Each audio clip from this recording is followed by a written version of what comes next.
are you feeling, Joshua? Better than I was. But not nearly as well as you should be. Your cuts and burns may have healed, but your body still bears the burden of every spell cast. And what would you have had me do? It was no ordinary foe we faced. It was the Warden of Darkness. Yet still, it was not enough.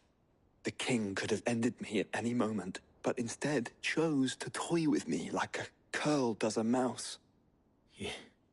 You underestimate yourself. Oh, it was crystal clear. Only one man established his dominance that day, and that man was Barnabas. I'm sorry, brother. That was ill-spoken. It's just, I have never felt so powerless. And when so many are looking to us for strength, perhaps the prince feels the same.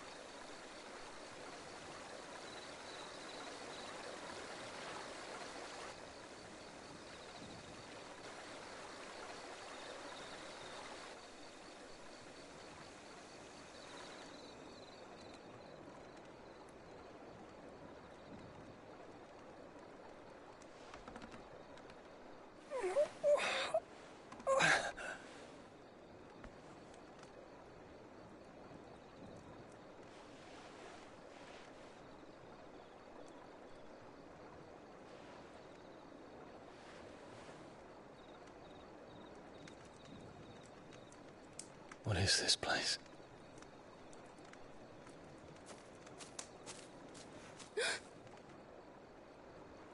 Don't move.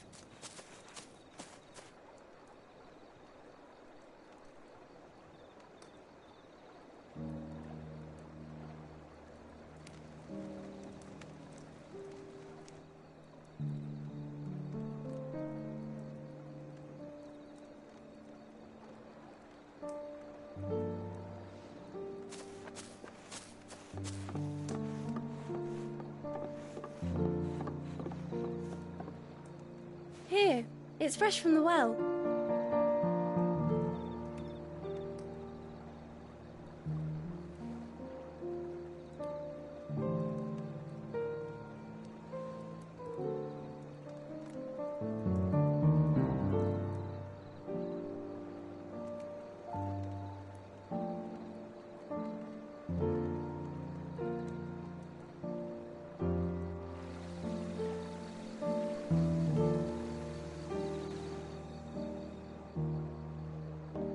Grandmother told me spirits sometimes get lost, and that the lanterns guide them to their proper place.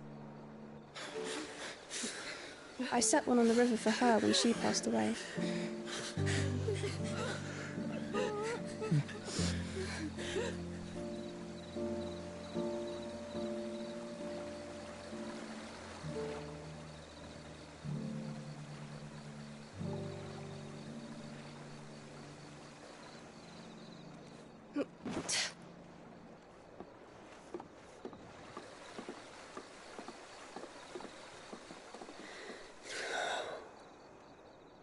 The fiend works from the shadows. Was it you who guided my hand then, Ultima? No, not you. This is my doing, my fault, my sin to bear. And for it, I must atone. Your hurts are healing nicely. It was my poultices that saw you well. You make them? And sell them, or try to. Earns me enough for bread, most days. Forgive me. I have nothing to... I know, but I couldn't just leave you lying there.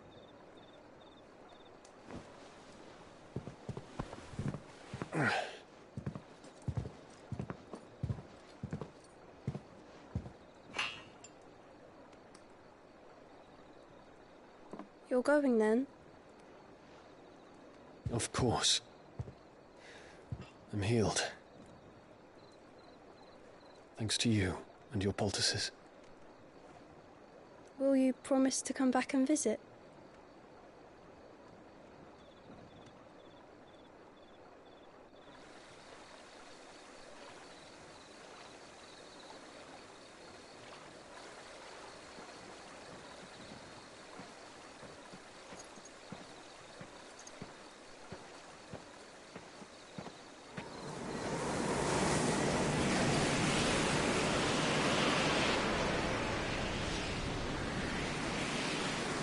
Well, Phoenix, it would seem that I owe you my wings.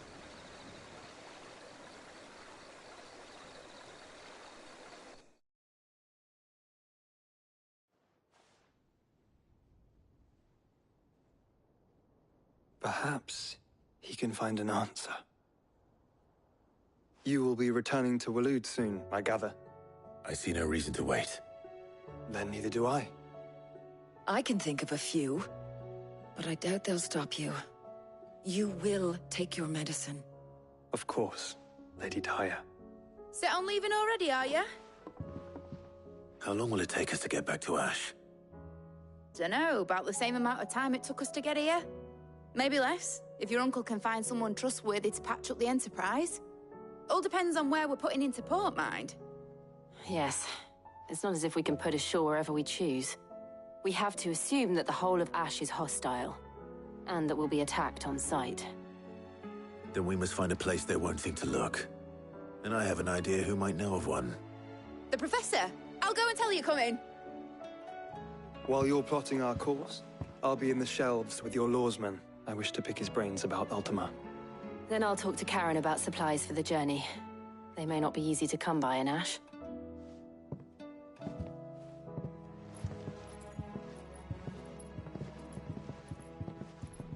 Your brother's body won't take much more of this recklessness. You know that, don't you? I do.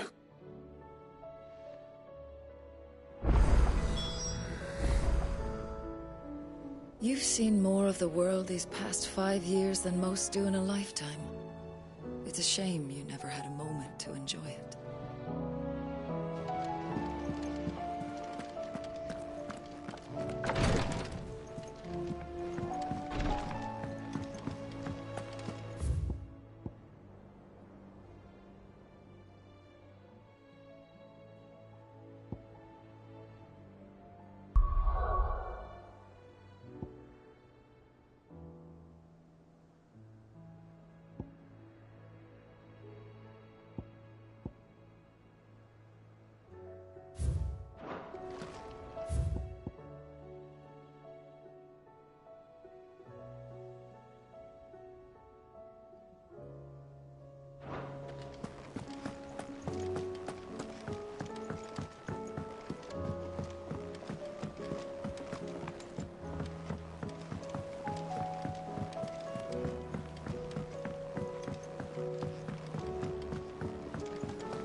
The stew's awfully thin these days.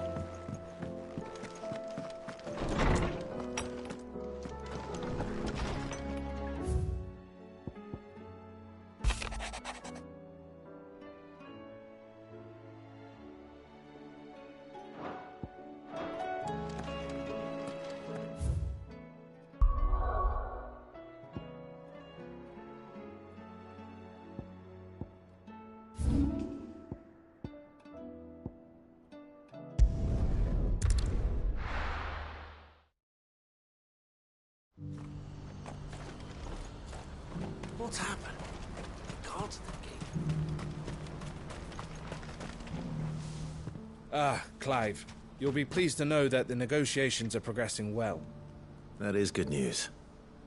Yes. Our comrade in Randala has just sent word that the contract should be signed very soon. But I still have much and more to prepare. It's a huge undertaking moving this many bearers at once. You couldn't do me a quick favor, could you? What is it this time? More wild beasts? Nothing like that. I just need you to go over to the caravans and ask El how long we have until the bearers arrive. Find out exactly how much faster I need to get all these supplies moved. All right. I'll go and ask. Thanks, Clive. I owe you one.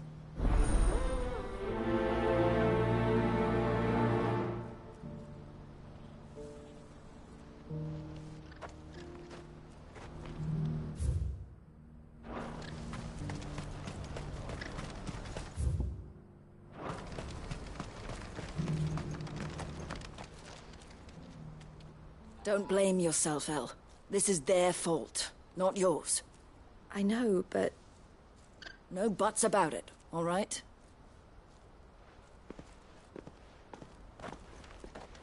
Is something wrong? Vonnie came to give me a message from our intermediary. The talks with the Republican Army have fallen through. They've reached an agreement with the Silver Peak Consortium instead. Though prices have fallen of late, we deliberately offered above the going rate to try and deter other bidders. But the Consortium offered double what we did, and the Army jumped at the chance. And you had no opportunity to make a counteroffer? None at all. And we were so close. El? What's happened? I saw Vonnie leaving. She didn't look happy. And with good reason.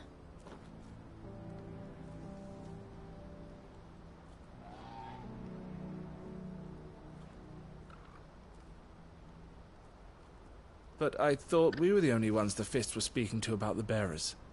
How did the Consortium even find out about this? It's not so surprising. They have ears all over the Republic. This isn't over. The Consortium will have to sell these bearers eventually, and at the price they paid, buyers will be few and far between. I'm going to Randalar myself. Alone? You sure that's wise? Are you offering to be my bodyguard? How kind.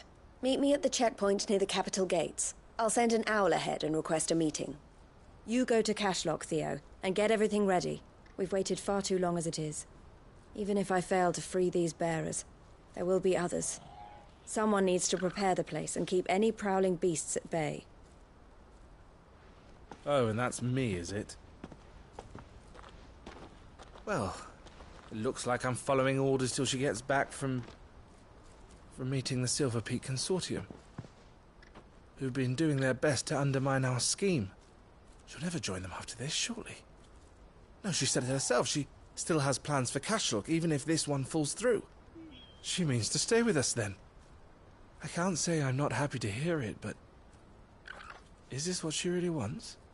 You have to trust her. You're right. It's what she wants now.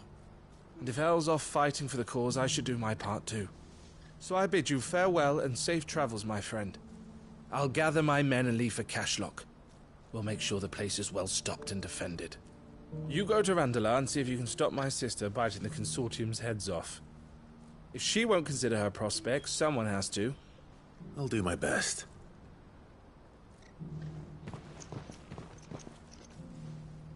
All right. To Randalar, then.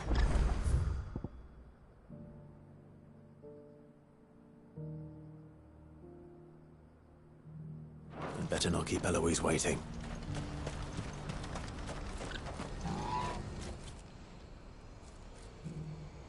Well, this isn't at all foreboding.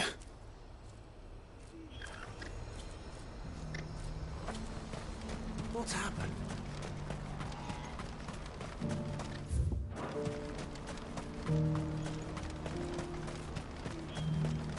What I wouldn't give for a hot meal. Looks like this is the end of the road for us. When are they gonna let us through?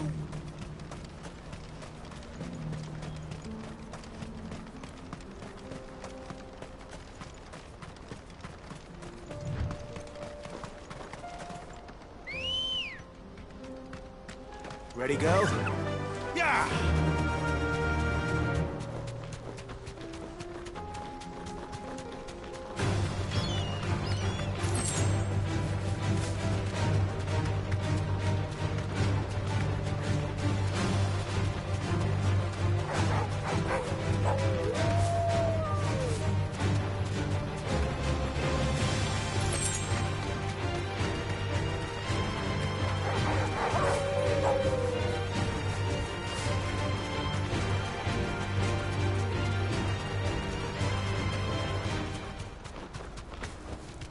No need to ride from here.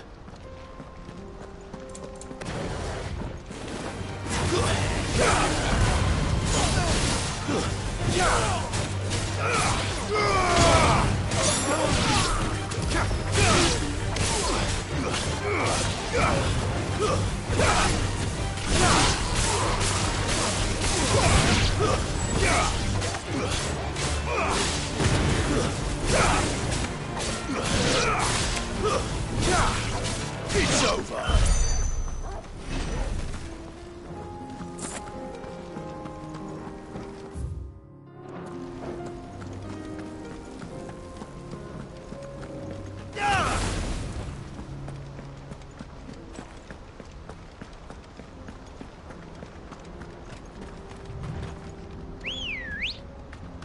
Good girl. Faster!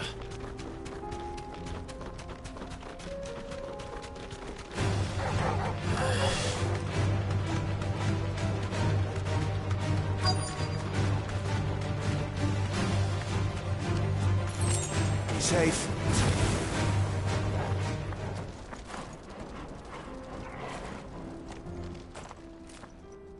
I hope I didn't keep you waiting. Did you arrange to speak with the Consortium? Here they are now. You wish to consult with me? I did. It's about the bearers you recently purchased from the Fist.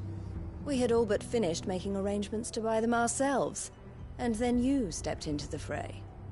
You misunderstand. The Consortium had an interest in purchasing them from the very first. It was only our regard for you that kept us from bidding. But your hesitancy in accepting our offer to you suggested that the regard was not mutual. And so we resumed our business. I did not hesitate. I am simply not inclined to make such decisions without first giving them due consideration. But what is done is done. Come then. How much do you want for them? Alas, you are too late yet again. We rarely take on such unconventional merchandise without a purchaser in mind. The bearers belong to him now. Who is your buyer? A trader from across the water. A most demanding fellow, if it's any consolation. He insisted the bearers be fed, dressed, even given their own bunks for the voyage over. That's what you get when you deal with continental types. I wouldn't know. Oh yes, the culture on the continent is quite different to ours. They pay good money for bearers not fit for the knacker's yard, and treat them like kings. But as long as they pay... That does sound unusual. No matter then. If they've already left our shores, there's little that can be done. Allow me to withdraw my interest. And with it, my interest in joining your organization. My associates will be sorry to hear that.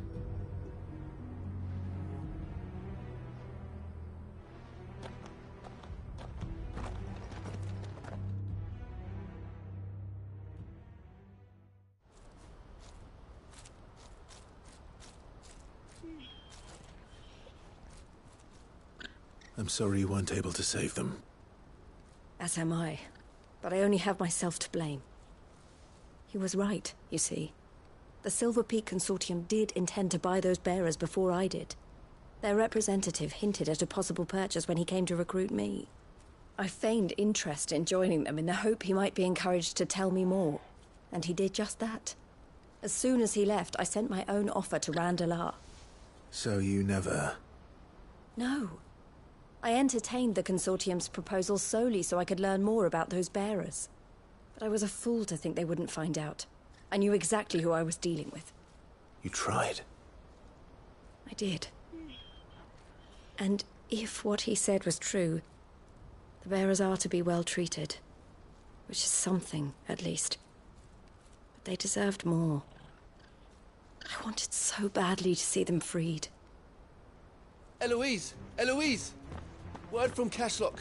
The village is under attack. A pack of beasts have come down from the mountains, and there's a dragon at its head.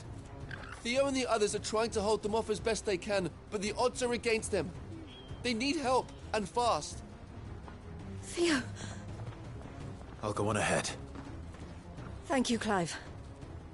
I'll gather some men and join you there. Just... make sure he's safe.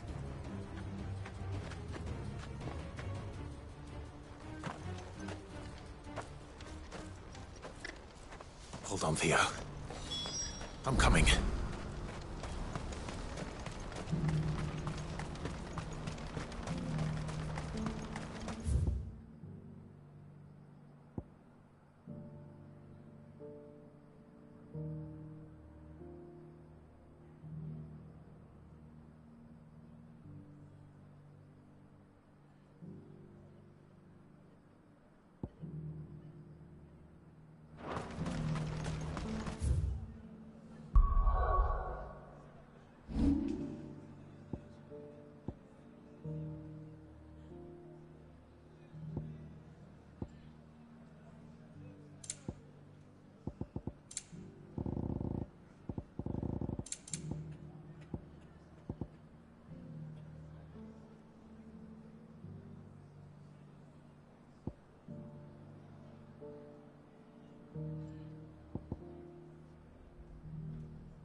Come on. Faster!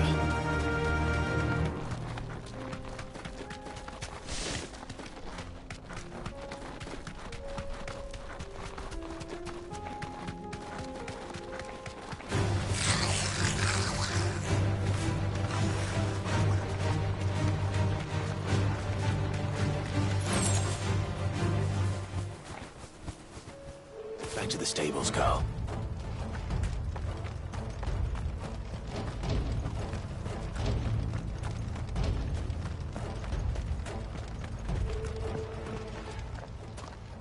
Where's Theodore?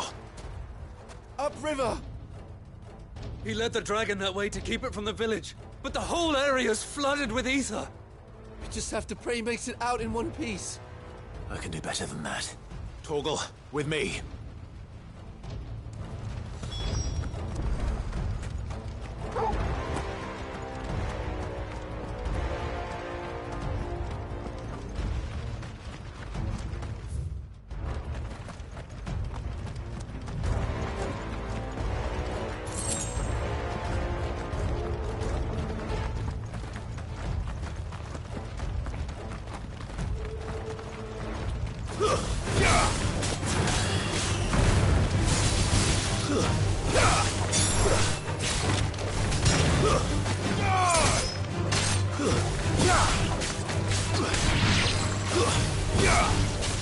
All yours, Torgal.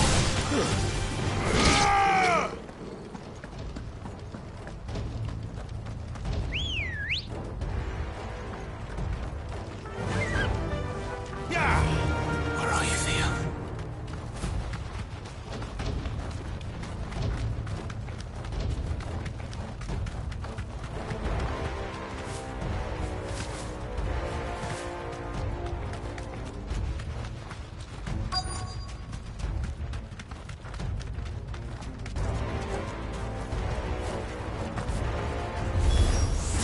Damn it. The ether's too thick. These creatures have already turned.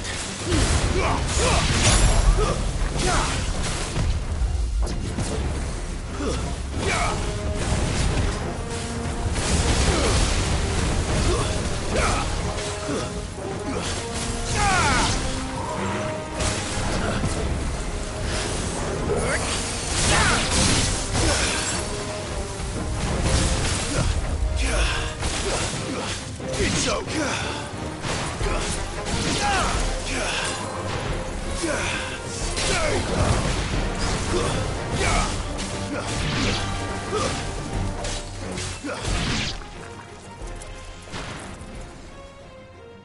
I can't waste any more time.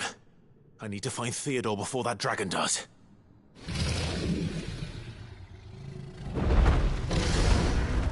Looks like it's found me. This thing's turned as well. This isn't going to be easy.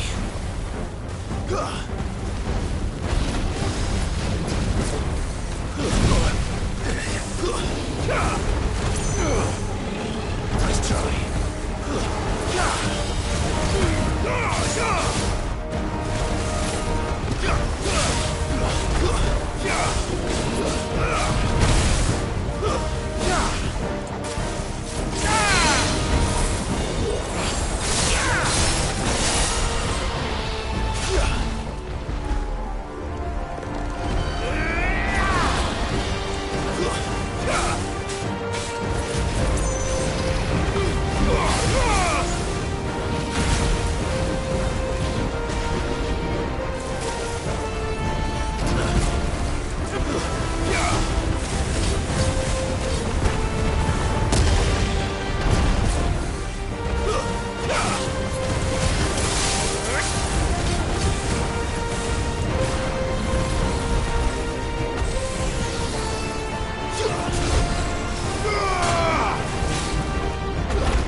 Theodore, you had me worried for...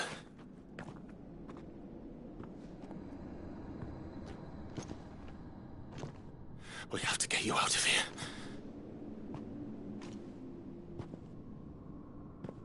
I think it might be a little too late for that. Bearer or no, there's only so much ether a man can take, and that Drake just wouldn't let me leave.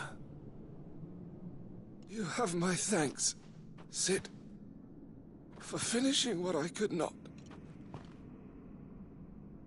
For keeping Elle's dream. Theodore!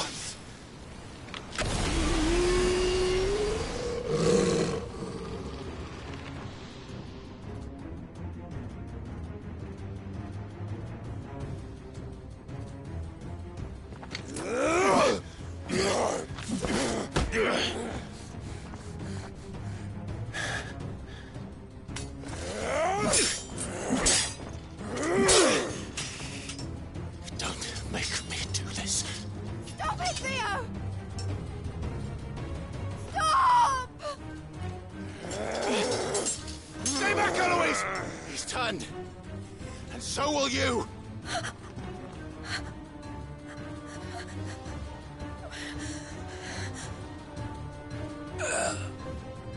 Elle.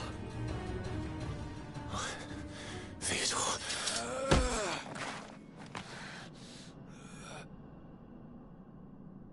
Take care of my sister. Theodore. Wait. Goodbye, Elle.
Thank you, Clive.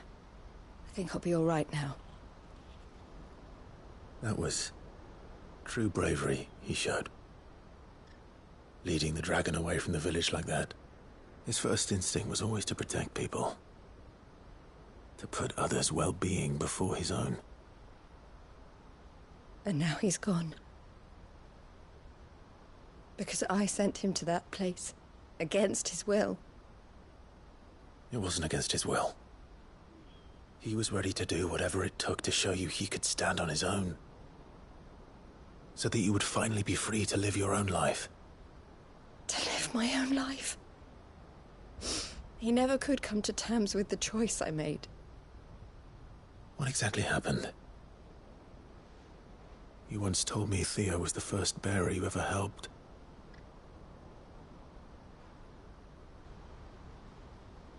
We grew up in Canva. We were born to one of the great trading houses. And I was chosen to inherit the family business. I had my father's head for figures, you see. Theo did not. While I studied the art of commerce, he played at soldiers instead. A late bloomer. In more ways than one. For unlike most bearers, it wasn't until his 15th summer that his powers awakened. My parents tried to drive him out of the house and into the care of the constables. But before they could, I took him into mine. Theo told me something else. He clearly admired your devotion to the cause of freeing others like him from slavery. But he said you deserved a better life than this. He wanted to free you from what he called your bonds, just as you freed him from his. I would be lying if I said I had not wondered from time to time how much easier my life might have been if I had allowed Theo to be taken and devoted myself to the family business instead.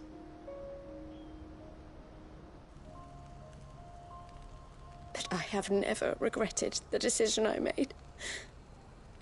Being with my brother meant more to me than tradition or reputation. I only had to look at him to remind myself of that night, and the choice I made, and the fact that I would make the same choice again in a heartbeat.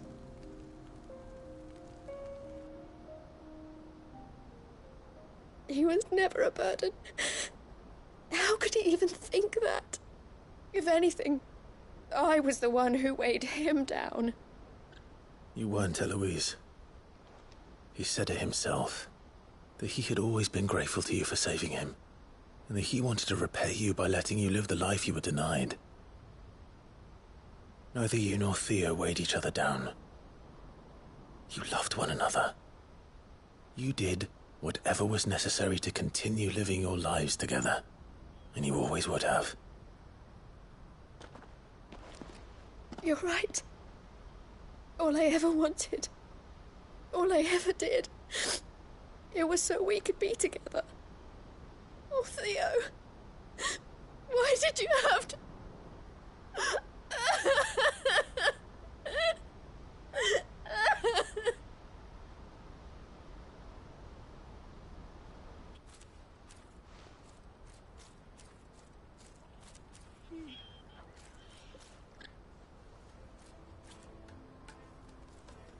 I know Theo wanted me to move on, but I'm staying here at the Crimson Caravans to continue our work.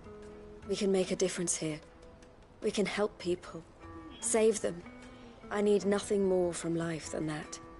So I'll carry on doing what we do, ensuring that goods, people, bearers get where they need to be, bringing smiles to people's faces just like we always have, and to Theo's. Wherever he is. This is the life I have chosen. The life I will always choose. I've made a choice of my own. To continue helping you however I can. Whenever you need it. Thank you, Clive. Let's go on together then. For Theodore.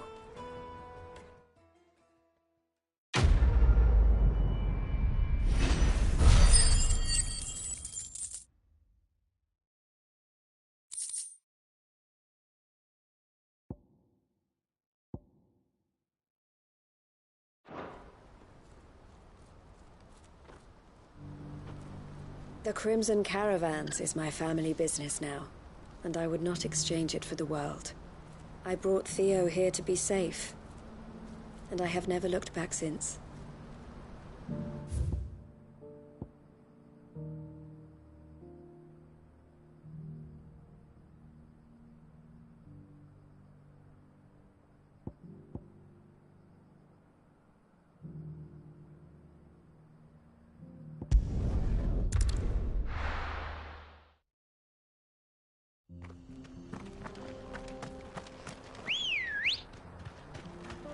Let's go. Faster!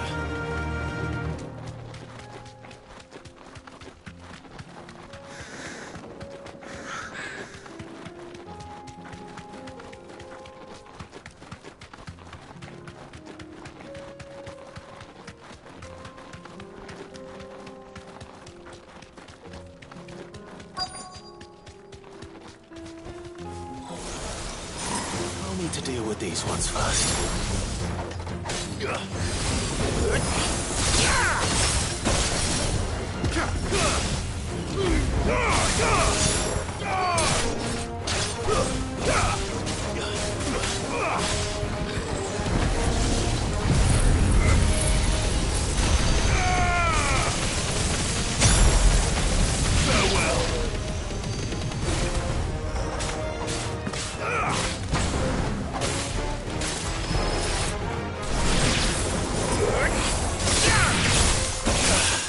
It's over!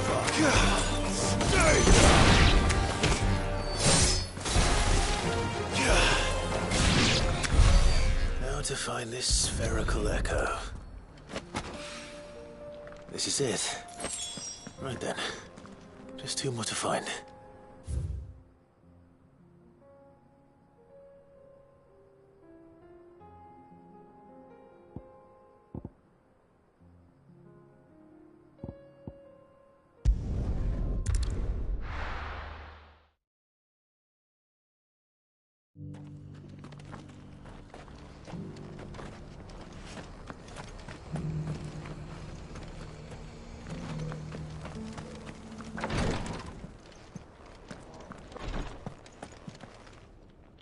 Lord Rosfield, is there aught the Undying might assist you with this day? Perhaps. My brother said that your order was helping him with his quest to uncover Ultima's origins. Have you learned anything of note since last we spoke? Little and less, I regret to report. I see. Be assured, however, that we will not rest until the truth is known. Even now, our archaeologians scour ruins in every corner of the realm for traces of Ultima's touch. Fallen ruins, I take it. Dating back as far as Phoenix Gate. Indeed. Ultima's thralls are oft sighted among the remnants of the fallen civilization, as if protecting the secrets concealed within. Secrets we'd see unearthed. Should our methods be of interest, my lord, mayhap it would please you to observe some of our number at work. Would that be possible? Of course. A survey is being conducted not far from here. Perchance you are familiar with Kretov, a small hamlet built around a fallen airship. I was due to visit my colleagues there to collect their preliminary findings, but if you would consent to do so in my stead, I'm sure that they would be honored to relate any discoveries they have made to you directly. All right. I'll go and meet with them. They will be most gratified, I am sure. Might I suggest you take the road through Titan's Wake? It will lead you straight to the village after but a short walk. Thank you. I will. I wish you a safe journey, my lord. May the Firebird's flames burn ever in your heart.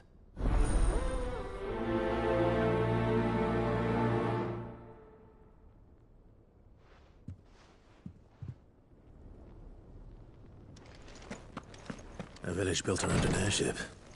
Sounds like another Lost Wing. I hope the inhabitants are just as friendly.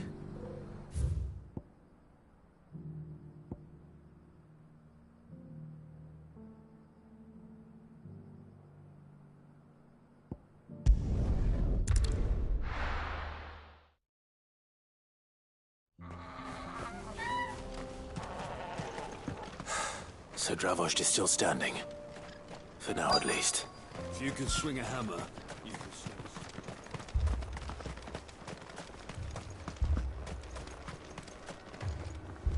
Clive! You're here! And the Akashic? Mostly off to the north still. But I spoke to Doris's scouts and it turns out things are worse than I thought. There's swarms of them out there. Told old Snotty to be ready to seal the north gate. That should buy us some time if we need it. Enough for the villagers to barricade themselves inside their homes at least. Well done. Welcome back, Cid. I'd never have guessed, you know. Not if August hadn't let slip. Who'd have thought that the savior of Dravost would turn out to be the realm's most infamous outlaw? Keen to help us out again? I am. Thought you could sneak off without me, did you? Blackthorn. Oh, what are you doing here? One of the scouts couldn't keep his voice down. Unlike my best mate who didn't think I deserved to know. Zoldan, how long's it been? Long enough for us two to turn into a pair of old codgers, I see. That your idea of an apology? Prick. Don't listen to him. You only did what you thought was best. For the village and that. I did, yeah. But that ain't the whole of it. Vulcan, our master, didn't leave the chiefdom to the two of us. He left it to me. The best blacksmith in Dravost, barring himself, of course. Bloody stupid tradition, in my opinion.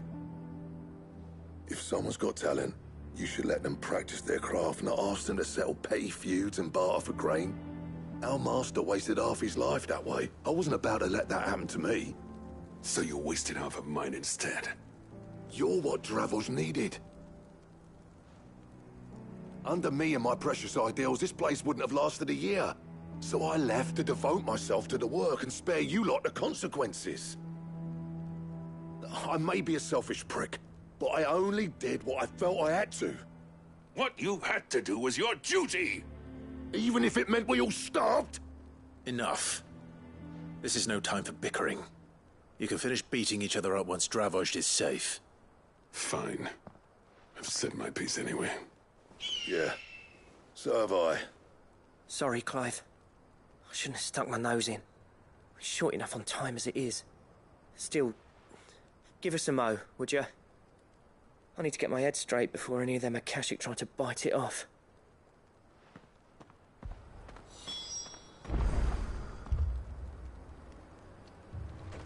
You, ready for the off, then?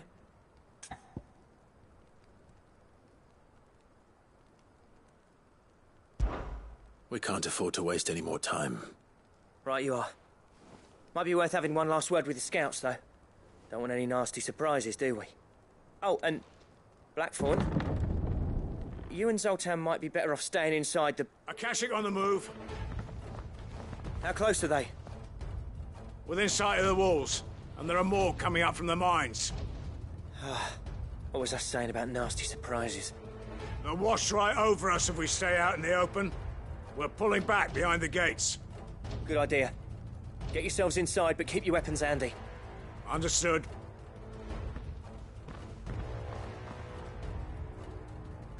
I'm prepared to fight if I have to. Well, let's hope you don't. That's our job.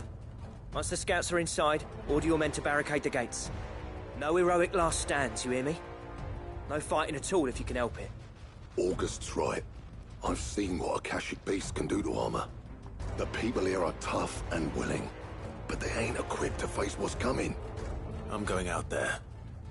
Start work on the gate as soon as I've left. I'll give you as much time as I can. And if they kill you?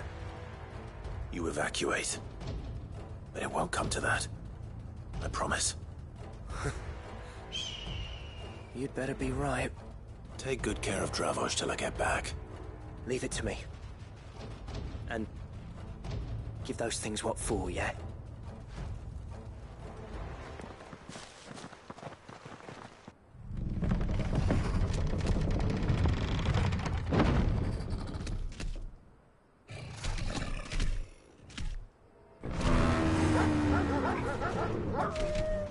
All right.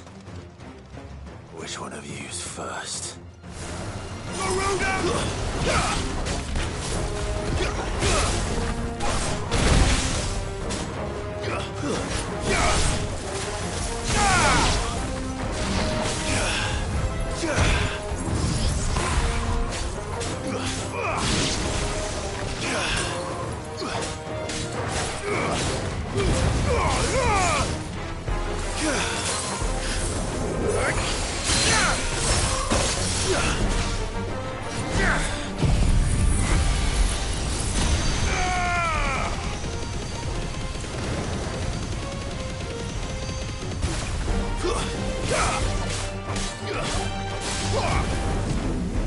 Nice try.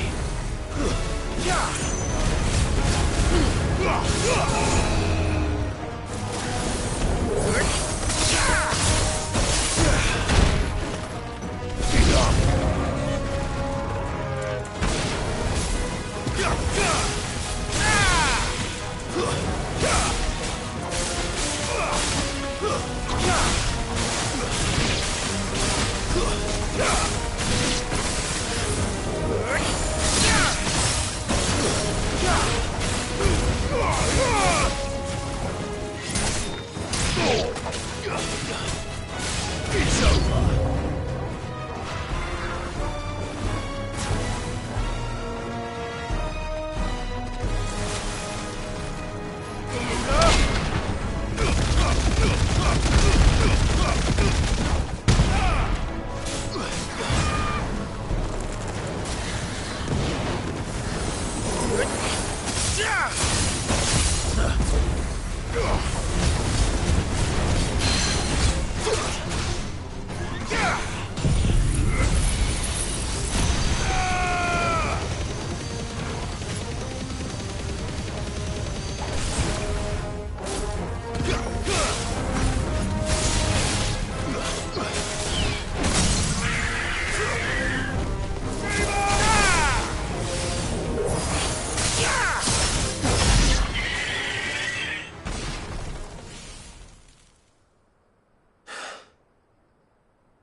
Apparently not.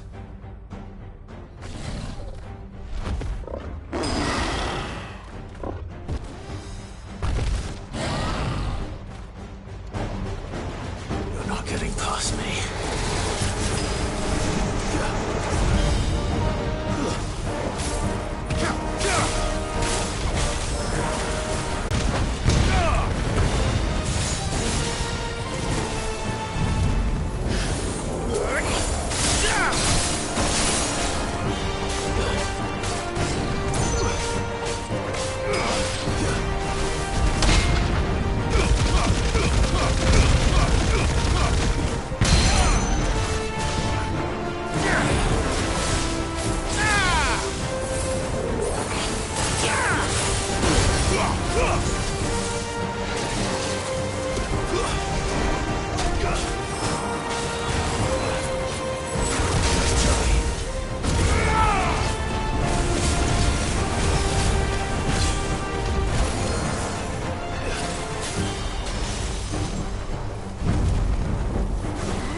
Now, the question is, did I miss any?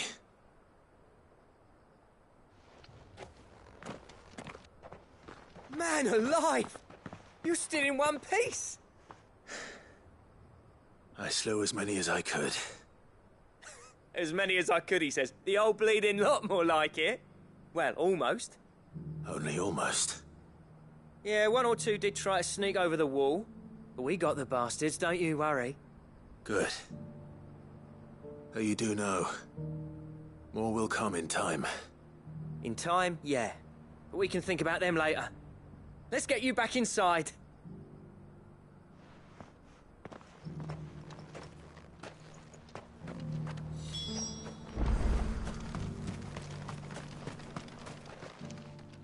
Cid! You're even more fearsome than your reputation. Enough to give those Akashic monsters nightmares. I almost felt sorry for the wretched things.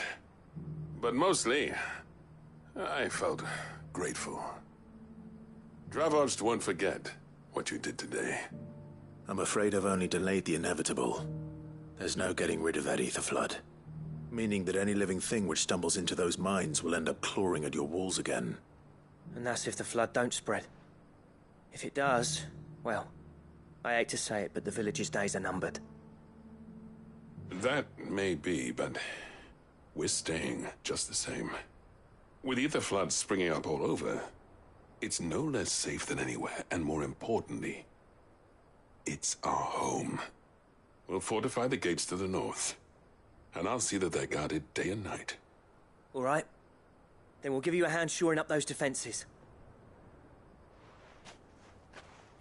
As for you, Blackthorn, that's twice you've turned up when Dravos needed you. So, thanks.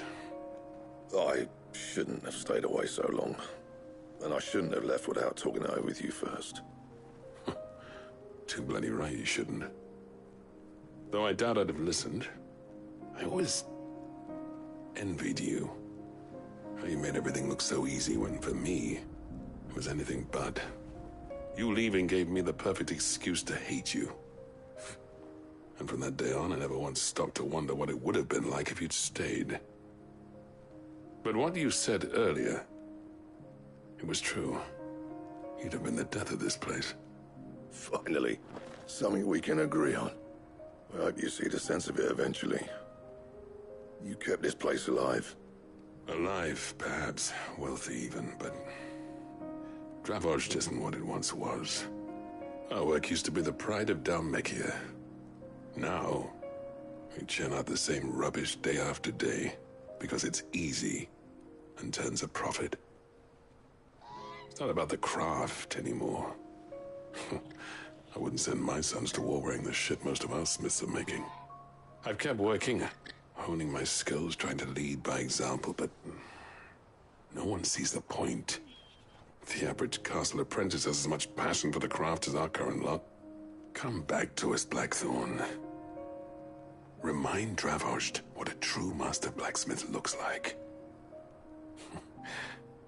I'll even man those bellows of yours if it means we can work at the same forge again. That's a kind offer. Kinder than I deserve. And I wish I could accept, but I'm needed elsewhere. There's people who trust their lives to my steel, and I daren't let them down. Fair enough. But that doesn't mean I couldn't visit from time to time. Let's see if we can't rekindle this town's passion for the craft, shall we? I'd like that. Just be sure to tell Snotty to let me in the next time I come calling, yeah? Knowing him, he'd let you in anyway. Blackthorn. The Master Smith turned outlaw, back in my good graces. I never thought I'd see the day.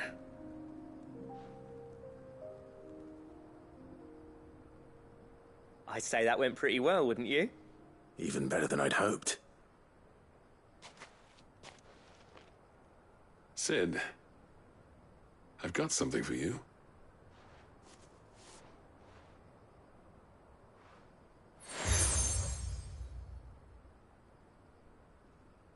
And this is? A token of our lasting gratitude. But I'm of a mind to make you a far grander gift. Designs for a certain sword have been passed down from chief to chief for generations. Now hold on, Zoltan. There's a reason no one's made that blade in centuries. There's not been a craftsman equal to the task. I'll admit your cinders make impressive steel, and I've learned to hone an edge Odin will be proud of. But the engravings on that thing are enough to make a jeweler cry. And they're not just for show, either. Have you forgotten what brought you back to Dravos in the first place? A certain ring? I knew I'd never surpass you with the hammer and tongs. So I turned my hand to a different kind of metalwork. Between the two of us, I'd say we're the equal of any master craftsman ever to have graced a forge.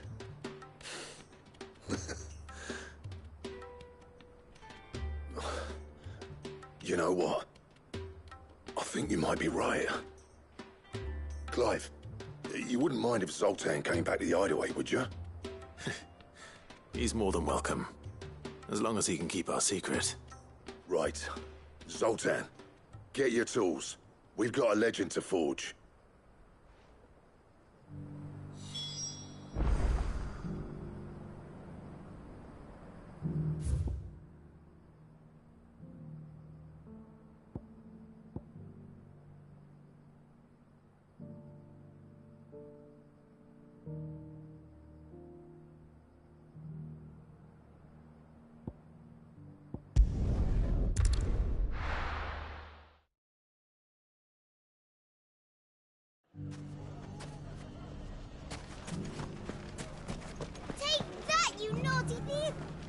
Clive! To what do I owe the pleasure? I just wanted to see how the town's been faring since you brought everyone together. Since we brought everyone together, all is absolutely wonderful. Conrad and Natalie's hands remain safely away from each other's throats and firmly at the helm. Our stores are full, and the bandits still too disorganized to raid them. Just as the good Lady Jane and Lord Underhill intended. Are you a lord? Lubor's going to be one too. They're going to make him the Lord of Dalimil, because of how he stopped all the grown-ups from fighting. It's the mayor of Dalimil, dear child, and the vote hasn't taken place just yet. But if the people wish me to lead them, I shall. And my first act will be to build a school so that menaces like you two learn not to interrupt your elders. Speaking of menaces, there may be a rather worrying one just over the horizon. May there indeed. I'm afraid the example Conrad and Natalie set in putting aside their differences and presenting a united front might have caught the bandits' attention. And they might have elected to take a similar approach. They have formed what one could call a League of Outlaws, and they grow more organized by the day. But we'll fight them all off just like last time, no matter how many of them there are. Won't we, Lubor? Of course we will. If we continue to work together, we can overcome any challenge we choose to face. The longer we avoid facing this one, the more difficult it will be, until the only way to overcome it might be to run for the hills. Our best hope is to nip these efforts at organization in the bud, by finding those ne'er-do-wells who have yet to join the cause, and ensuring that they never do. Perhaps a certain Lord Underhill might be willing to lend us his aid once more? How could I refuse? Thank you, my lord. Victor will fill you in on the particulars. I have him stationed by the Desert Gate, receiving and collating reports from my scouts. Such an amenable soul. He reminds me of you. I'll go and speak with him.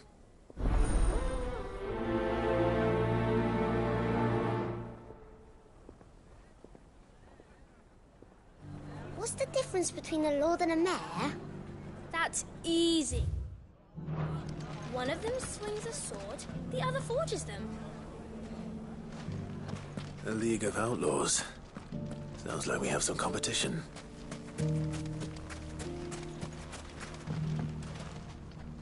Still in Dalimil, Victor? Ah, Cid. I thought you'd have returned to Cosnis by now. I did. Then I came back. I've developed something of a fondness for the place. And having worked so hard to see it saved from one fate, it would seem remiss to abandon it to another. A sentiment Master Lubor certainly isn't shy about exploiting. Hence my doing his bidding yet again. You're not the only one. What does he want you to do? He asked for my aid in putting down the bandits. And he said that you might be able to help me find them. Then you've come at just the right time. I was on my way to speak with Conrad about how to organize our forces. There are more camps in the vicinity than we can safely strike at once. But we must strike together, and we must strike soon at as many camps as we can. We can't give this League of theirs time to rally its forces. All right. Which camp shall I take? There's one upriver. Just out there, across the dunes. Leave it with me.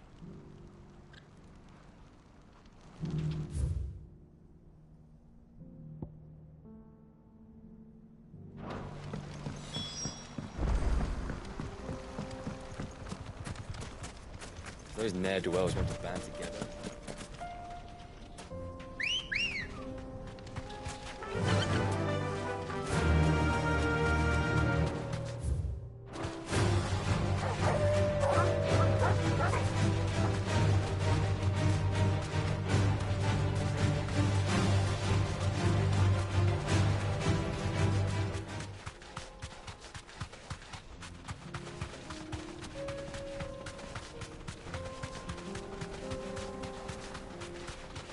That must be the camp Victor mentioned.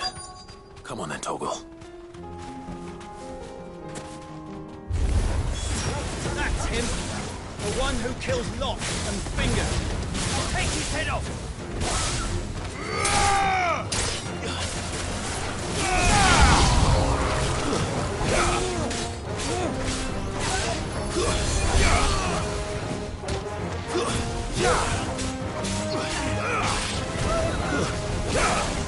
Well.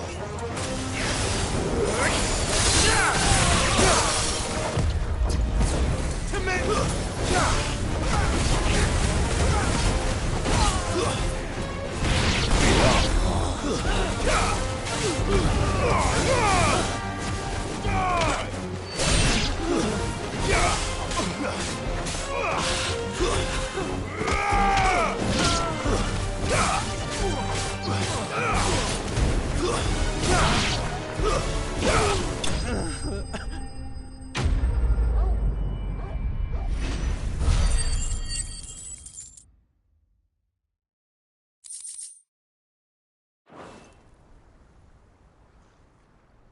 I'd better let Victor know. Cid, where are you? Ah, I see the bandits didn't pose you any trouble. No, but that's not why you're here, is it? No. Something's happened. We need you back in Dalimil. What is it? The whole town's in uproar. They're saying that Lubor is a bearer. What? Seems that one of our parties wasn't as thorough as they should have been. They let one of the bandits escape, and his escape route took him right through Dalimil. Some of the children spotted him, and he was about to silence them. And when Lubor felled him with a bolt of magic, and without a crystal.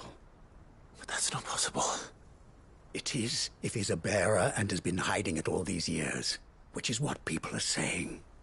If he has, well, I wouldn't blame him. No man is branded by choice. Still, all those people see is a man who's lied to them all his life. One who has made a leader of himself when the world believed he should have been a slave. Fuck. I don't know where we go from here, but I know one thing. Lubor needs all the friends he can get right now. You're right.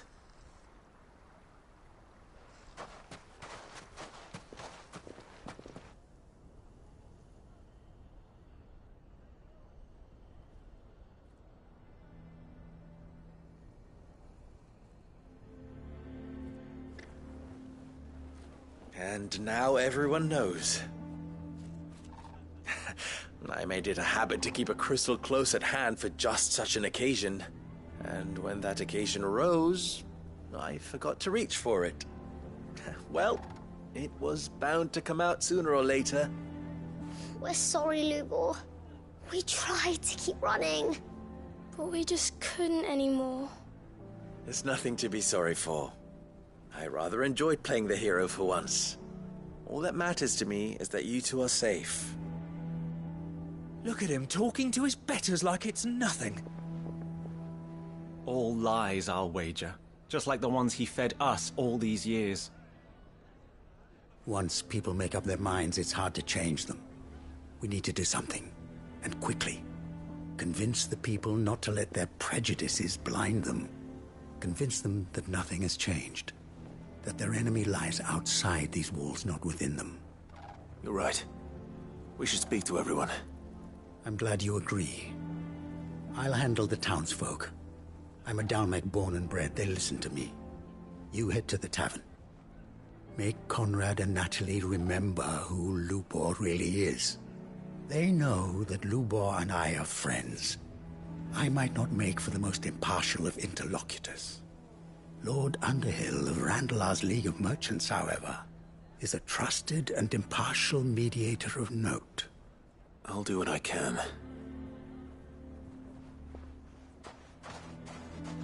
Lubor, stay here with the children. I can't promise anything, but we'll try. And that is all I can ask of you.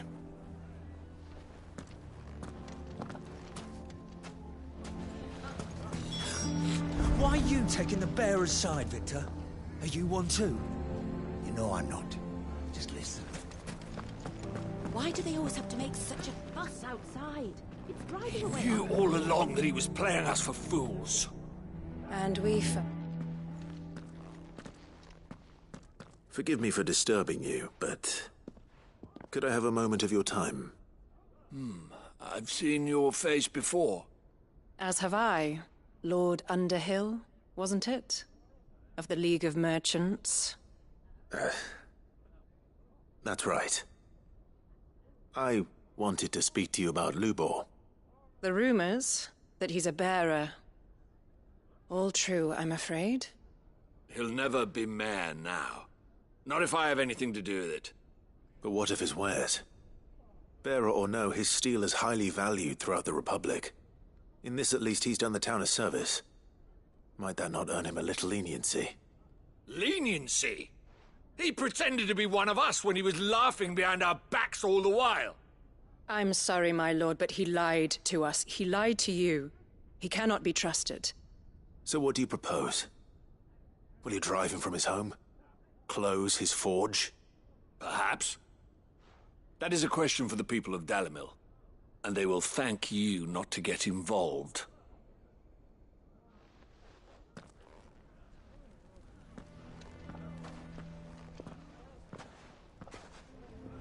The townsfolk have made their minds up. There was nothing I could do. Nor I. Conrad and Natalie refused to consider anything but their own wounded pride. You never know. Once their anger is cooled, they might see things differently. For now, we should report back to Lubor. All right.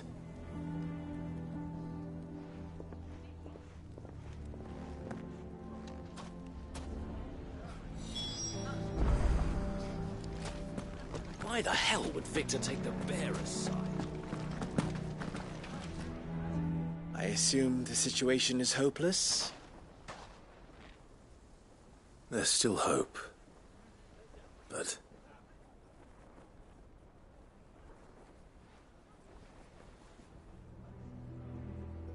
But perhaps not in this lifetime, I think it's fair to say. You mustn't think like that, Lubor. Give them time. They'll come around. We'll talk some sense into them in the end, you'll see. No, you won't. And your efforts would be better spent elsewhere. But Lubor... Rosina would often tell me that steel does not lie, that a blade is a reflection of the smith who forged it. To yourself be true, that was her point. Rather an ironic one when you consider that her life was taken with a blade of her own making. But I do not doubt that she was always true to herself and what she believed in, right to the end. And so must I be. I must do what I know to be right, no matter what others might think of me.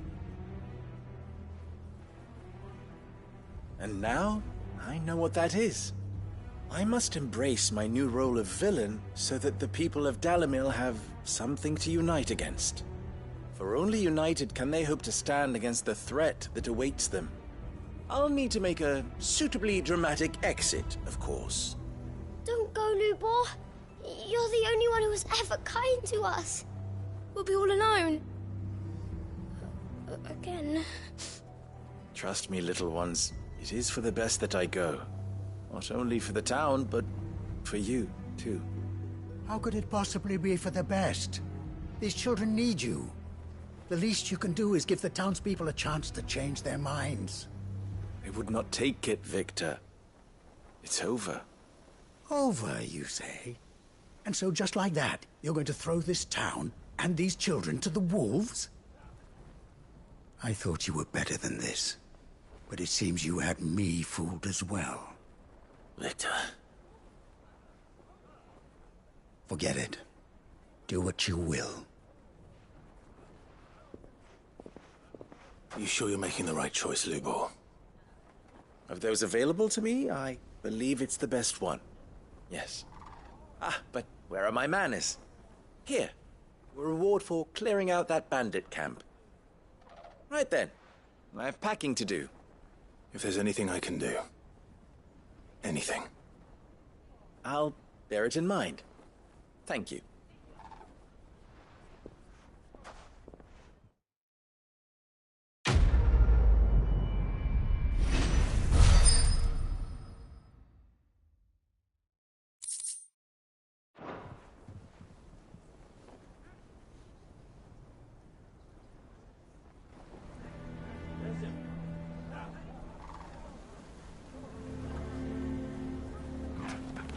Why is everyone being mean to Lubor? He didn't do anything wrong. I'm going to go with him. Why didn't he tell us? If you're going to try and convince me to stay, save your breath. I will not put those children at risk.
Doris should be somewhere nearby.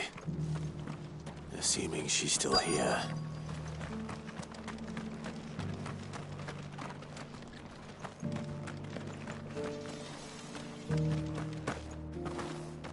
It doesn't still hurt, does it? Oh, 1,000. It's been a pleasure, Doris. Just like old times. I'll give your offer some thought, my lady. How goes the investigation? Sid, what brings you to Martha's Rest? You. I heard you were out here on your own, tracking our slaver. I trust you're being careful. Of course. And it had to be me. The bearers from the Dragon's Eyrie confirmed a long-held suspicion of mine that the slaver we've been tracking is an old acquaintance. She's no fool. If we'd come in force, she would have spotted us straight away, and then vanished without a trace. That was her just now, wasn't it? So, was it a fruitful reunion? I'd say so. She tried to recruit me. Seems her time in Rosaria is coming to an end. She's abducted bearers from across the region and is looking to smuggle them back into Sanbreque. After her brush with those beastmen on the road to Northreach, she hired herself an Imperial escort, which she wants me to join. She's dangerous, Sid, but I think I can stop her. Then I'm going with you. I'll take care of the escort. You can see the bearers to safety. Where are they? The Baum Archers, soon to break camp. You go on ahead. I'll follow once I've sent word back to the hideaway.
Clive. I was just about to send for you.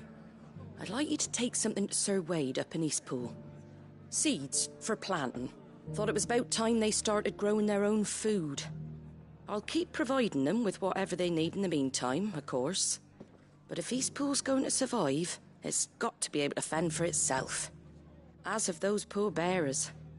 They've lived their whole lives in servitude, but now they're their own masters. Small wonder they ain't got the foggiest how to provide for themselves.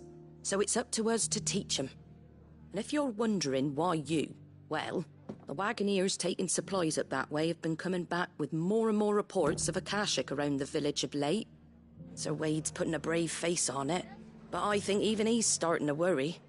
And if he's likely to share those concerns with anyone, it's you. All right. Thanks. Wouldn't ask if I didn't have to. There. That should be enough to keep him in Ghazal Greens for a few years at least. Ghazal Greens. Not the most mouth-watering crop, I'll admit. But they're hardy, they grow fast, and they fill a hole. Better that than something that'll wither away at first frost. And chocobos love 'em too, which is no small thing. When I say all of us need to pull together to get Eastpool back on its feet, I mean all of us.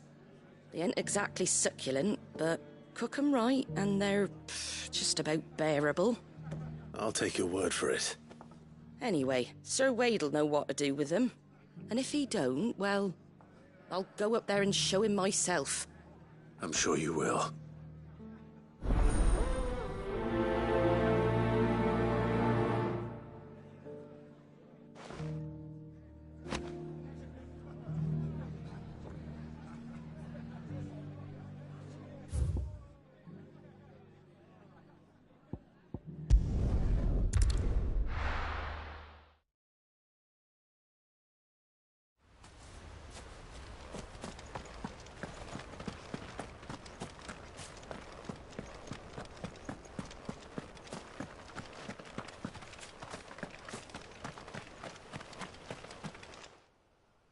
Ah, Lord Rossfield. What brings you to Eastpool? A delivery from Martha.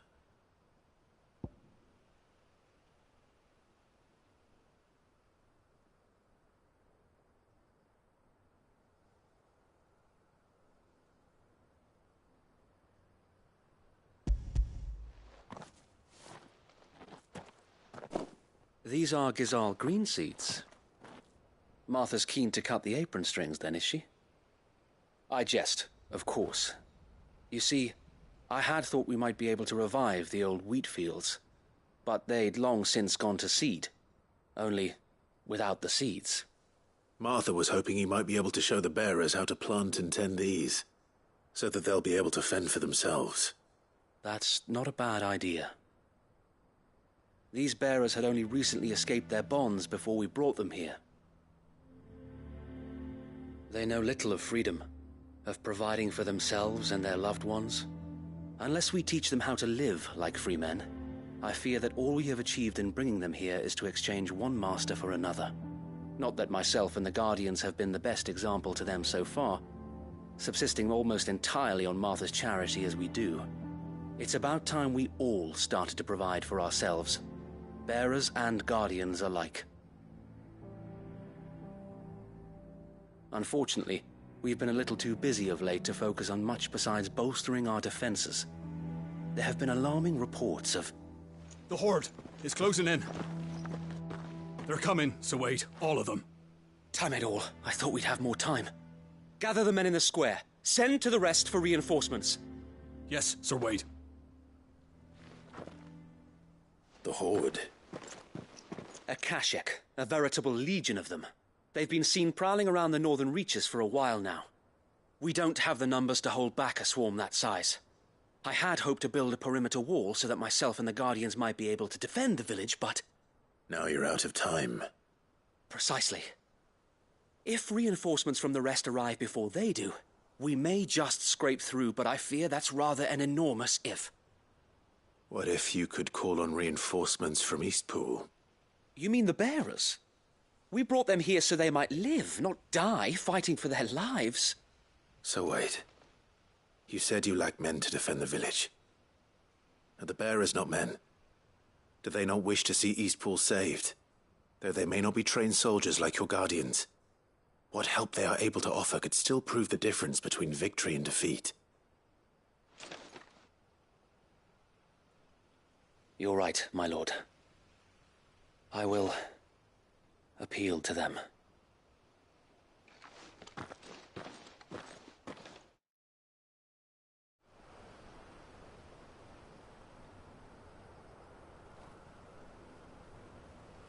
My friends, I humbly beg your aid. We Guardians are few and our enemies many.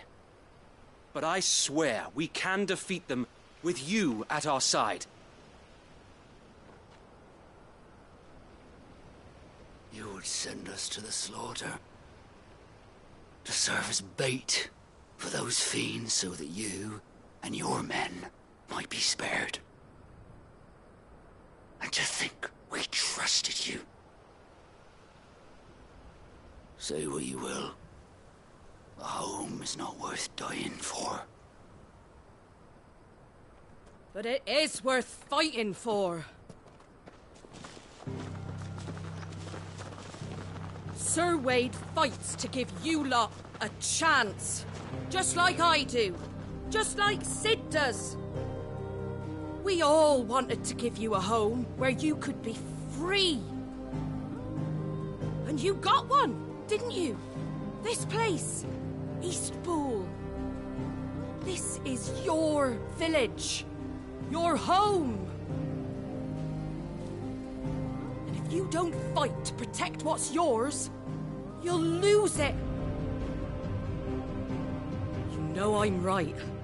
This world wants to take everything from you. Everything. Your homes, your freedom, your very lives. So then, are you going to stand by and let that happen to you? Are you going to accept fate like good little Bran did and die, having never stood up for yourselves? Or will you fight like free men and women?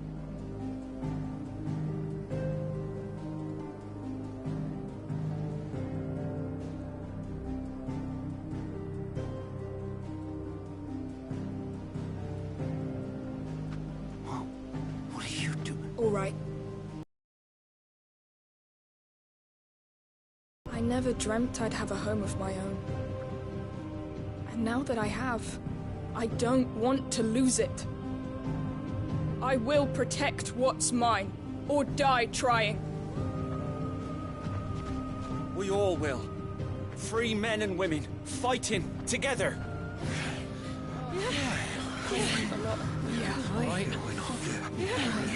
For Eastpool! For Eastpool!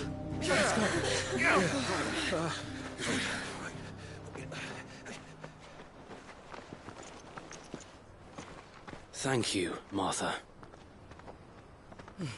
Don't mention it. Just promise me one thing. That you'll show them how freeborn fight.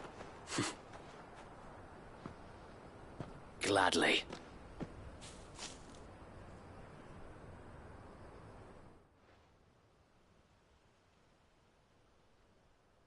If it was numbers you were lacking, just love the sound of me own voice. Lord Rossfield, my lady, we're ready. So what's the plan of action? We'll divide our forces into several small detachments, each made up of guardians, bearers, and guards from the rest. These will position themselves at strategic points around the village.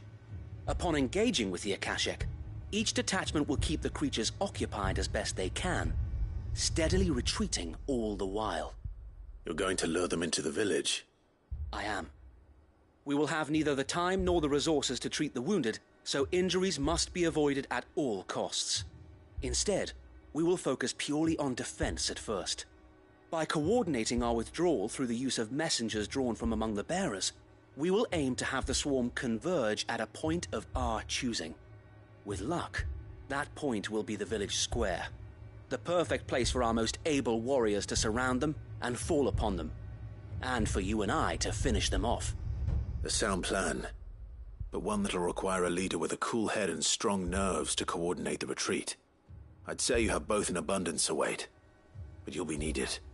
Please, leave the last of the fighting to me. Ha! And let you have all the glory? Sir Wade! They're here! Then you know what you must do. We work together, everyone playing their part, each shielding the other that man might fall, that Eastpool might live on. For Rosaria! We've no time to argue, my lord. I'll do as you ask. And I will do as you ask. Suppose we'd better do our bit too, then, eh? Right you are, Martha.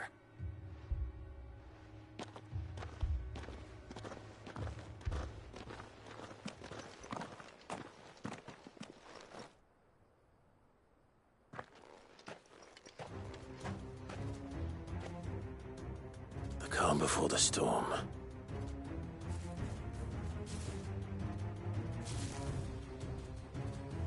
And here it comes.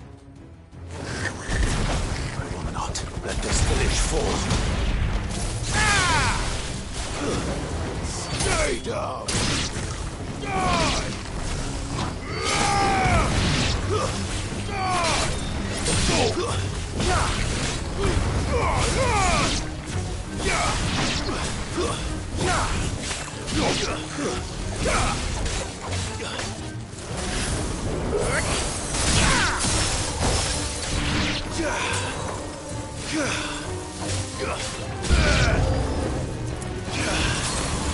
Wake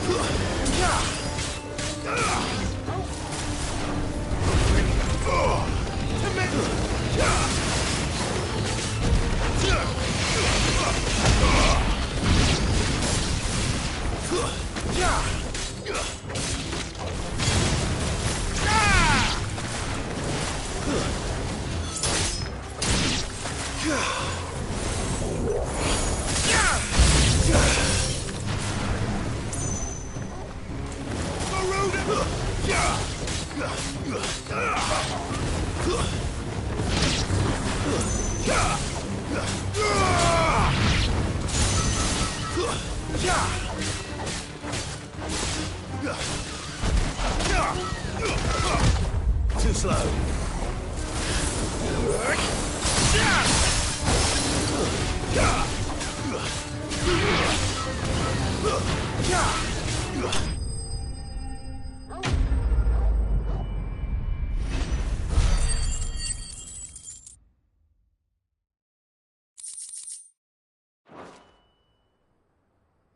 Looks like that's the last of them. Lord Rushfield! Change of plan! What is it? Owl from the rest. An Akashic Curl's been sighted on Rhiannon's Ride and is headed in their direction. Well, the better half of her guard is here. So Wade, how many Akashic remain in Eastpool? Hard to say. My men are still facing some resistance, but I think the worst is behind us.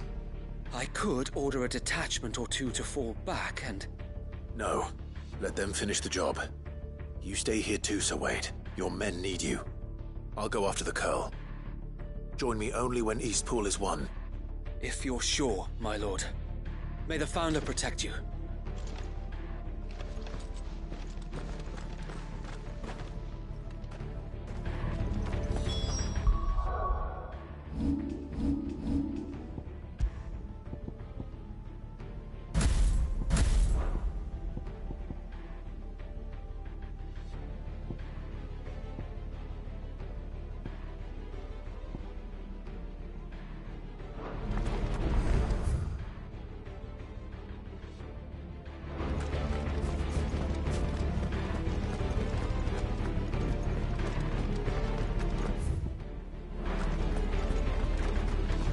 Next one's mine. I might not know what... The Curl was sighted on Rhiannon's Ride back towards Martha's Rest.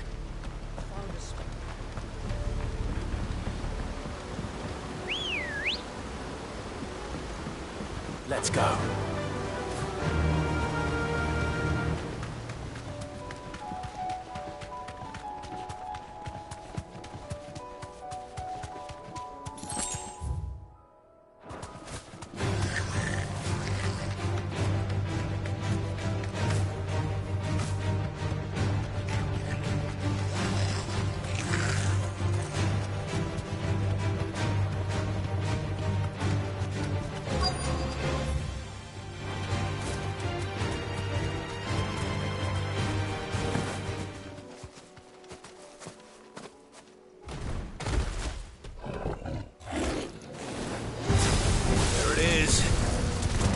with me, Torgal.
All right.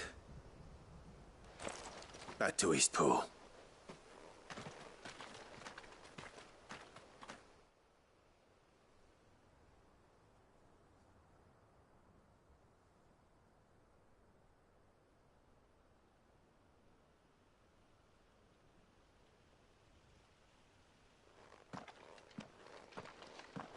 Lord Rosfield, the Curl, is it? It's dead.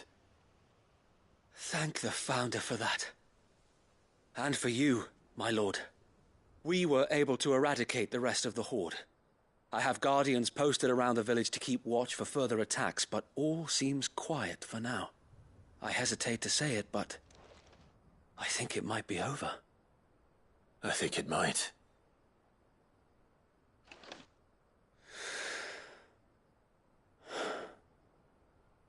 We did it. We saved Eastpool. Thank you, my friends. Thank you. No, Sir Wade. It's us who should be thanking you. You brought us together. Showed us what it means to fight for what you hold dear. We never had nothing to call our own before. We didn't know what it meant to protect it, but now we do. We really do. Forgive us, Sir Wade. You and your people saved us, and still we doubted you. But there's no doubt in my mind anymore. We're free men now, so we have to start acting like it. We have to fight to protect what's ours, to protect Eastpool. And we shall. We all shall. Together. This is our home. And if anyone or anything tries to take it away, they'll have us to answer to. Come on then. Let's get to work. This village isn't going to rebuild itself.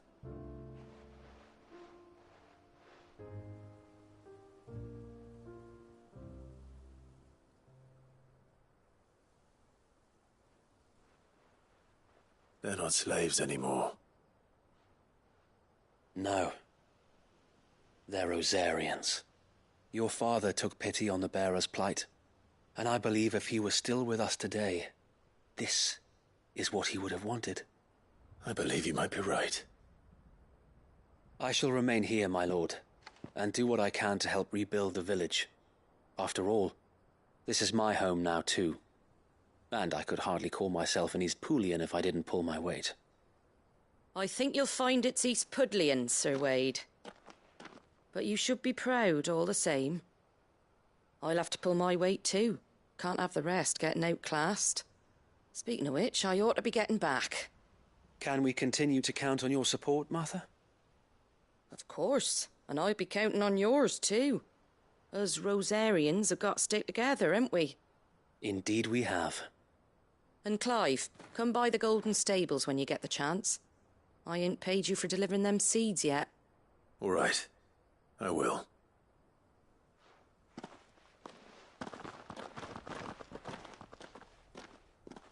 Lord Rosfield, do you remember our very first mission together? Clearing the goblins from the Stillwind Marshes? How could I forget?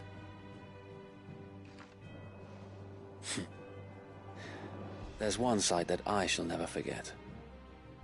You, facing off against that giant Morble. Not a trace of fear on your face. Since that day, there have been more than a few times when I felt like giving up. When the odds seemed so stacked in the enemy's favor, I thought I may as well just lay down my sword and surrender. But every time I would think back to the look in your eyes that day and remember what it means to be a shield. Know that whatever trials Eastpool may face, I shall never lose courage. Thanks to you. Sir Wade, you have always been a true shield. I know that Eastpool, and indeed all of Rosaria, will be safe in your hands. Thank you, my lord. I know the rest of the world will be safe in yours. I'll do my best.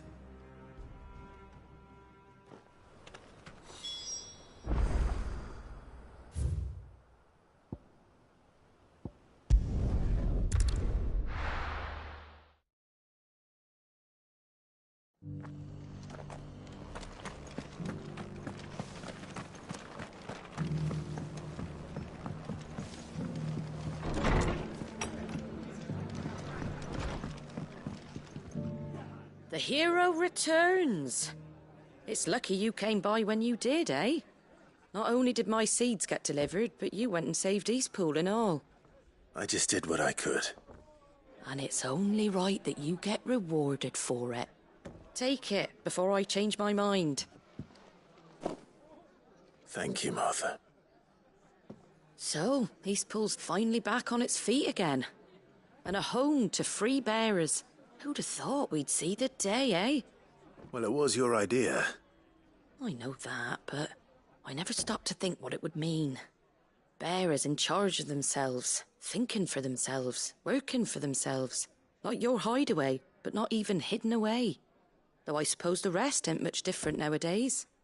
You know, bearers living free like that reminds me of when I first met Sid. Loath as I am to recall that particular day. I take it you didn't always see eye to eye. What happened?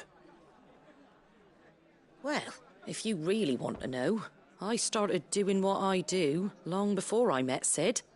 In fact, that's how I met him. Or at least how he came to meet me. He showed up at the stables one day, asking questions about who'd been buying up bearers.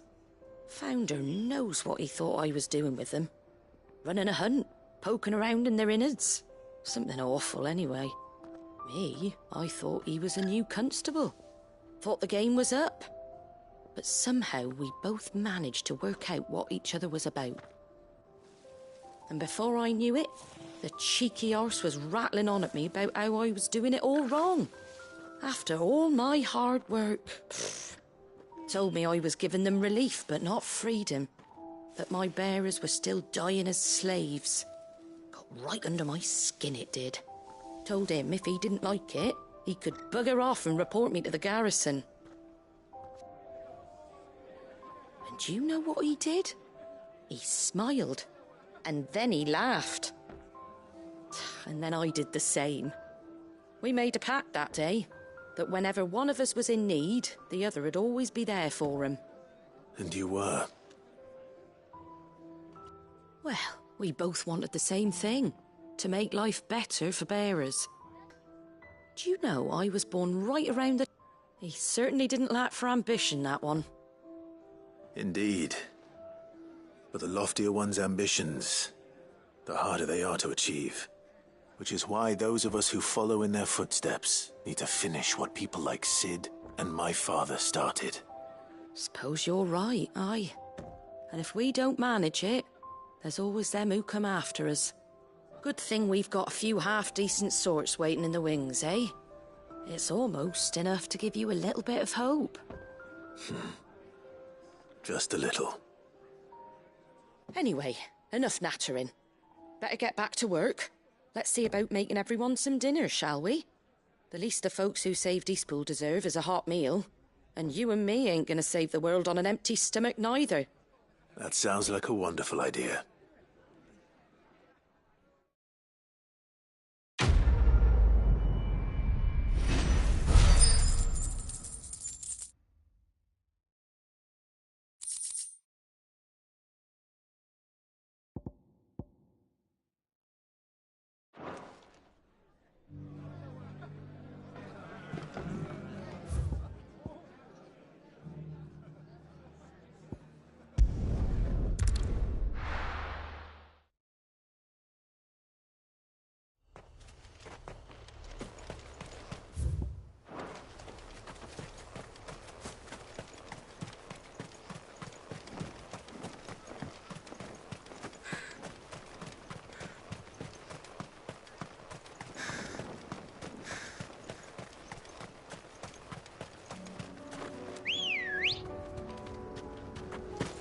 Come on.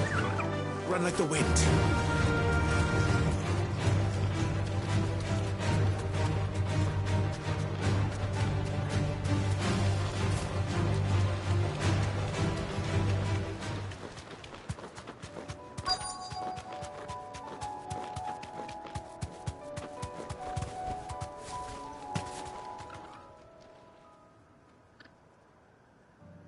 Good. They haven't broken camp yet. How did Doris come to know a slaver, I wonder?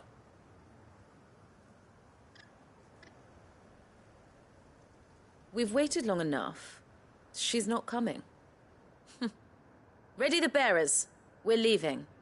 Back to civilization, is it, Mom? With all haste, lest any of you lackwits start talking like these feckless bumpkins. I presume your men are ready. We've suffered too many delays as it is. Any more, and I'll be docking your pay. Yes, Mom. Oh, but before you go, it appears we have company. Kill him. You're welcome to try.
So much for your escort.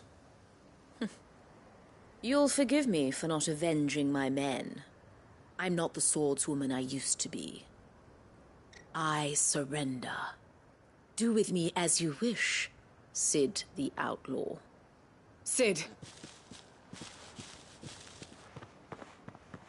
Ah, Doris. I take it you're not here to rescue me from our brooding renegade? You know, I always wondered where you'd vanished to. But casting your lot with this criminal of all people... Better fighting for a cause than killing for coin. I'm sorry, Cid. I should have told you sooner.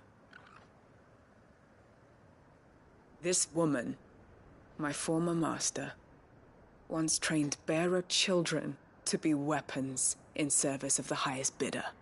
She raised me like a daughter, and I did terrible things to earn her favor. It wasn't all terrible, surely. We had our fun, too. You were always so eager to learn, and had such clever hands. All my other children took either to the blade or to the books. Always either or. But you proved yourself a master of both. That's why I kept you for my own. How about it, my little dagger? Care to swear that blade to me again? I never swore my blade to you, nor will I ever. I fight for a higher cause, to liberate the bearers of this world. Farewell, Master. Thank you for making me the weapon I am. You always were a righteous child. Perhaps that's the reason I loved you so.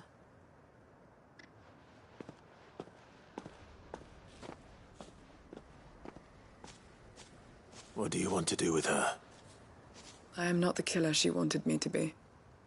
Not anymore. And she no longer has friends in high places. The Dame does, though. Her connections at the Imperial Court will see that justice is done. All right. If you're certain. I am. And thank you for everything.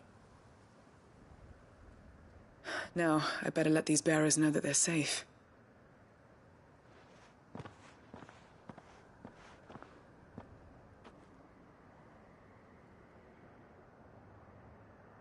And I should head back to the hideaway and put Cole's mind at ease.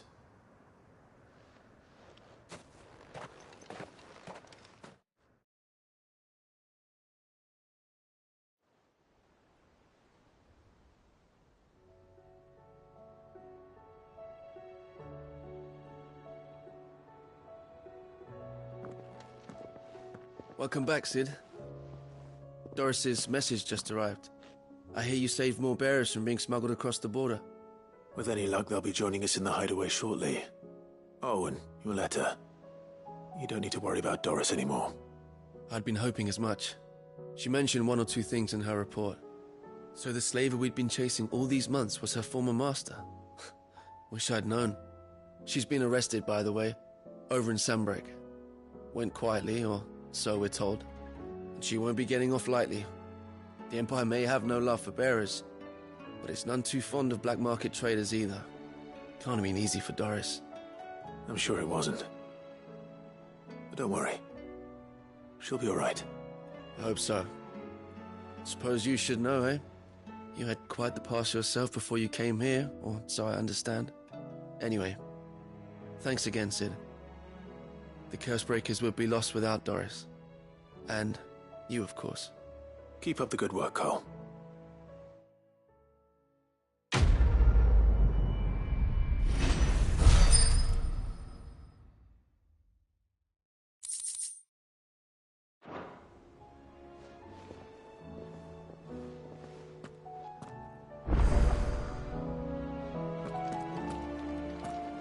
Karen says she'll provide what she can for our voyage to Ash, and has even agreed to forgo payment.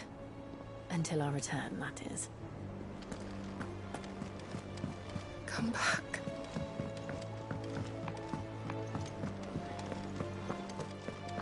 Oh, don't tell me we've run out of Papio nuts and all. Ah, the man himself. We were just about to make a start on that sword I promised you. It's funny, but none of this would have been possible without your help. You remember Camille? We'll be using his leatherwork for the grip. The steel, meanwhile, will be tempered in a fire, burning the cinders you charmed out of old Zoltan here. And that whetstone from the Outer Isles, that'll be what gives the blade its edge. And the final flourish will be my talented colleagues' engraving. A team effort led by the greatest blacksmith alive. Now, save that talk till the thing's finished, yeah? Right. I'm ready if you are. To the bellows it is, then.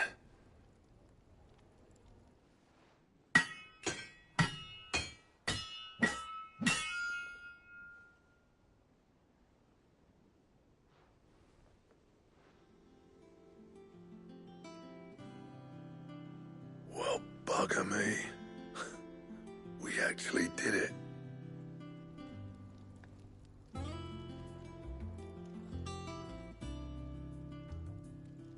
The sword to end all swords. Ragnarok. It's quite something. I trust you'll take good care of it. Thank you. Both of you. So, does this make you pair the greatest craftsman alive, then? This? Nah. This was just following the footsteps of the greats of old. It'll take more than that to earn us our place in history. But we're up for the challenge. Here. A list of materials. Zoltan and I got talking on the long road back from Dravozd. We reckon with those items there, we could craft something even better than the Ragnarok. Something worthy of a legendary outlaw like yourself. That's a weapon I'd like to see. You leave this list with me. I was hoping you'd say that. One legend at a time, eh, lads? Before you start on the next, who fancies raising a cup to friendship reforged? Good idea. No more drinking to forget my past. It's about time I had something to celebrate. Then tap the kegs! Vulcan's boys are on their way!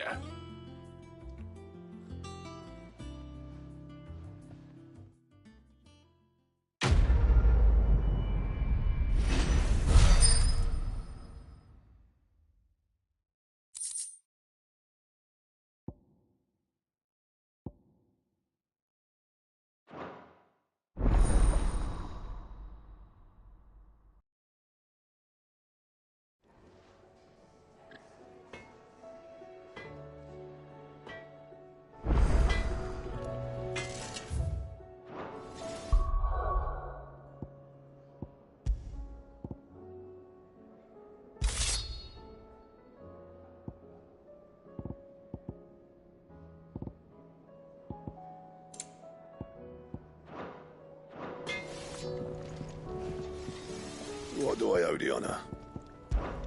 Yeah. The weight of all that shit.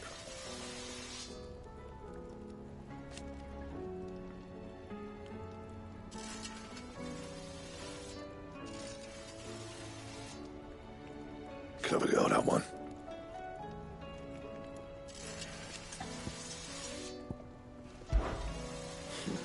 I never thought me and Zoltan would ever speak again, let alone work together.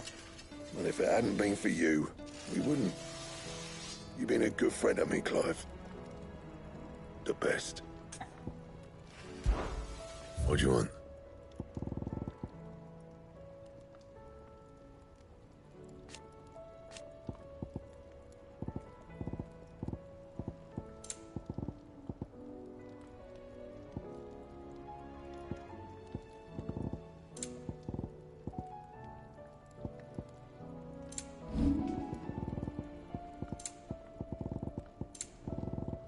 That it?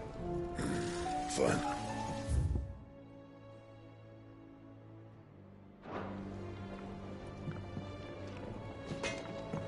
The stews.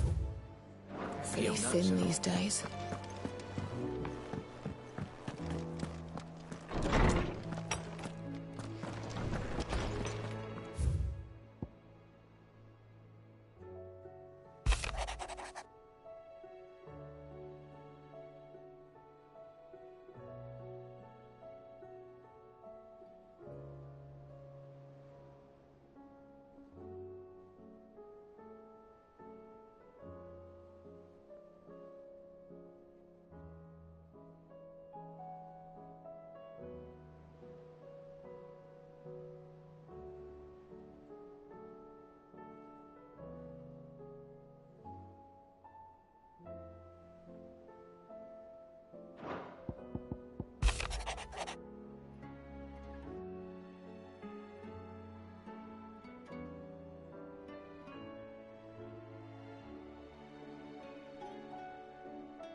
will not forget this kindness, my lord.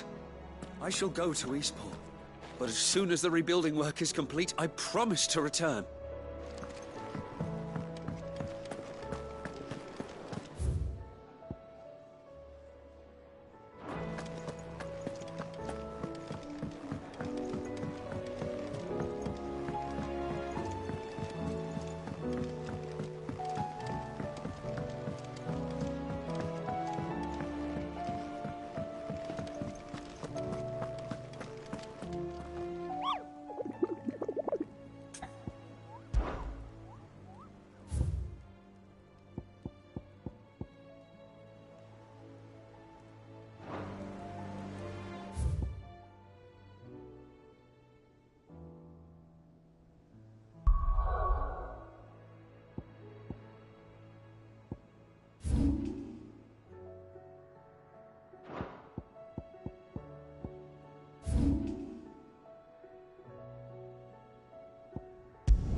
Let's go. Faster!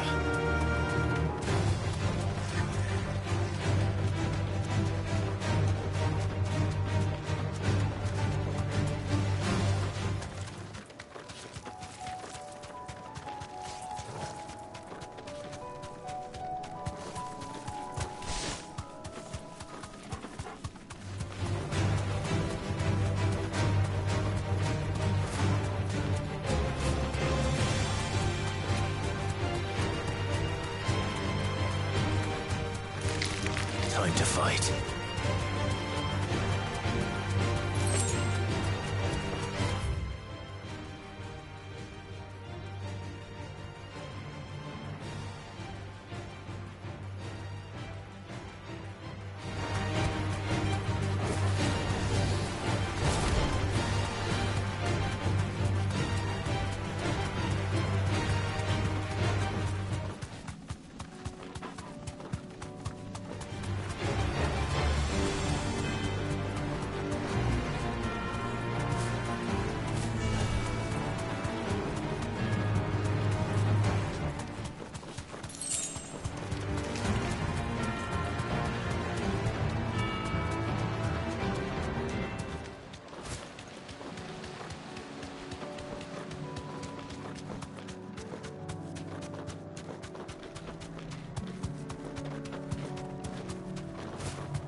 You deserve a rest. This won't be easy.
want to go.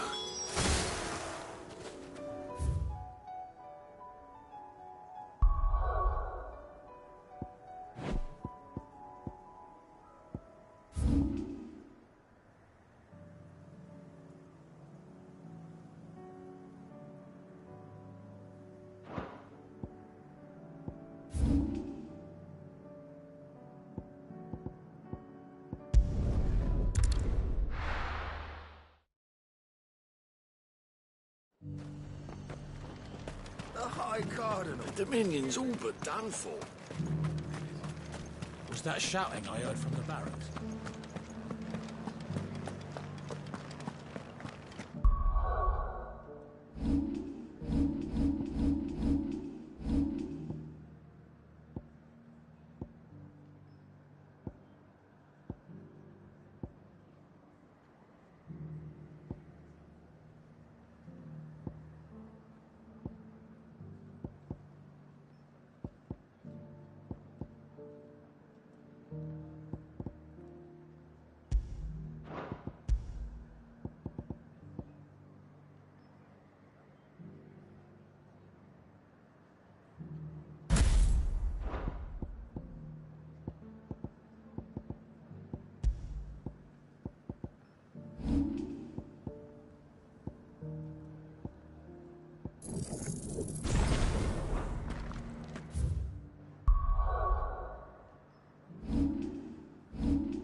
And you're just gonna fall into line. I don't trust this Duke. Oh, Clive. What am I to do? My wards and I may soon be without a home. What's happened? The High Cardinal has descended from his lofty throne and taken up residence here in Northreach. The High Cardinal? Leader of the Council of Elders, second only to his Radiance at the head of the Imperial government. Not that any of those things still exist.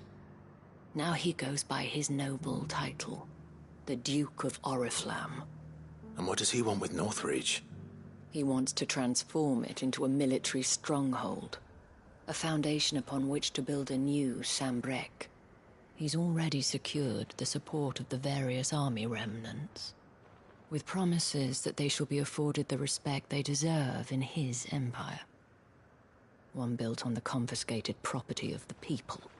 He would rob the populace to pay for it. Believe me, I have used every means of persuasion to discourage him from this folly. But for whatever reason, he will not listen to me. What does Captain Philippe make of this? When the town was under attack, it was him the soldiers rallied around. Couldn't he use that influence again? How? By speaking out against one of the most powerful men in Sambrec. A man whose stated aim is to revive the empire Philippe's comrades swore to serve, and to improve the soldiers' lot within it. The captain can offer them a regular supply of gruel, and an occasional trip to the Vale to help them forget the terrors they face each day. The Duke offers them a vision of strength and safety. No. Any attempt to incite mutiny would cost Philippe the support of his men, if it did not cost him his life. But given the mood around town, Mutiny may yet be unavoidable. The people have little appetite for further deprivation. Least of all when it serves only to elevate others. And who could blame them? Clive, would you appeal to the Duke on my behalf? For your services to Northreach, you have the respect of the soldiers, and they will take you to His Eminence if you ask them. And unlike Philippe, no bonds of loyalty prevent you from speaking your mind to the man. Well, will you try? You could hardly fare any worse than I did. I'll see what I can do. Thank you, Clive. Tell me then, where will I find this Duke of Oriflamme? In the garrison? Overseeing the troops, yes. All right. Wish me luck.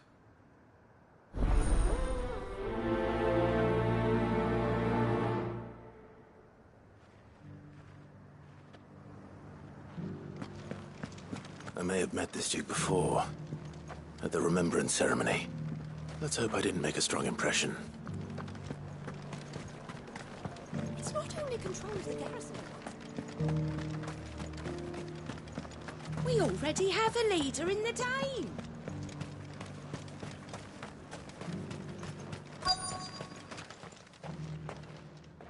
Halt! Oh, sorry about that. You're the dame's man, aren't you? You got some business with the captain? No, actually. With the Duke. I was hoping I might be able to speak with him. We're under orders not to let any civilians pass. But you should be all right. His Eminence has heard all about you and your heroics. Wait here. I'll go and ask.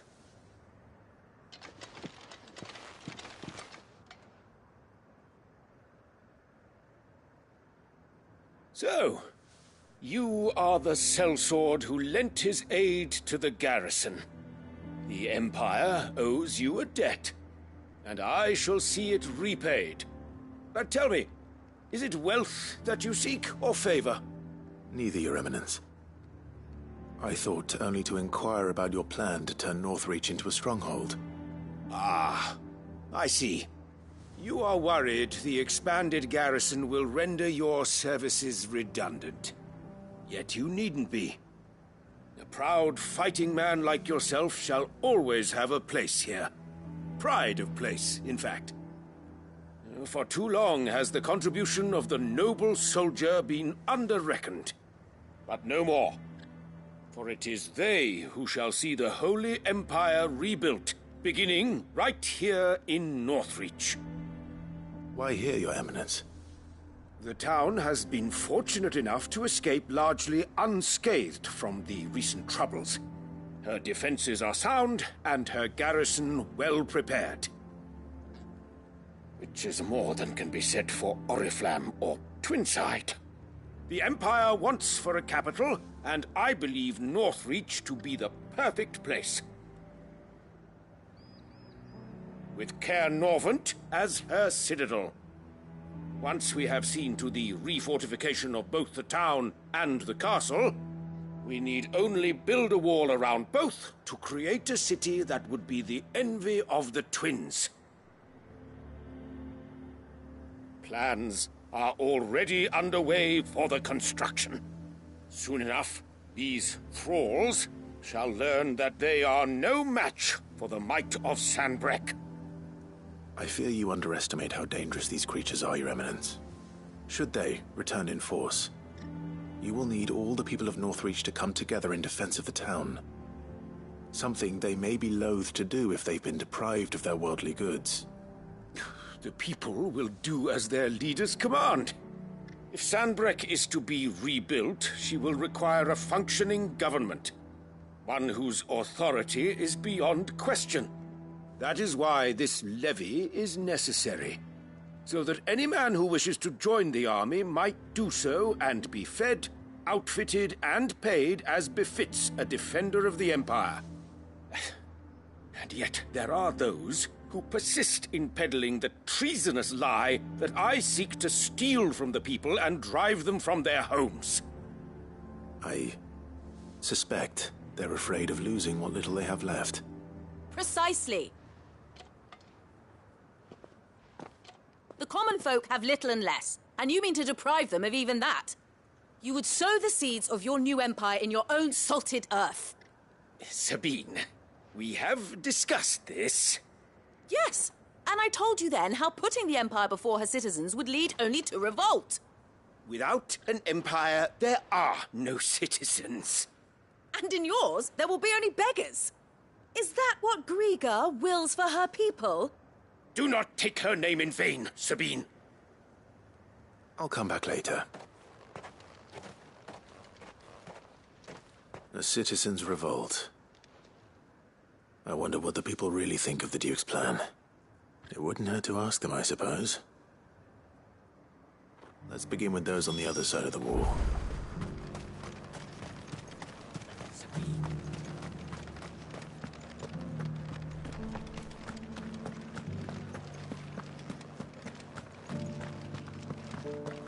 Do you think he was the only one who survived?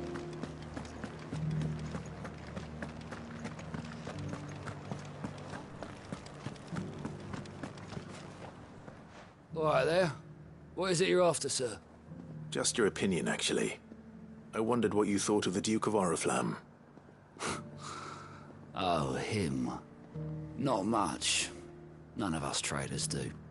It's thanks to nobles like him that we had to set up shop this side of the wall in the first place. Couldn't have the rabble getting any closer to the holy capital, could they? And now he's trying to drive us out completely, threatening to take everything we got from us if we don't clear off. If the dame said she wanted him run out of town, I'd be straight through that checkpoint, tar bucket in hand.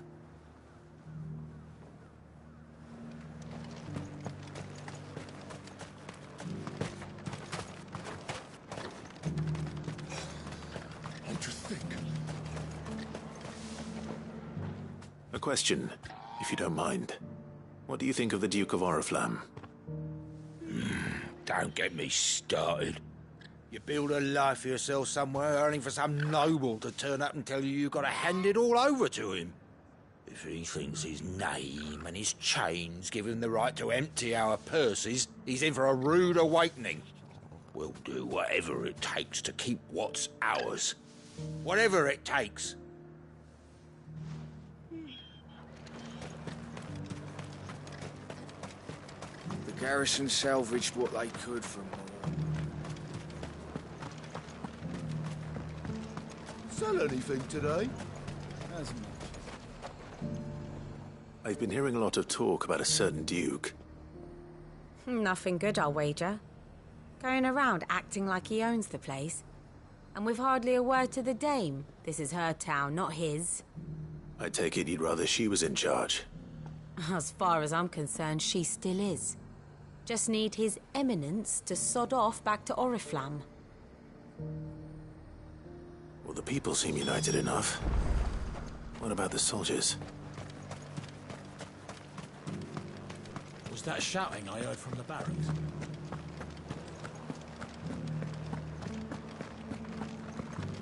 you think he was the only one? And you're just gonna fall into life? Excuse me, do you have a moment? I wondered if you'd mind sharing your thoughts on the Duke of Oriflamme. Well, he's made a lot of enemies coming in the way he did. I mean, look around us. You can see the state the realm's in. The traders might not like having the screws put on them, but if they volunteered a few more of their hard-earned gil before things got bad, maybe they wouldn't have to. I think the Duke's got a point when he says rebuilding the Empire's the best way of making sure we're all protected. And if that means people who don't know one end of a sword from another have to make way for those who do, well, that's just how it goes.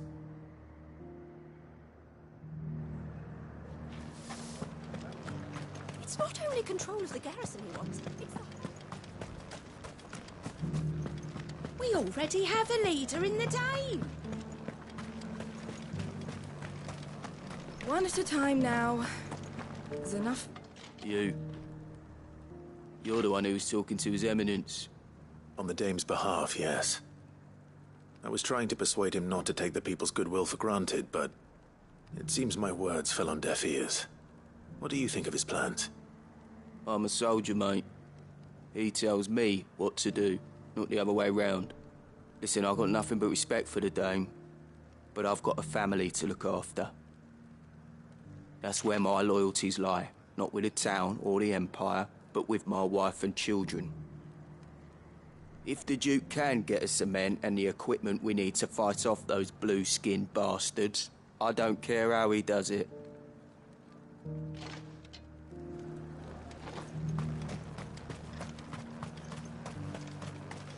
Sabine, you are embarrassing me. You're embarrassing yourself. I hear the Duke of Oriflamme plans to turn this town into some sort of fortress. Do you think that's a good idea? It's not for me to say. All I know is that unless the Emperor orders me otherwise, His Eminence's word is law. Look, no one likes all these taxes and tariffs, but empires don't come for free. Once Sanbreque is back on her feet, we'll all reap the benefits. Let's see what Philippe makes of all this.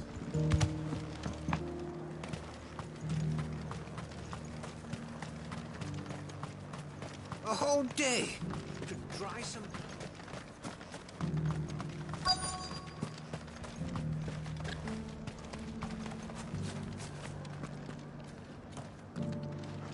Welcome back. Wraiths give you any trouble? Captain, do you have a moment?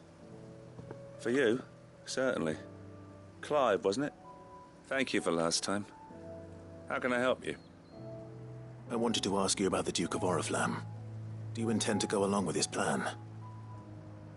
But to tell you the truth, I'm in two minds. It's my sworn duty as a captain of the Imperial Army to obey his orders. But I can't say I agree with him. Philippe, I remember you saying that you became a soldier to protect the people you loved. The Dame included. That's right, I did. Well, she doesn't agree with the Duke's orders either. She thinks they could tear Northreach apart.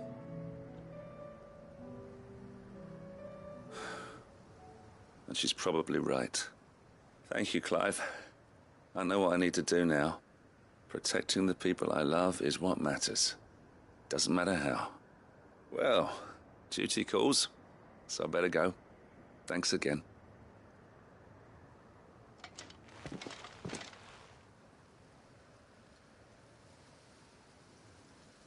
It seems Philippe wants to do the right thing at least. I expect Isabel will be pleased to hear that, if nothing else.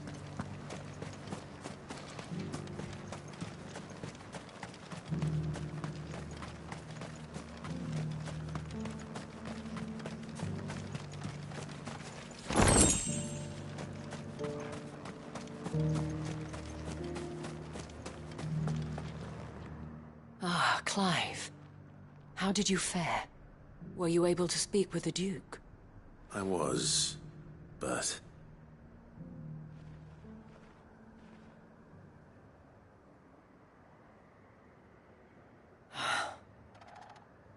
So Northreach is to be a fortress after all.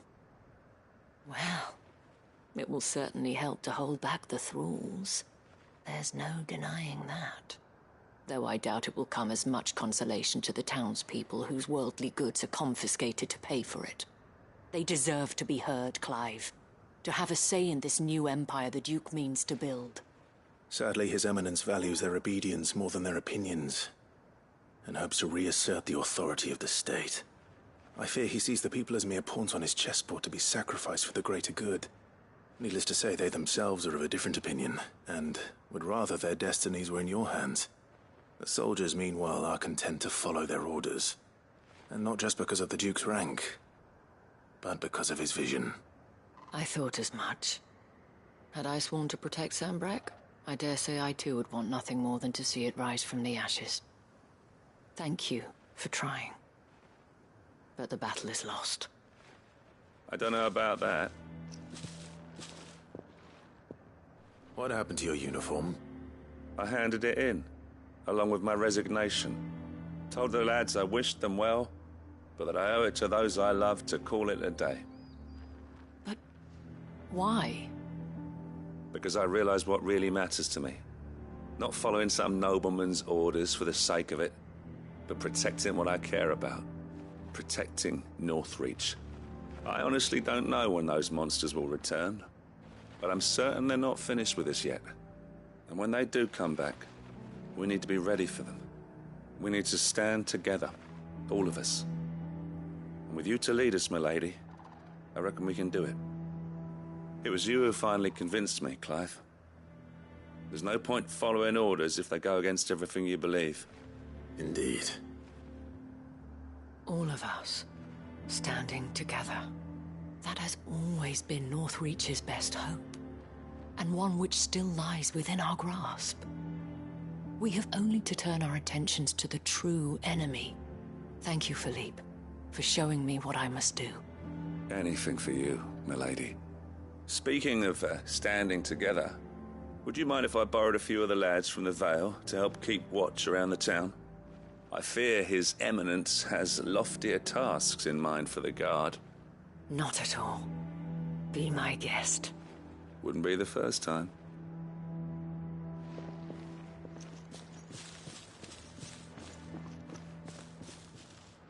There may be hope for Northreach yet. Especially with men like you and Philippe to champion our cause. I, for my part, shall continue to work upon the Duke, in the stubborn belief that I might still tempt him into joining hands. But I suspect I shall have to call upon your aid again. Until then, Clive. Until then.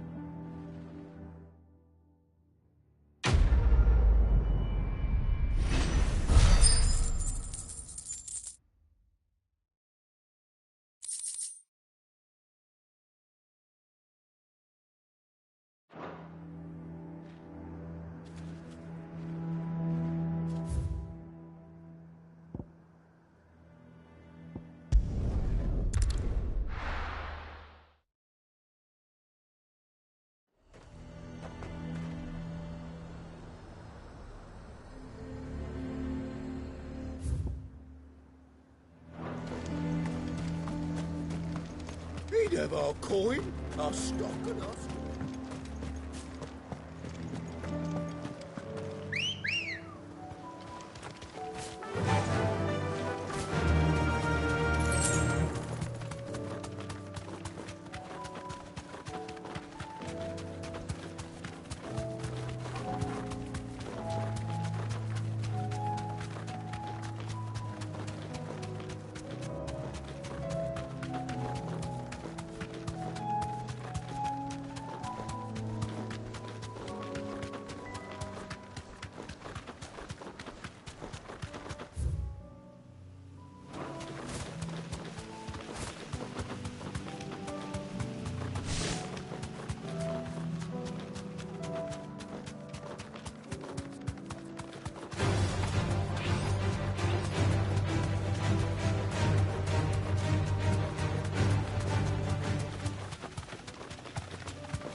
That's all of them. Owain can uncross his toes now.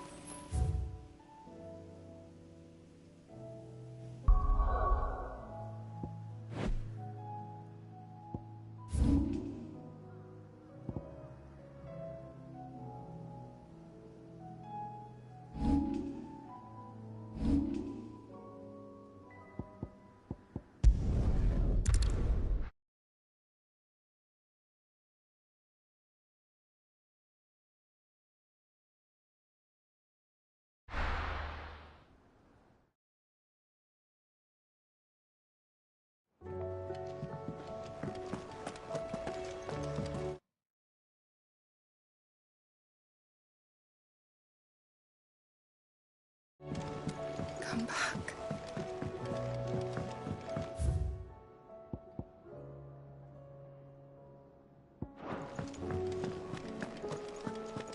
Oh, don't tell me.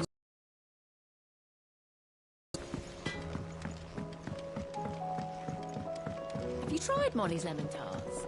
I've never had.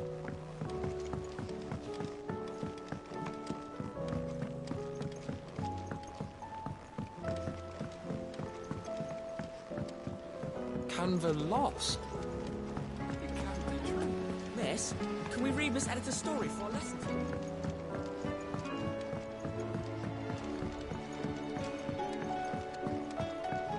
How was she? The Enterprise, I mean. Ah, Sid. Wasn't expecting you back so soon. So, is it good news or bad?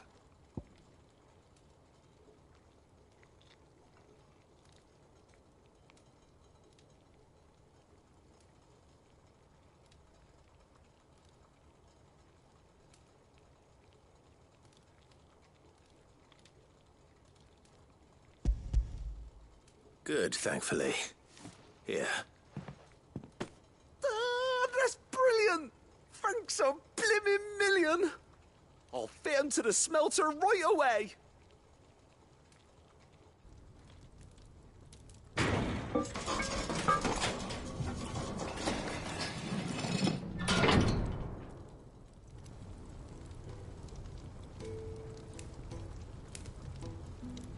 May I present to you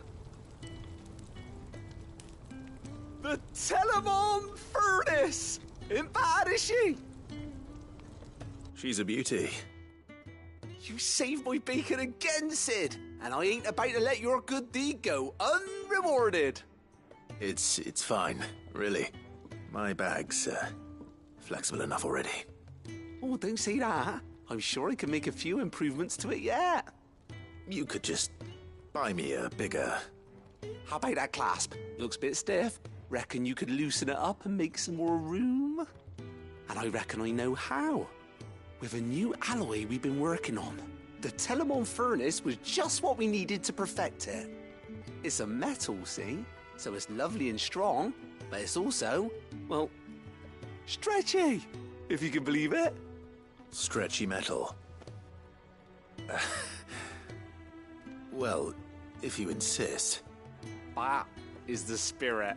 You'll love it, I promise.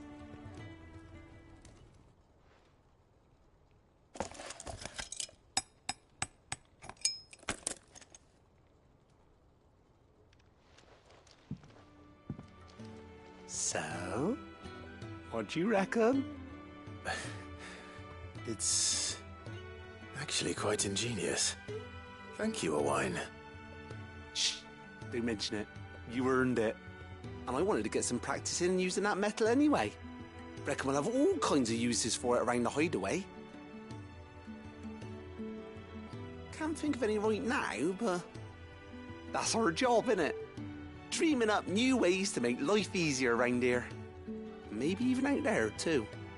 One day, the whole world's gonna know about the inventions you've helped us put together. That bag of yours will be the first of many. You mark my words. They'll hardly believe their eyes, I'm sure.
Come on. Run like the wind.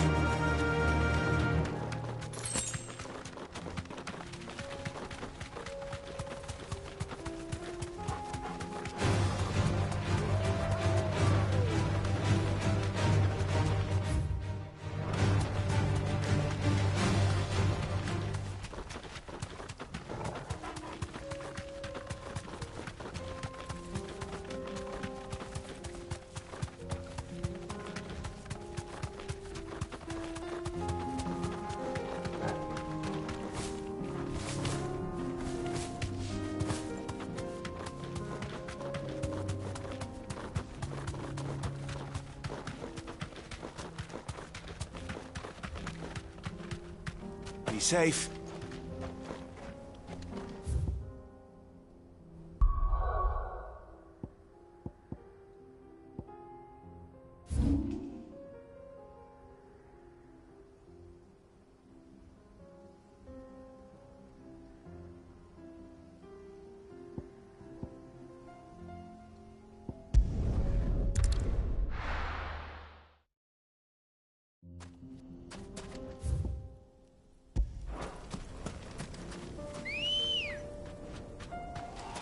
Good girl.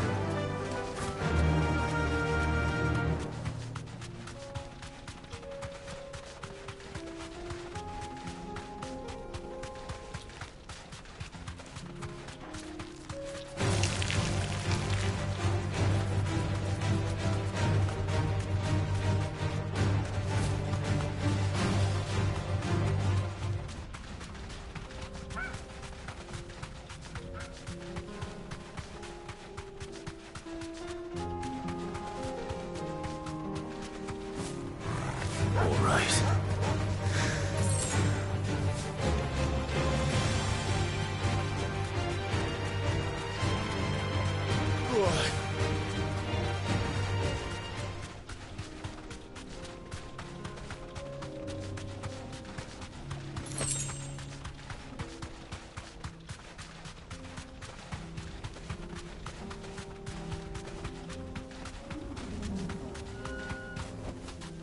You deserve a rest.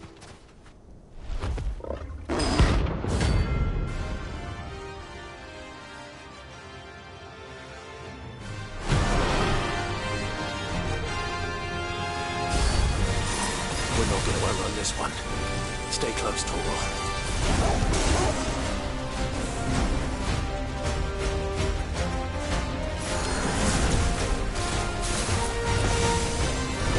Nice try.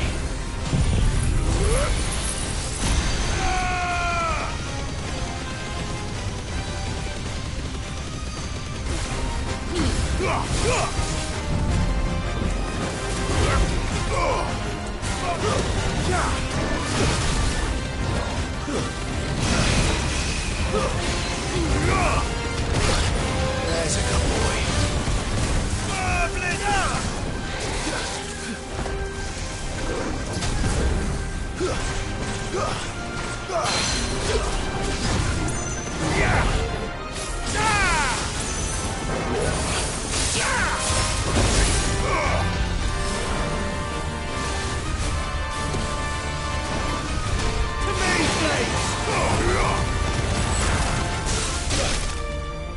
To me, boy.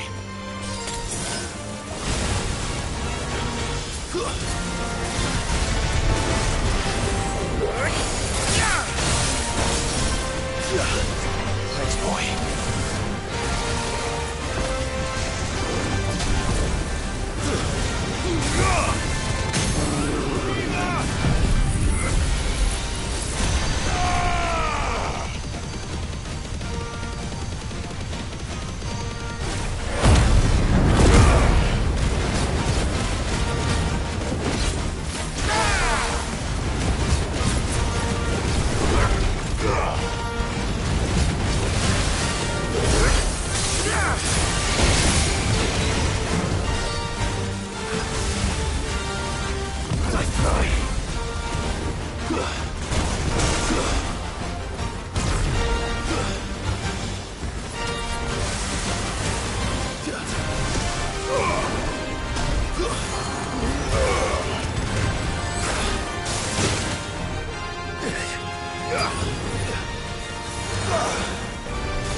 Should have picked on someone your own size.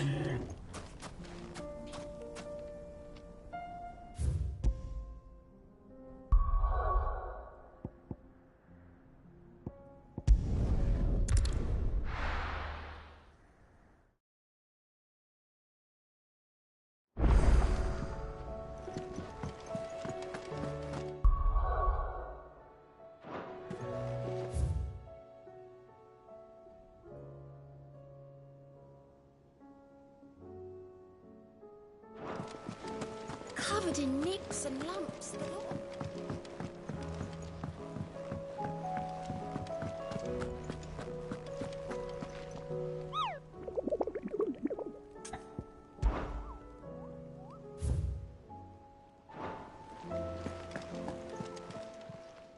How may I help you today, Clive?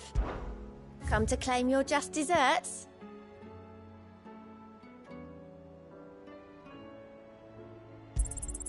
Here you are. Come again. I may have more for you.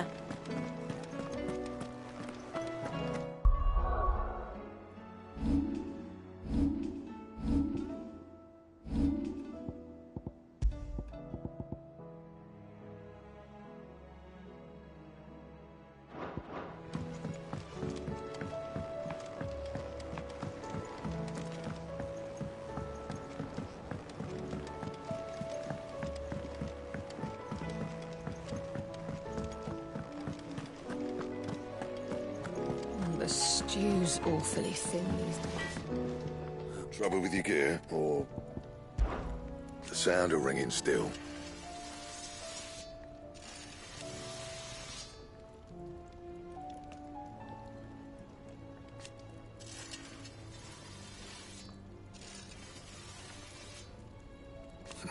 So we weren't.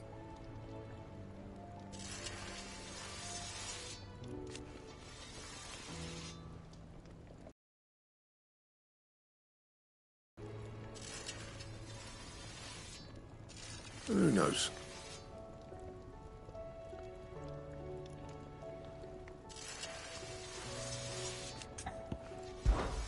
So, what'll it be?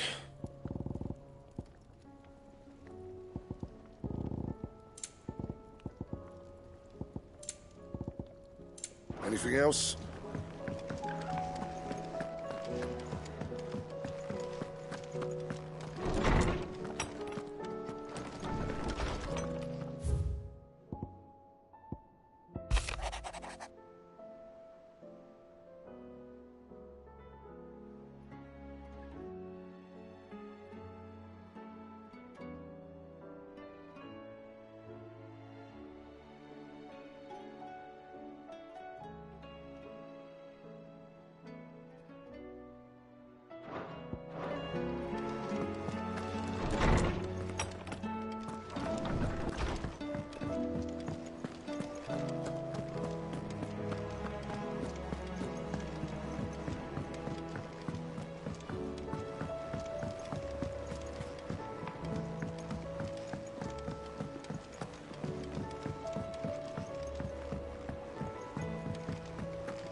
still say it were a compliment. Say it all you like. It doesn't make it true.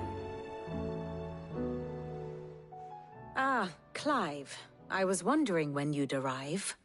Please tell me you've come to take our young prodigy here off my hands. I'm not here for Mid. I need information on Ash. Then why not ask Molly if you can look in one of her ovens? Go on. As soon as the Enterprise is ready, we'll be setting out for Drake's Spine. And we're going to need a safe place to land. Preferably one that won't see my ship blown to shit and splinters. If it were that easy, do you think Waloed would have resisted invasion for so long? Very little is known of Ash, and the information we do have is spotty and outdated. We have the good King Barnabas to thank for that. Waloed's borders have been closed to outsiders since the day he seized the throne. If there is anywhere safe to land, you won't find it on my map. Then tell us what we will find. I'm sure you know better than we do. But no splinters! All right. If it will get you out of my hair. But interrupt me, and it's over. Understood?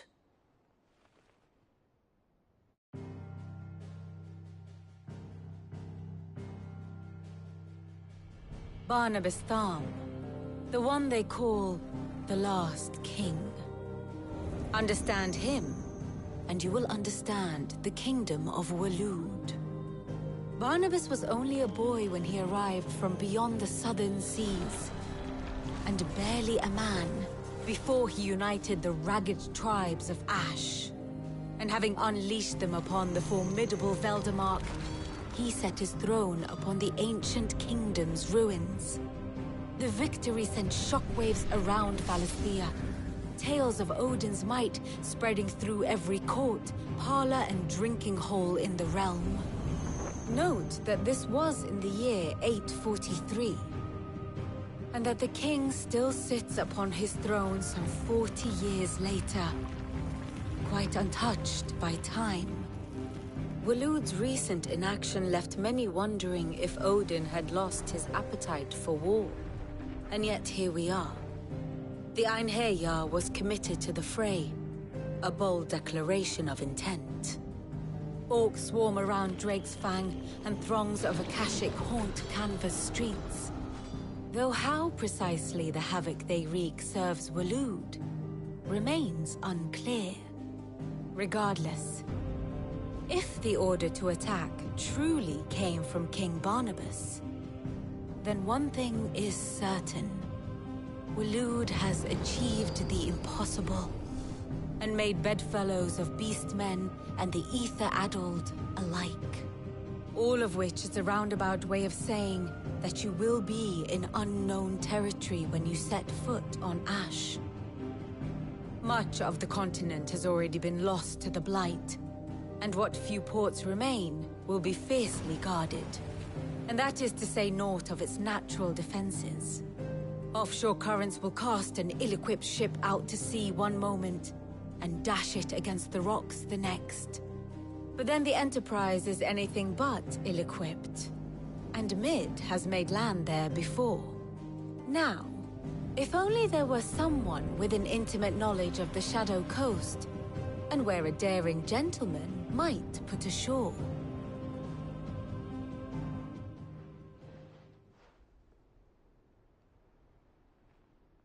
You see, Clive, you had the answer all along.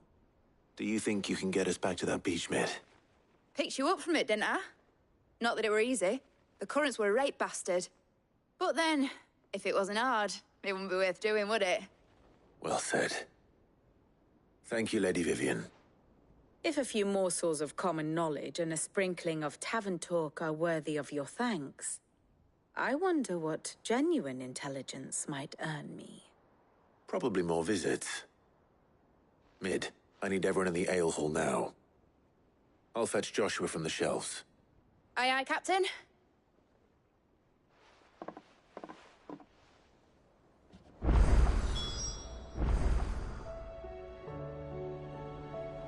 Clive, allow me to educate you. I have the details here. Very good.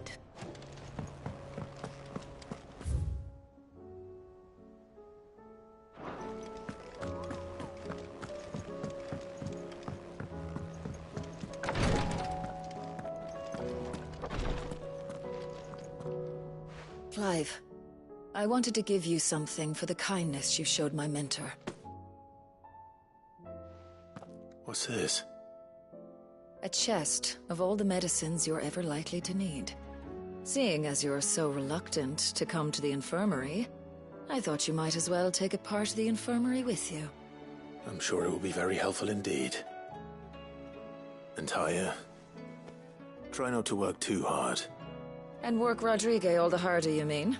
He's a quick study, but he's got a long way to go yet. I'll take that particular piece of advice when you heed it yourself, thank you very much.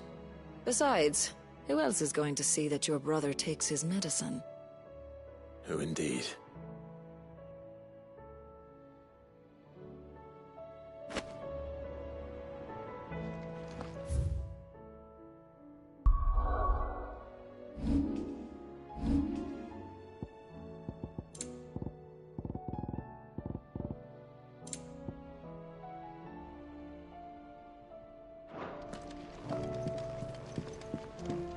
Please, your grace, stay strong. Ah, my lord Marquis. Your companions are kind indeed.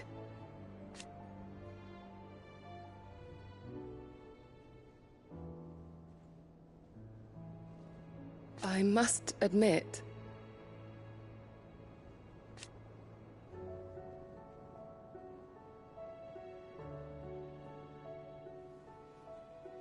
but I see now.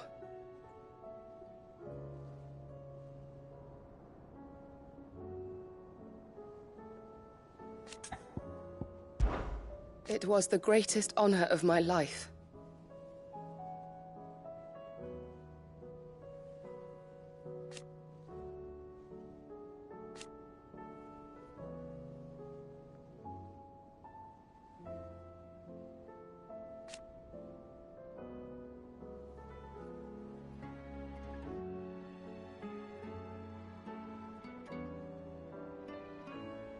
But now,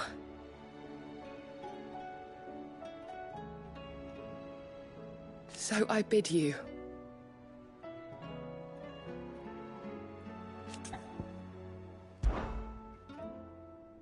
Yotei, is anything the matter? You seem troubled. Perhaps I might be able to help. My lord. Yes. Perhaps you might. It's your brother. His condition continues to worsen, though he does his best to hide it. The lesion on his chest pains him more with each passing day. I had feared as much. There are certain elixirs which can ease the suffering of those afflicted by the curse, but... But His Grace's case is severe. The drafts I have been able to prepare for him thus far have ceased to have any real effect. So I consulted with Talia and certain of my comrades among the Undying about the possibility of finding something stronger. And thankfully, a recipe was found. The only problem being that the critical ingredient is exceptionally hard to come by, and our supplies are almost exhausted. Unless we can secure more soon, your brother's anguish will likely become unbearable. My lord, I know that I have no right to make demands of you. But would you help? For Joshua's sake. For Joshua? Anything. Thank you, my lord. So, what is this critical ingredient? A rare herb by the name of stonerwort. It grows only where the ether is densest. The vigor it stores in its stems helps to counteract the curse. We discovered a patch near the aqueduct in Rosaria. But alas, yet more ether has erupted from the earth there recently, leaving the whole area flooded. The search continues for a new source. One that we might reach without being turned. So it's only that you can't reach it. The Stonewort itself is unharmed by the flood. Well, yes, but... Then I shall go in your stead. Oh, but, my lord... You've yet to find another source, correct? So for now, the aqueduct is our best hope. Besides, I'm a dominant. The ether can't hurt me.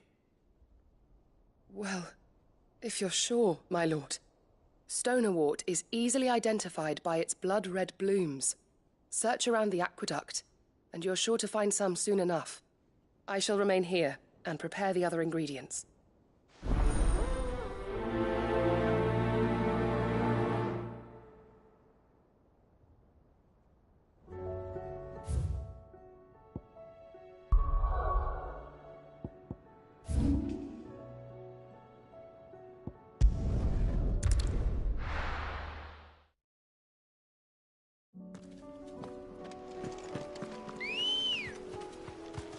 Good girl.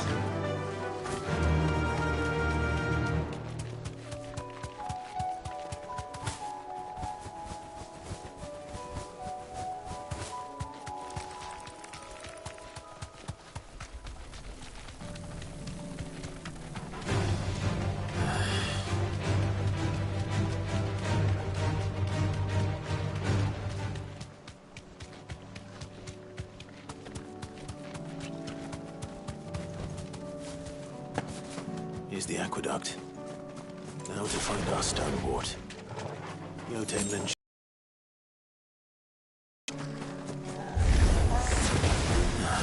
That's my luck. Well, I won't be picking anything till they're gone. There's only one thing for it. Waken wind! Thanks, boy.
Here it is. Better collect as much as I can before reinforcements arrive.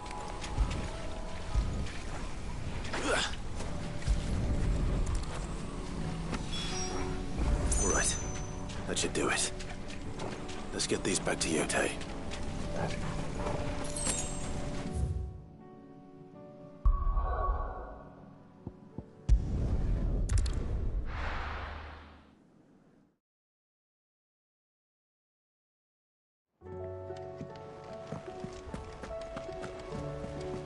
Covered in nicks and lumps.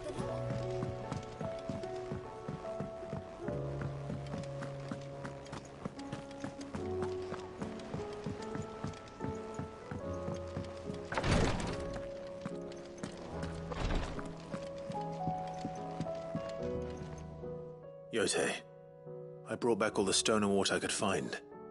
Will this be enough?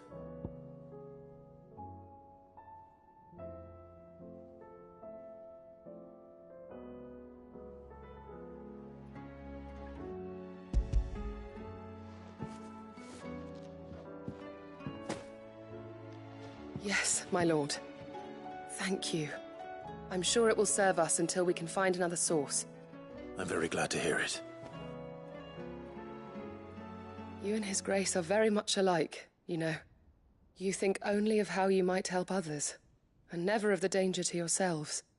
No more than you have minding my brother.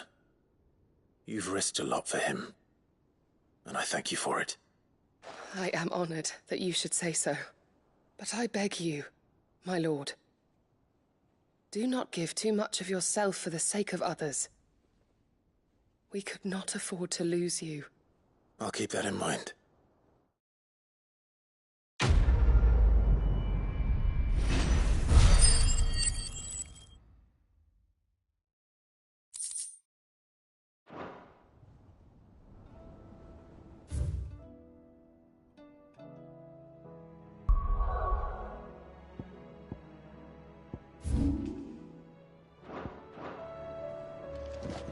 You and your brother really are alike, my lord. Though selflessness is a virtue, I beg you, please take more care of yourselves.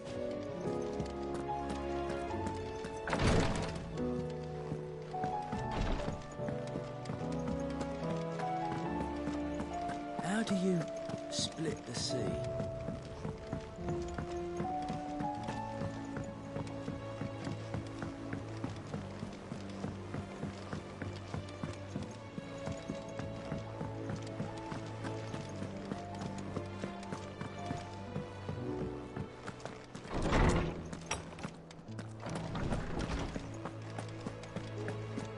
I have no reason to assume. Clive, you must listen to this. Lawsman, tell him. Do you recall when we spoke before on the divinity of Ultima? Well, it inspired me to delve deeper into the subject. And what I discovered appears to agree with the findings of His Grace. You will recall that my quest to uncover Ultima's origins began with the mural at Phoenix Gate. But while I've always known it to be important, its secrets have heretofore eluded me. Now, however, I believe I know where to find the more complete example, one that will reveal all we seek. Master Clive, have you ever in your travels chanced to hear of the Circle of Malleus? I would think not, few have. But there was once a time when the faith flourished, the oldest known religion in the Twins, and though its popularity eventually waned on Storm, hints of its dogma remain embedded in more modern faiths such as the Crystalline Orthodox. Wait, you said it waned on Storm. What of Ash? Religious monuments are often torn down or repurposed when new faiths rise to prominence. But if no new faith arose, then perhaps the ancient temples might still stand. And so, you see now why I must accompany you to Waloed. It would appear the past still has much to teach us, though in this case, it would not have been possible without the musings of Moss. To think that you carried a copy of my old mentor's chronicles all along. I am relieved to discover it in good hands. I shall guard it with my life. Joshua, if you're finished here, join me in the ale hall. I need to speak to everyone before we leave. Right away.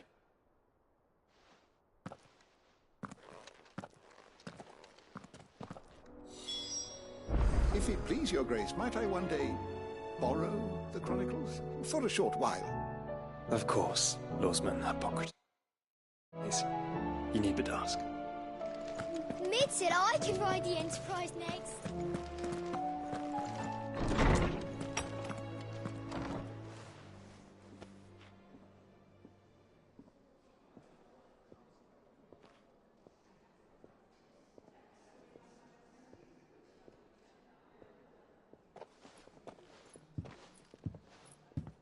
My apologies. By now you've all heard where we're going and why. So I won't bother you with the boring details, only the important ones. If we attempt to approach Stonehere by sea, there's a good chance we'll be sighted and fall prey to the capital's artillery. So instead, we'll disembark on the southwest coast and make for Drake's Spine on foot. I say we, but it's highly likely the entirety of Ash is under the rule of Ultima. A large party would only attract unwanted attention, as well as slow our march and require supplies which may be difficult to obtain. Only Joshua and I will be going. And a scout. Preferably a good one. Gav, do you know of any? You bet your ass I do. Might still borrow some of Lady Vivian's maps, though. Just in case, like. Once you've dropped us off at the Shadow Coast, you need to retreat into neutral waters, fly merchant colors, and stay inconspicuous. If you sense any danger at all, you leave us behind and return to Storm. Inconspicuous is my middle name. But like hell am I leaving anyone behind. The ship ain't going nowhere till your scurvy mugs are smiling on deck. Jill, the Enterprise will appear a tempting target for royalists and pirates alike. You're to stop anyone boarding. Don't worry. I'll keep the ship and her crew safe. You'll be needing passage home, after all. But... very well. If there are no questions, I'll see you all at the docks.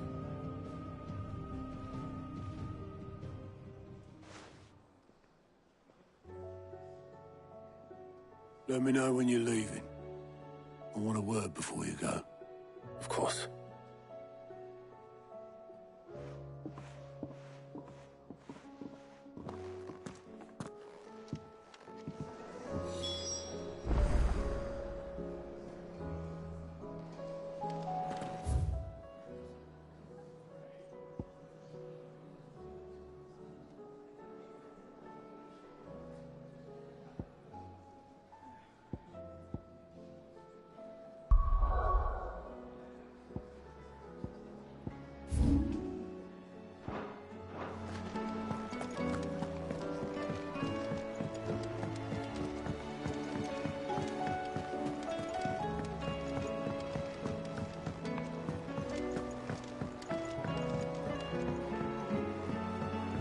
How do you split the sea, you reckon?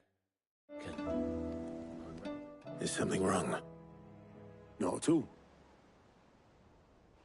Honestly. Can't a man wish his friend farewell? Just wanted to let you know that I'll keep things in order while you're off saving the world. I'll hold you to that.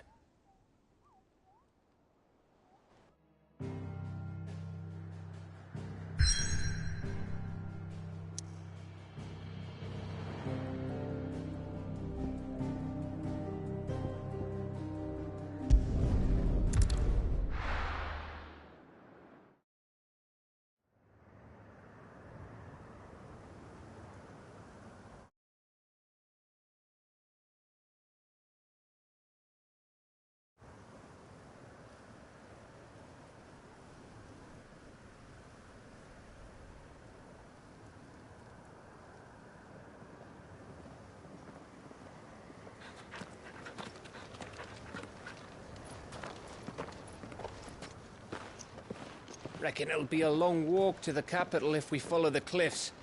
I'll scout ahead, see if I can't find us an inland route.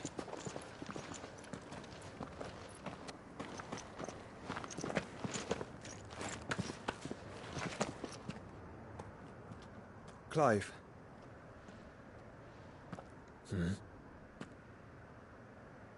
There's something I've been meaning to ask. You took her icon, didn't you? Yes, I did. She understood.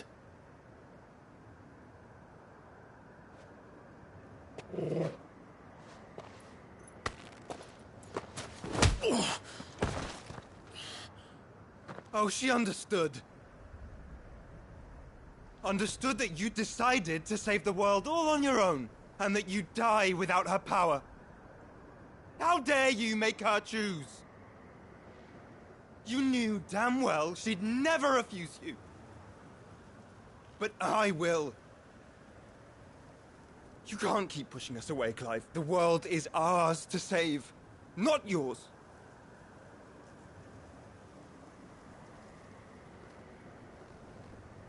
I used my gift because I thought it was the right thing to do.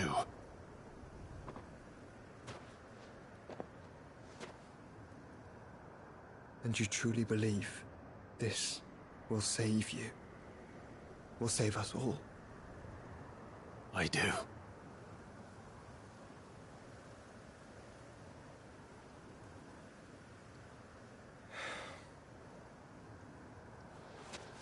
then so be it.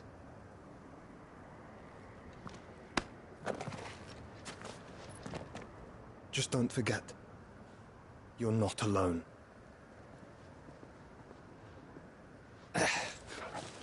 Think I found us a trail. Did I miss something?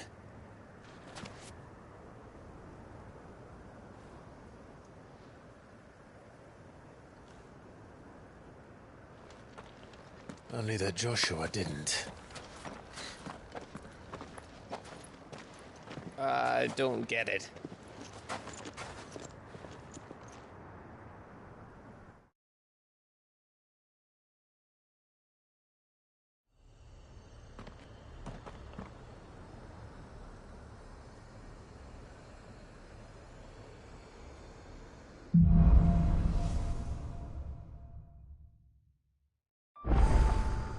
Always wanted to visit Ash.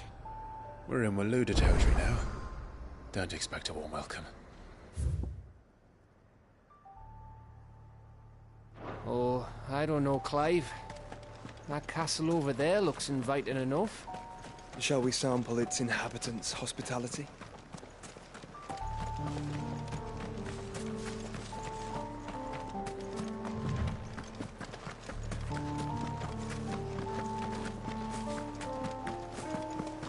Remember what I said about warm welcomes, Gav?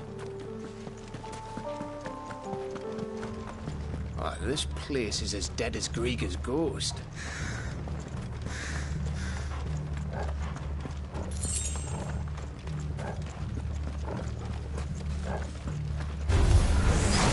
I knew I smelled something. I see only orcs and a Kashek here. Let's hope the villagers made it out in time.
Camber all over again. Where the hell are the Royalists? Seems you were right about that welcome after all, Clive.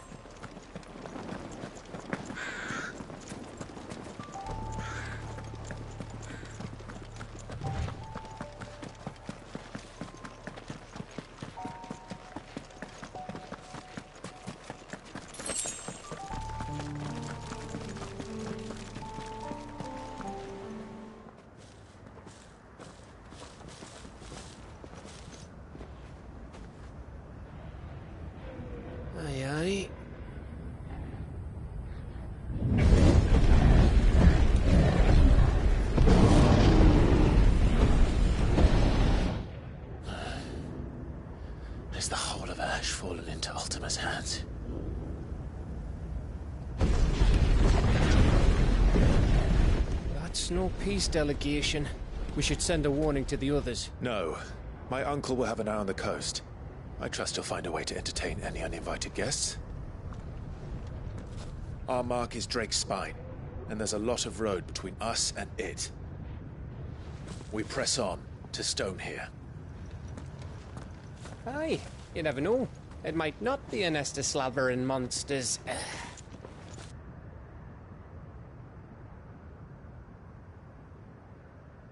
Clive, you must go on ahead without me. This stronghold is as old as Phoenix Gate, perhaps older. It may yet hide Ultima's remaining secrets, and if we are to best him, they must be unearthed. All right. Stay out of trouble. I always do. Mostly.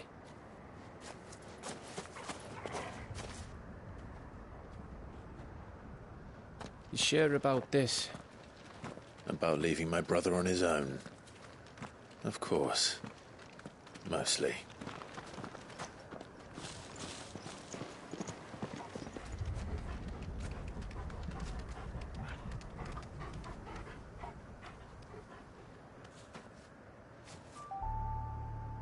Lady Vivian's map is so old it's hard to tell which way is up. But if I'm right, we're not far from a village called Aistla. Then we make our way there, resupply, and wait for Joshua. Good girl.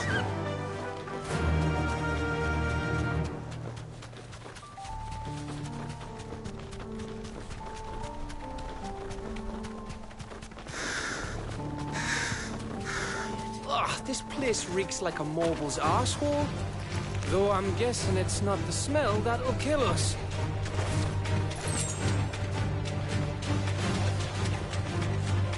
This won't be easy.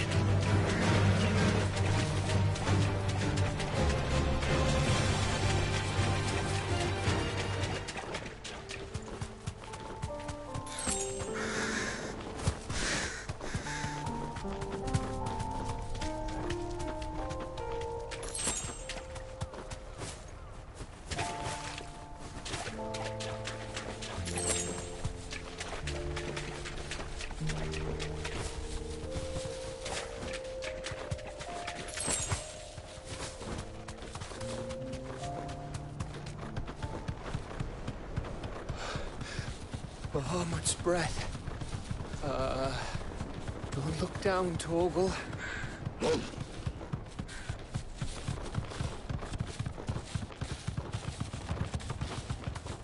That must be Aistla. Be safe.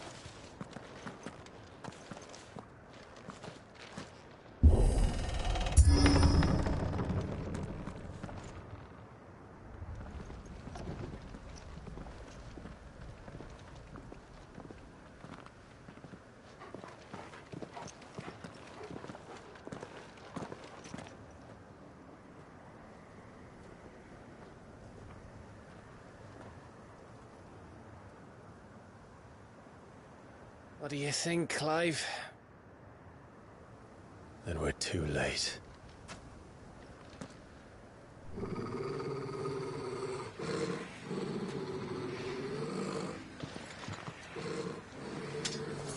Damn it. They're all turned.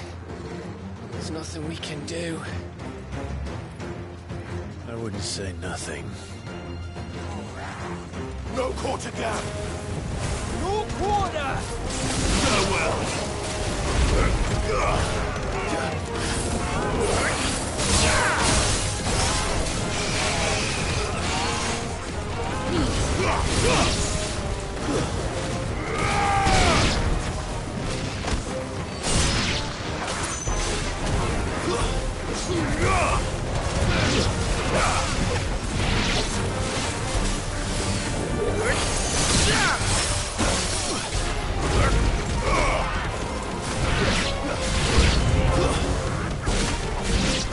You think all the villages in Ash are like this? A question for later, Cap.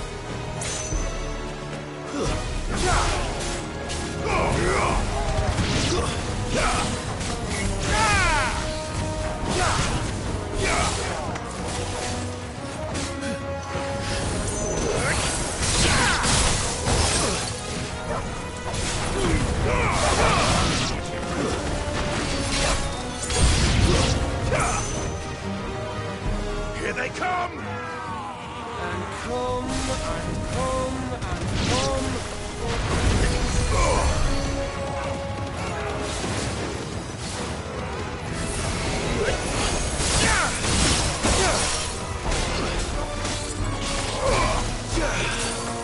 It's over!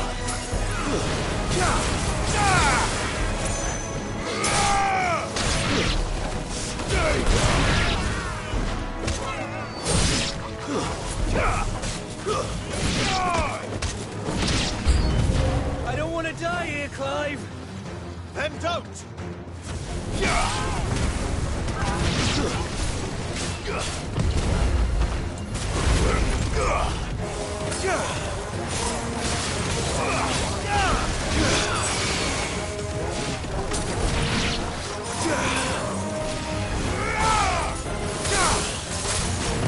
Too slow.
Gav.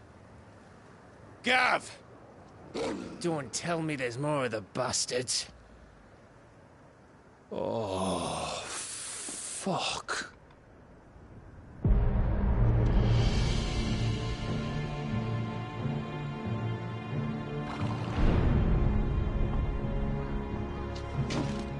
Have you come to watch, Odin?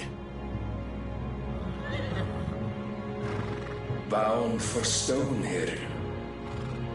Good. My master awaits you in the capital, though I cannot allow you to attend him in your present state. And how are you going to stop us? Why, with this!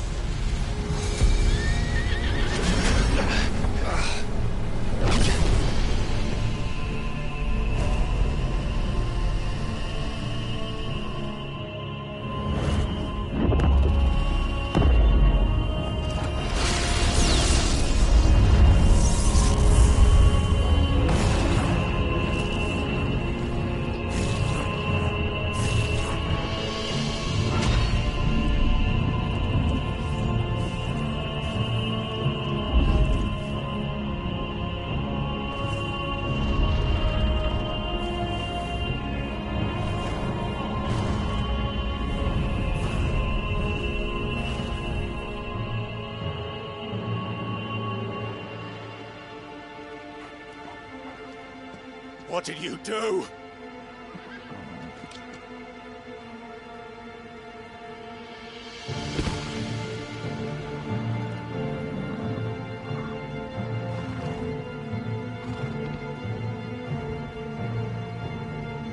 If the vessel would see the path opened, it has but to ask. I shall see that my master's prize is made presentable.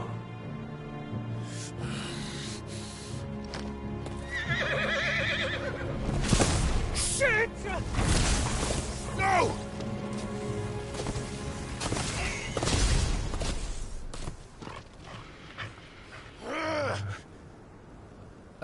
Clive, would you mind telling me what the fuck just happened?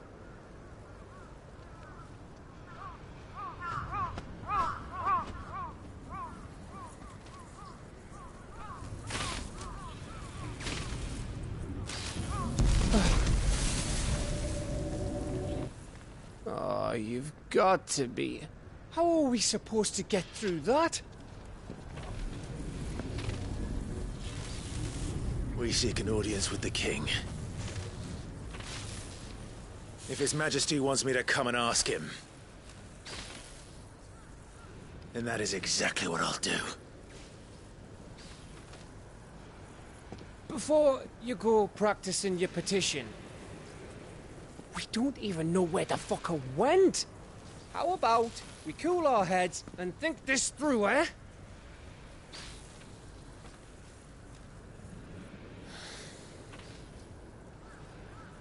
All right. Maybe there's something here we can use.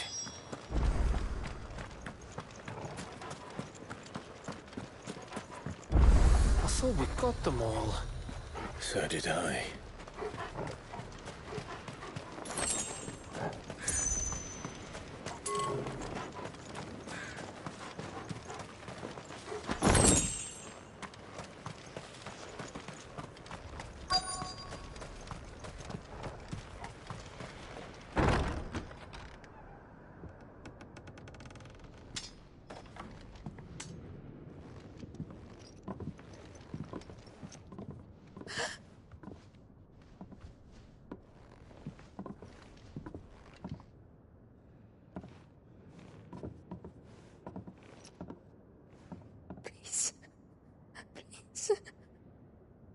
Please, no. Miss. Whoa, easy, easy. We're not turned, all right?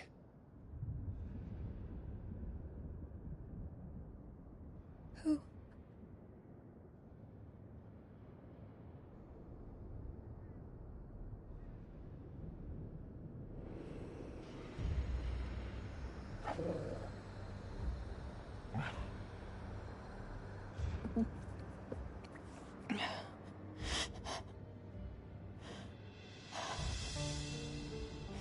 My thanks, kind travelers.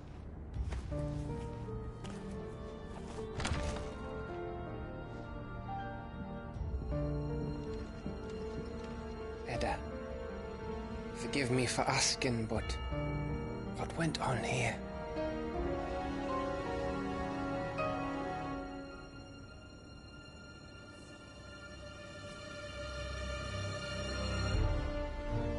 It all started when the skies changed. The elders said it was the Arche. One by one, people went mad. Minds taken by ether. Till only I remained. By then, I was too far along to run. And then the nights came. And I didn't know what to do.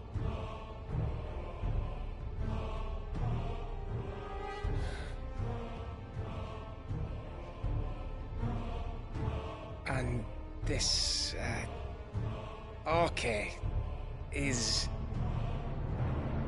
Just a story. Something our grandparents told us when we misbehaved. About how the heavens would grow dark before the land took her last breath. The end of the world. You said the others went mad.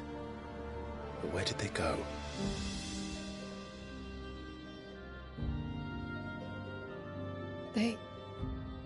They all left. Drawn east to the tower, to Reverie. The elders, the healer, the blacksmith, my husband.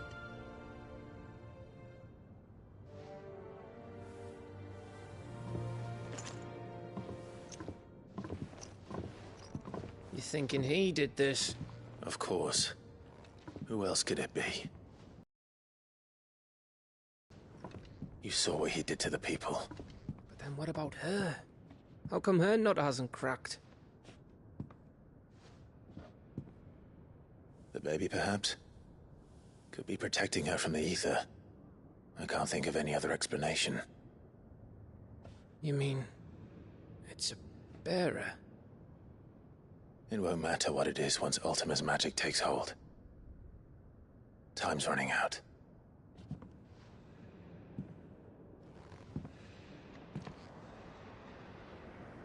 This tower. That's where we'll find the king.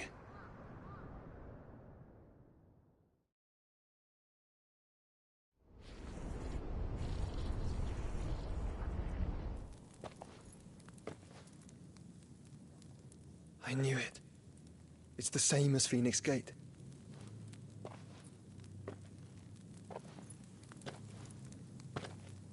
Which means at the end of these stairs should be...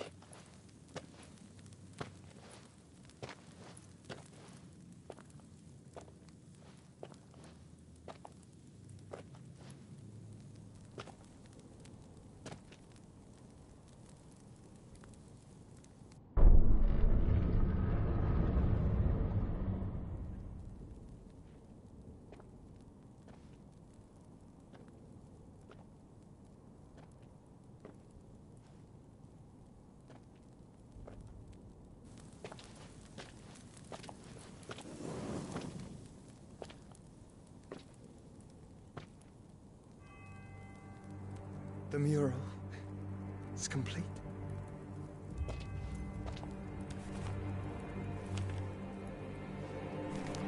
Ultima and his vessel, Ifrit. Garuda, Ramu, Shiva, Titan, Bahamut, Odin. Even Leviathan the Lost is here. But where is the Phoenix?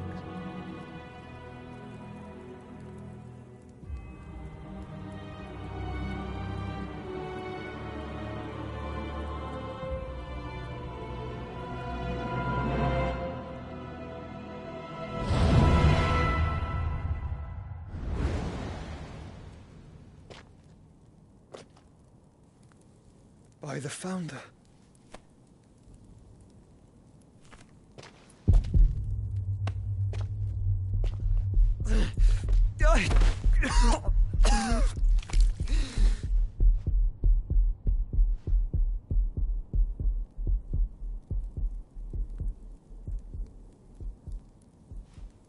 So that's what you want, isn't it, Ultima?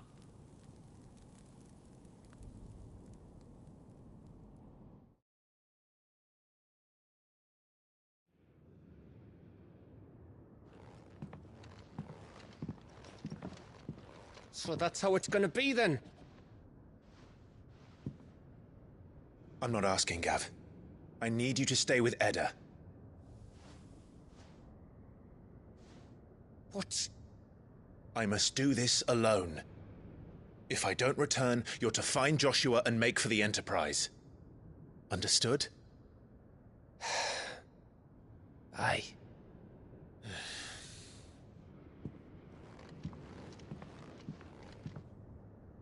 Just don't you go dying on me. Sid's name suits your miserable mug better than mine. Don't worry. I haven't finished with it yet.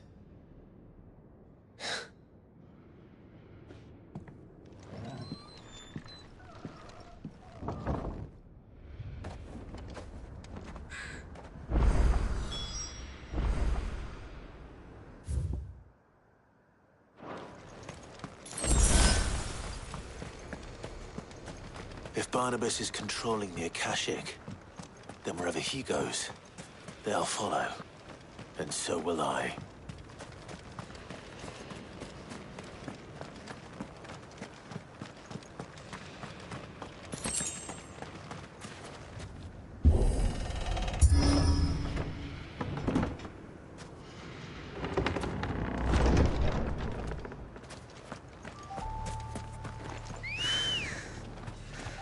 Good girl. Yeah!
This is it, boy.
I've come for you, Barnabas.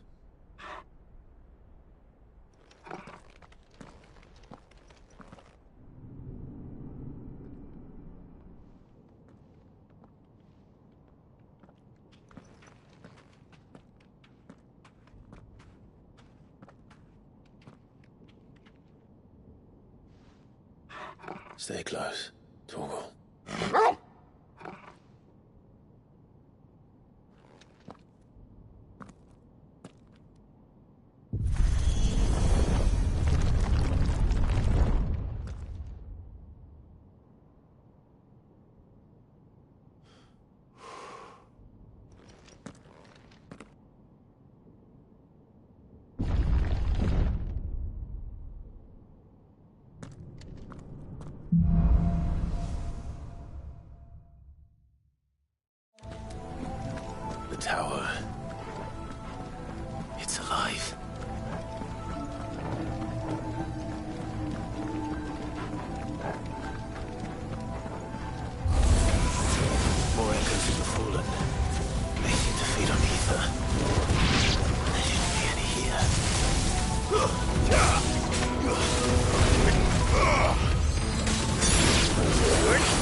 claws seem to have a mind of their own.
Mistakes.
If I were Barnabas, where would I be?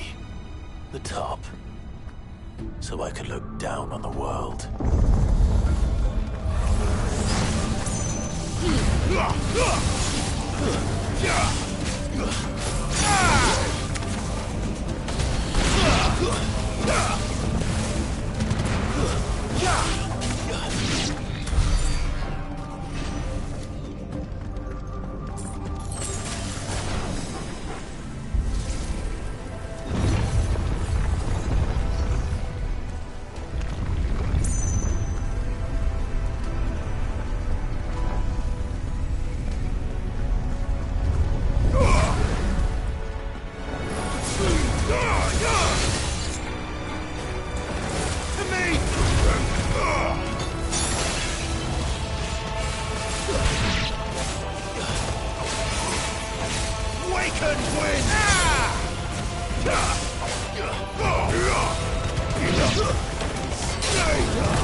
What was that thing?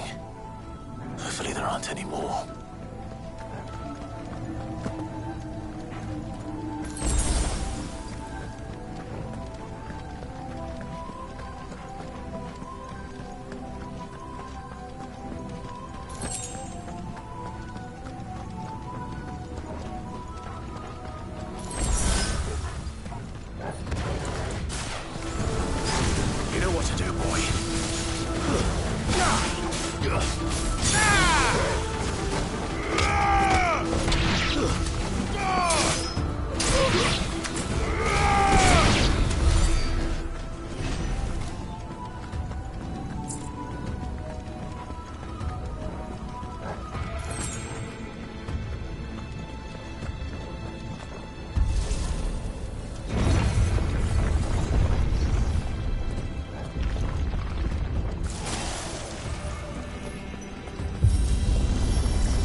But what more, eh, Torgal?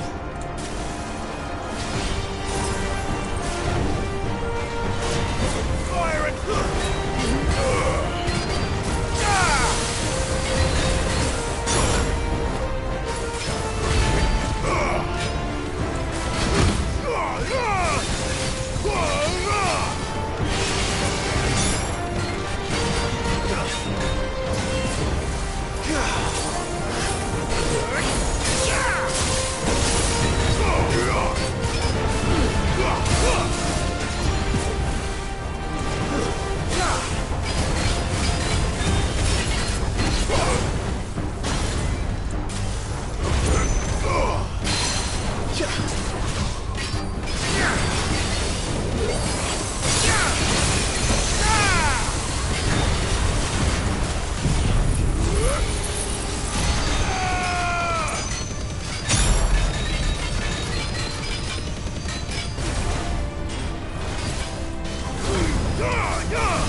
Almost there.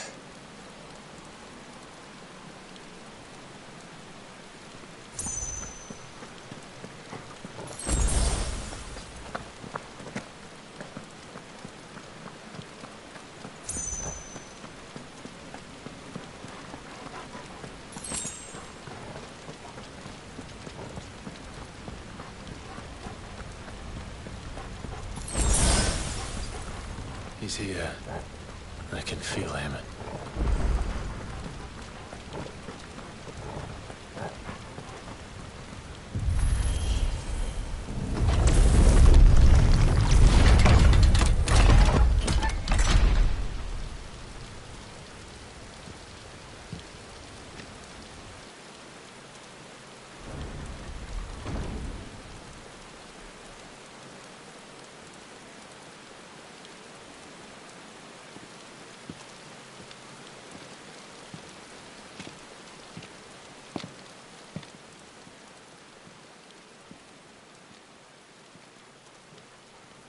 Why?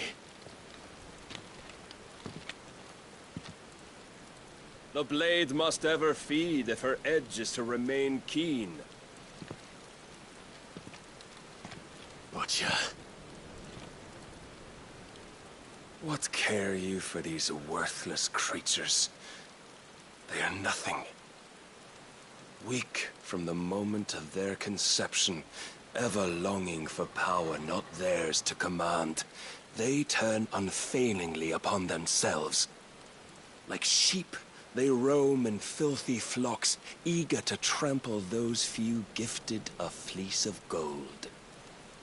or that they might feel contentment with their pitiful existence. Prejudice and persecution, severance and strife, every earthly wrong springs from the malice in men's hearts. Malice born of the pain and suffering that is free will. Its corruption is gnawed at your being from the very moment of your birth. You're wrong. It is no corruption. It is who I am. Every choice I make, right or wrong, gives me reason to carry on. And carry on I shall. Not as a puppet, but as a man. Which are you? There was a time I too thought those the only choices. What? Long ago, God granted man the gift of magic. And with that gift did he build great civilizations. Yet over time, man lost sight of the gift's true meaning, stepping from the path of shared prosperity to one of avarice. He abandoned his creator for sword and flame, and through his folly, beckoned the blight. Yet, there were those few who refused to turn their eyes from the heavens, and they prayed to God that he might lead them back to righteousness. And the Lord, he did answer. Before the worthy shall the gates of paradise open.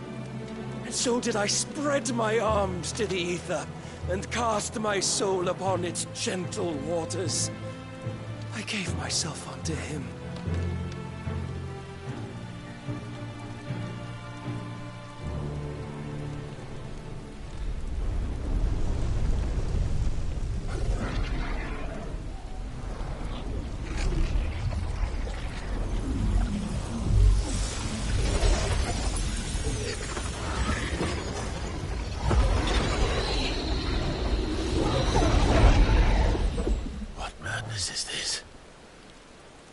My worth proven, the Lord charged me thus. If your kind are to find salvation, they must be made to serve. You see, paradise lies but a single step away. Could we only take it? Could we only leave our transgressions behind? For none save the pure of heart and mind may set foot in the new world. I will save us.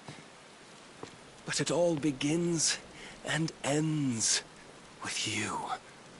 You are the key, Mythos. And with this humble offering, shall I prove my faith once more. So you forsook your kingdom. You forsook yourself to serve. Tell me, how is that living?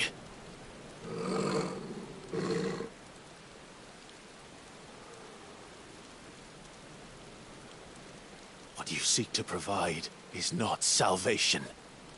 It's anything but. Life is about always having a choice. Take that away, and we might as well be dead.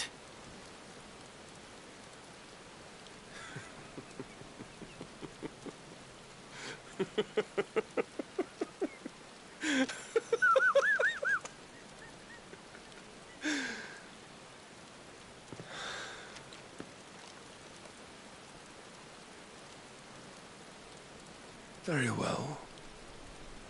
Come then. Show us the strength of your will. It's not the strength of my will that should worry you, but the weakness of yours.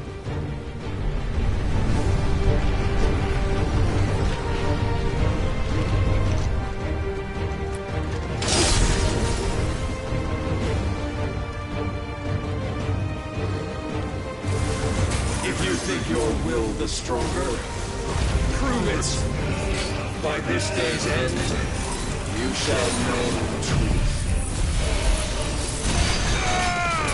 I tire of this.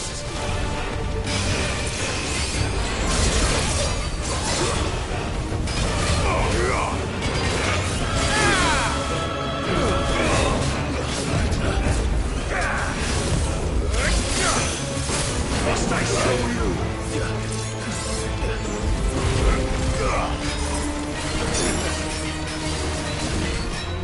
Blessed with the might of a god, yet still you fight like a man.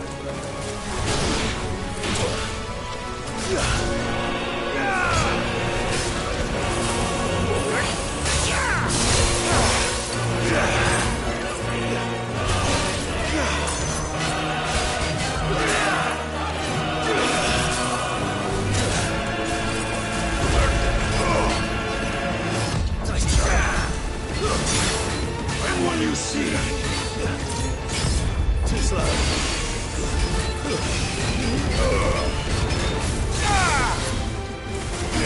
Follow me more. Nice try.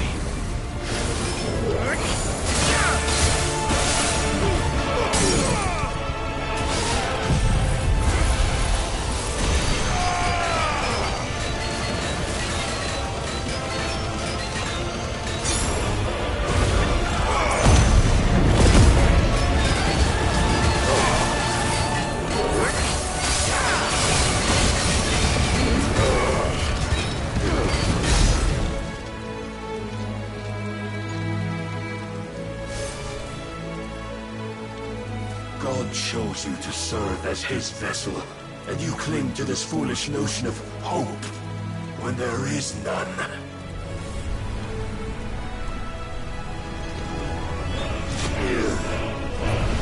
Fuck!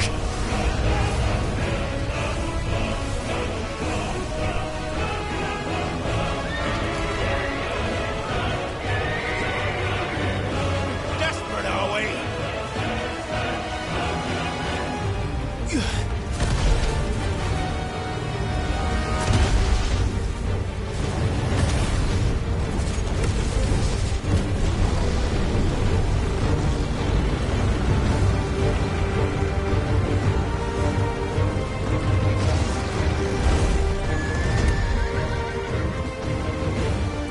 Finally, we can begin. Yeah!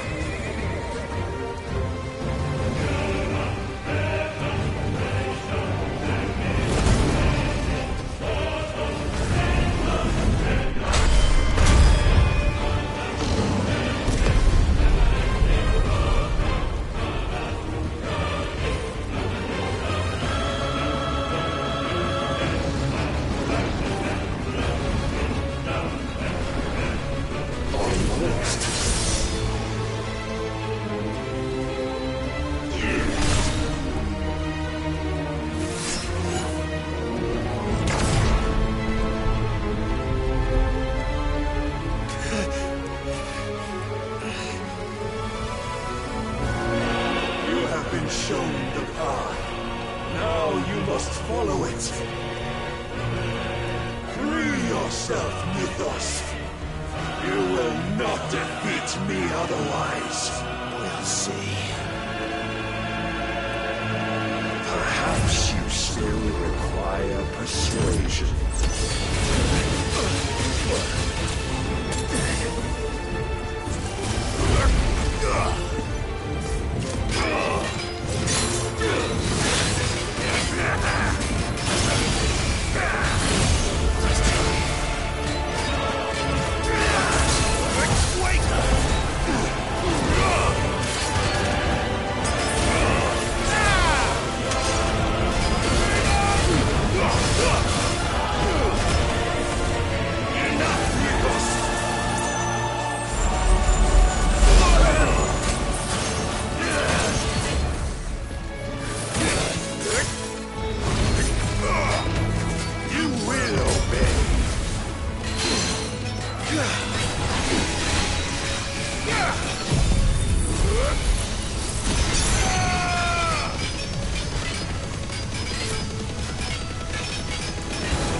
cannot!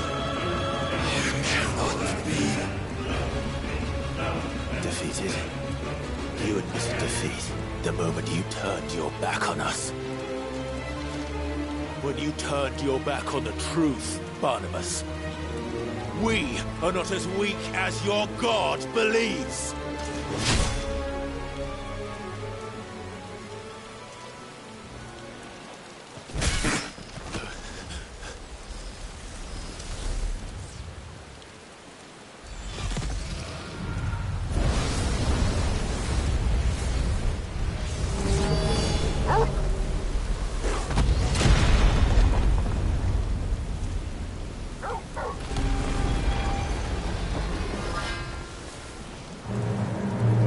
Damn it.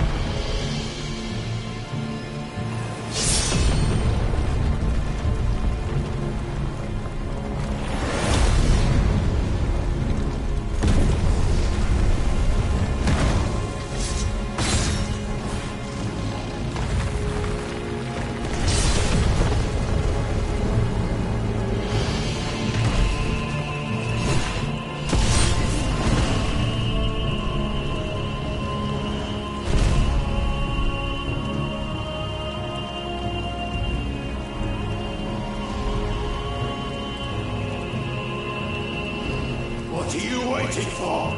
Men know nothing of strength.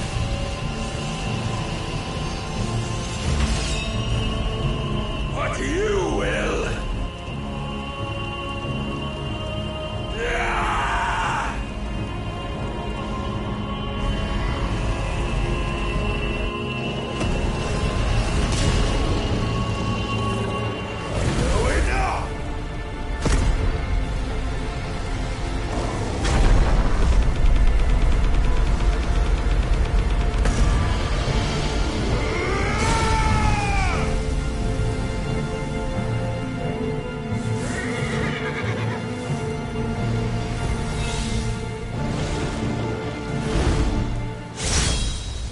You dare!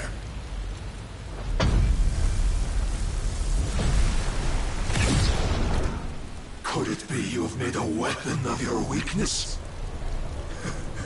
My apologies.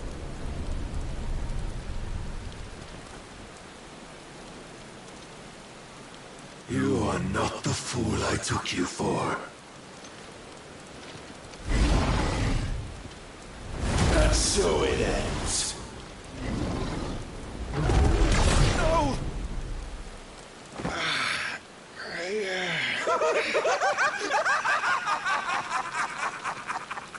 Don't tell me you are tired, Mythos!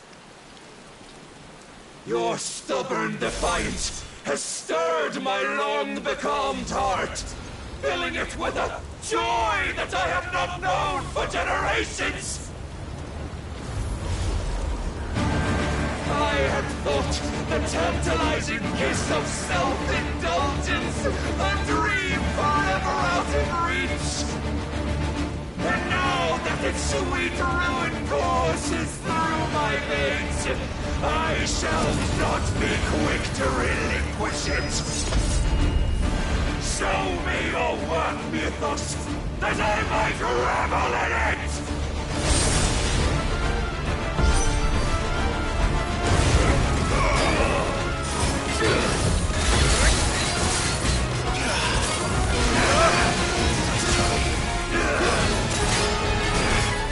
Come to me!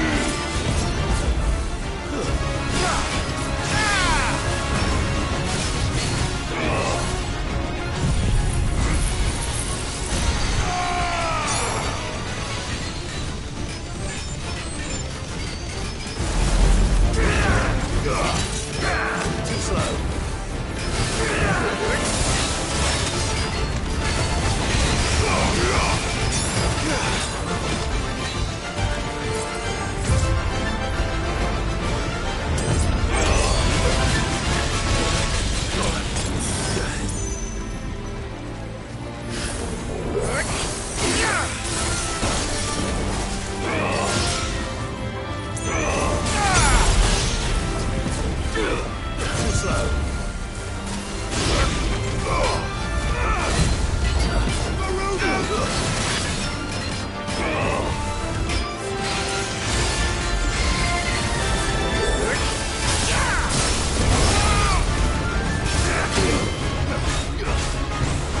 Long have I suffered the disappointment of lesser rivals, but no more.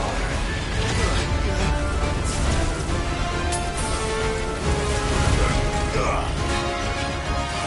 my constant congregation, salvation is come. Rejoice as our souls are granted peace unending. How do you know this day will come? What proof have you?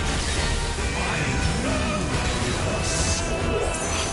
Your mere existence is proof of the Lord's grand design. I'll never serve your God! Fire and flame!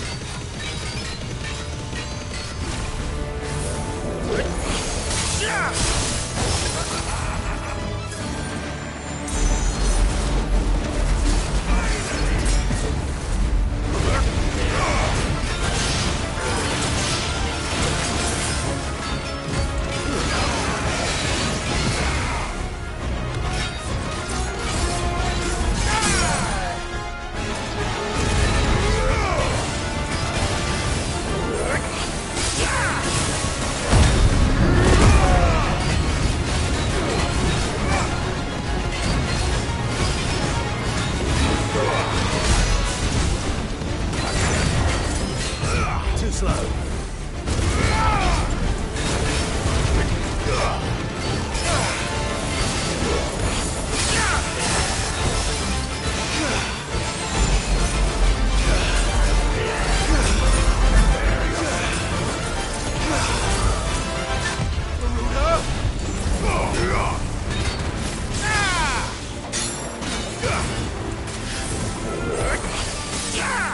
Then you will never know this power.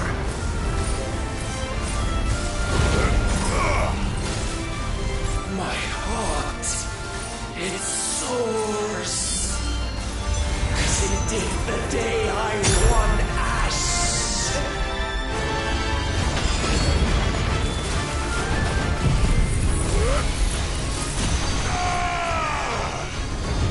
Since then, many have sought my crown with us, but none could wrest it from my head.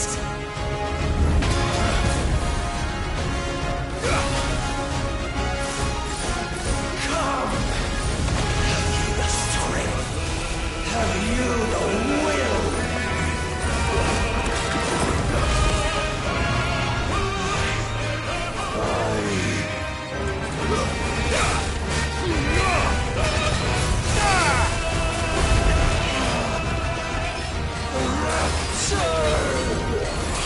I am yours, Mythos. Claim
at an end.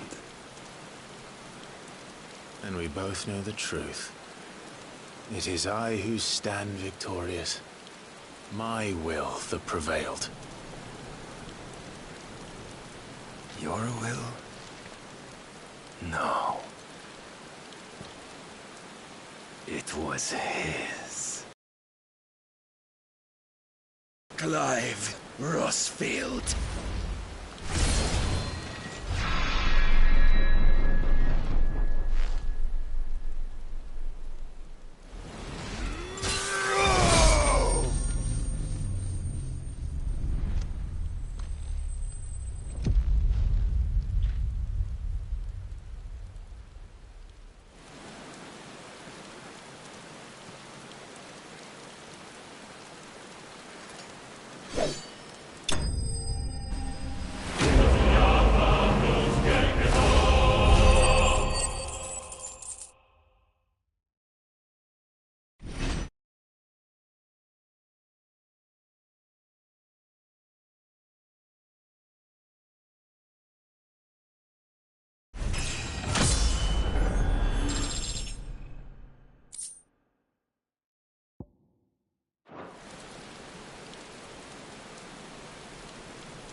Perhaps there is strength in will. Would that I had not relinquished my own.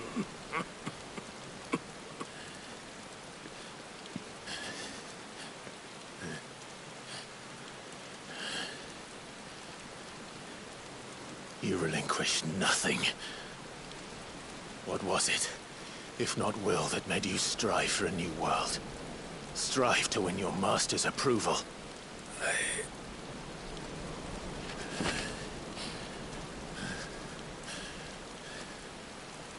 You were shown a fantasy, and you chose to believe it. But you were wrong. There is no world, but the one we live in. And that world is worth saving. Even if it means killing a god.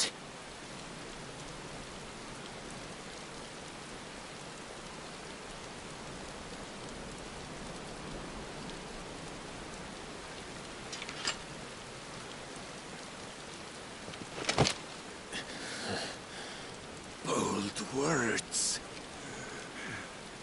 From one who has served the Lord so well.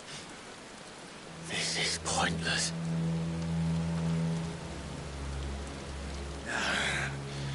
But I almost forgot. I promised that I would make you presentable. Did I not?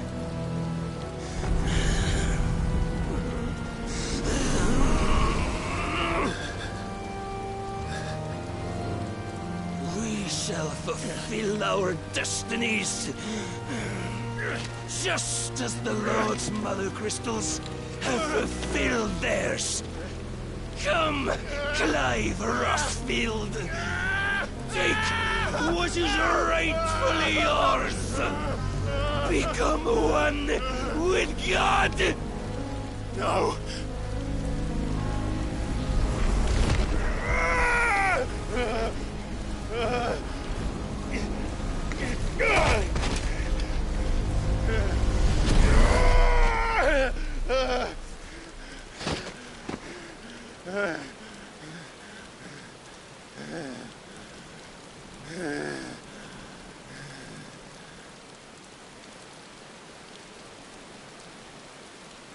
At long last, salvation.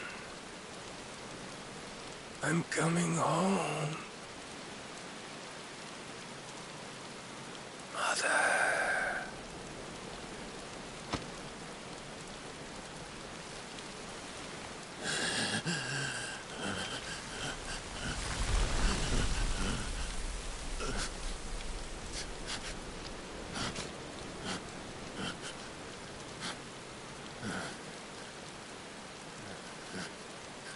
Tell me, how does it feel?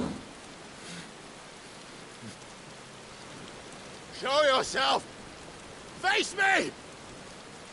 How does it feel to consume your rival's strength, to gorge yourself on their beam, to edge step by trembling step ever closer to the divine? With or without a will, you are still but a vessel, our vessel.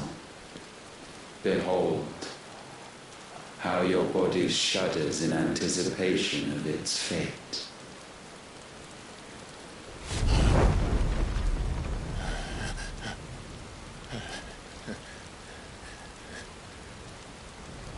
Oh, it's not yours yet. No. Come then, O wayward child. We shall await you upon the back of the first worm. There all shall end and begin again.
Quickly, my lord, quickly!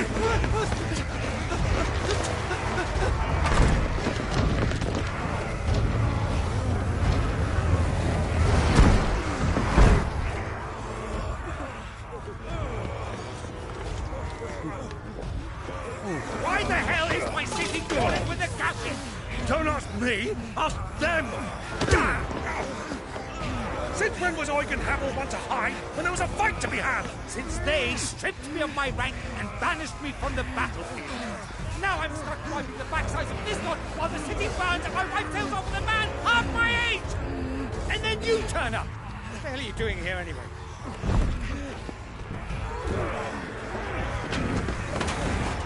What indeed? The enemy numbers 200,000 or more, counting the Yorks. There are simply not enough soldiers garrisoned in the capital to repel an army of that size. Then what of the central keep? Held by a contingent of soldiers and bearers from the surrounding boroughs. They are the sole reason it still stands. And all it took was an army on their doorstep to bring them together. The prospect of death does put things into perspective. Perspective. Perhaps it's what we've lacked all along.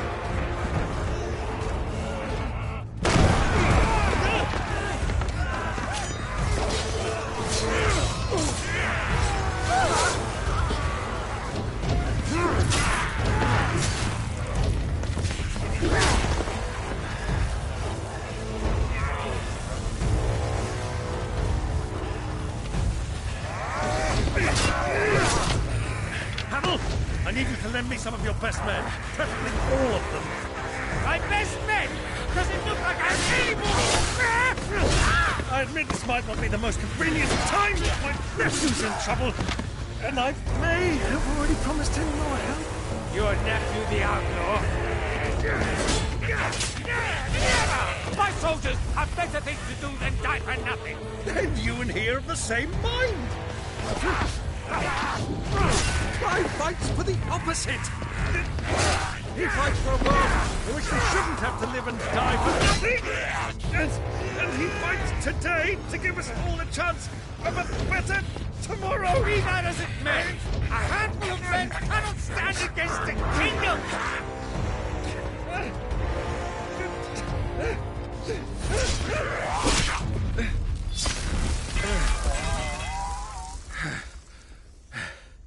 Then mayhap they are the wrong men. Well, I'll be damned. Our numbers are few, but I shall rally as many of my dragoons as I'm able. You, apprise the Lord Strategist of the state of the city's defenses. Yes, Your Radiance. And you would fight alongside us? I owe the Phoenix a debt.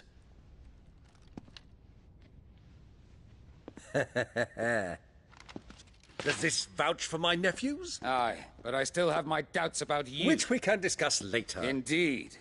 You said you had men garrisoned in the keep. Captain, do you know how many yet remain? Allow me to confirm. Commander? Whatever their number, Randalar will be needing Gather the them bodies all. and build a pyre in the courtyard. Quickly. Terence. My lord.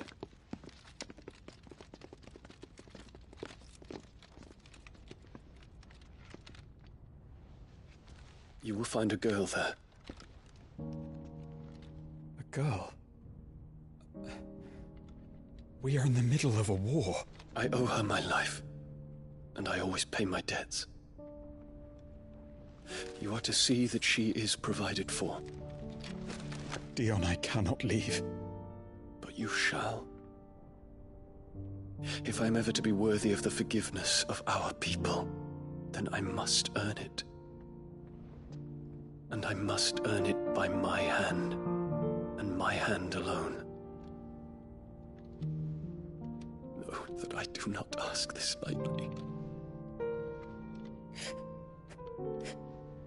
And know that I will do it.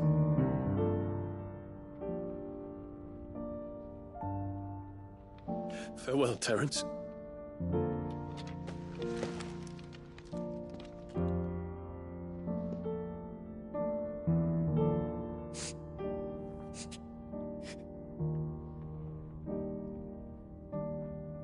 Farewell,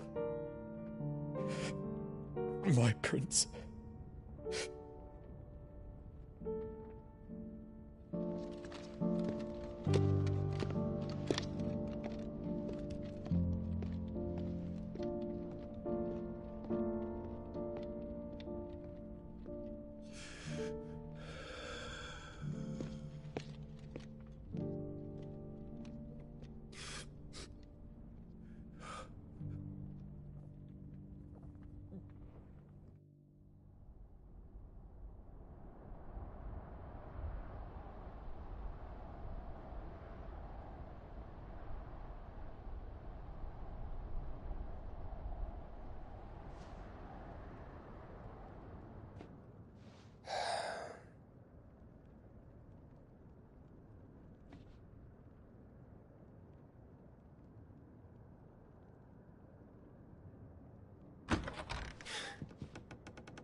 Clive, thank fuck. You alright? I am. But I'm a damn sight better for seeing you, Joshua. And Barnabas. The king is dead.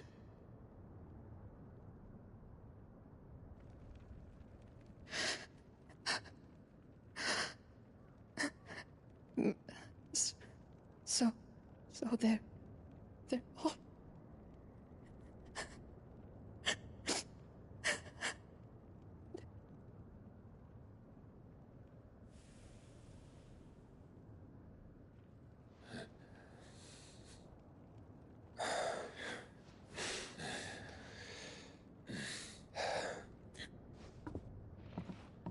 They are, but so is their killer. He can't hurt anyone anymore. You're safe.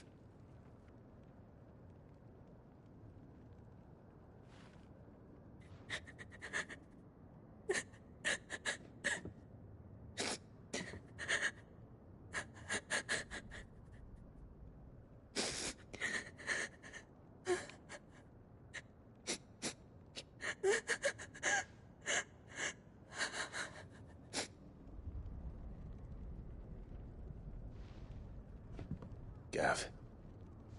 We need to talk.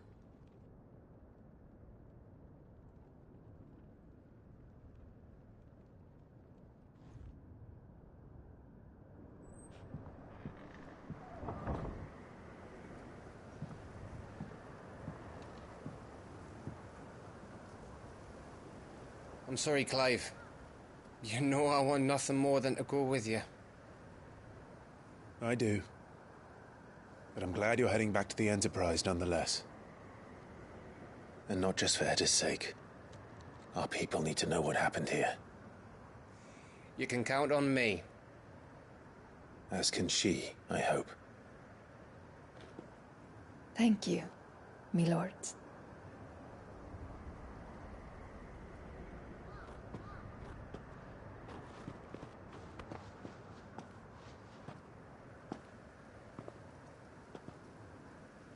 Do you think that was wise? Wiser than leaving a woman with child alone in the Deadlands. They'll be safer at the hideaway. For now, at least.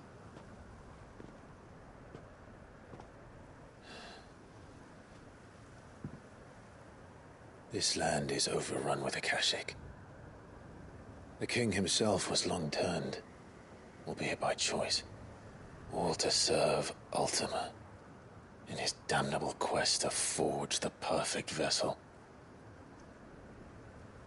The chaos Barnabas wreaked upon nation after nation. How many were killed for this? He didn't consider it killing.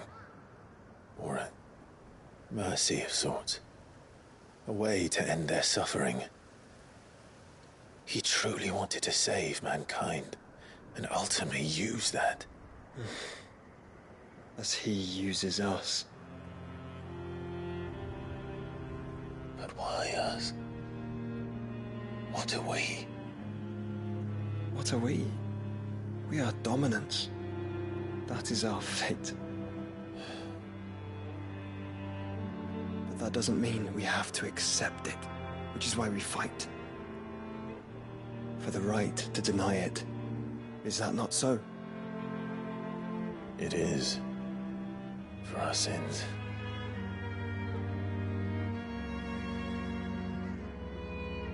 Barnabas said something else. That the Mother Crystals were Ultimas. Ultimas? Are you certain? We know that the Mother Crystals have been leading the land of Ether. And we also know that it's this which hastens the spread of the Blight. But what I cannot fathom is what Ultima stands to gain from that. What did you find at the Stronghold? The truth about Ultima's prize. For so long, I believed it to be you, and you alone. Yet, it is not merely a fruit that he desires, but a fruit and Phoenix both. That which we became in the skies over Twinside. Only when the twin flames are joined, shall his vessel be complete. Quite why he needs a vessel is another question. Unless there is something he cannot achieve without one. Something his immaterial form precludes. Something requiring an unthinkable amount of ether and a body resilient enough to channel it. If I did not know better, brother, I would think that he meant to cast a spell. A spell 1,000 years in the making. A spell to end all spells. And he cannot do it without us. Or without the Mother Crystals. But if we destroy them all, we will stop not only the Blight, but Ultima as well.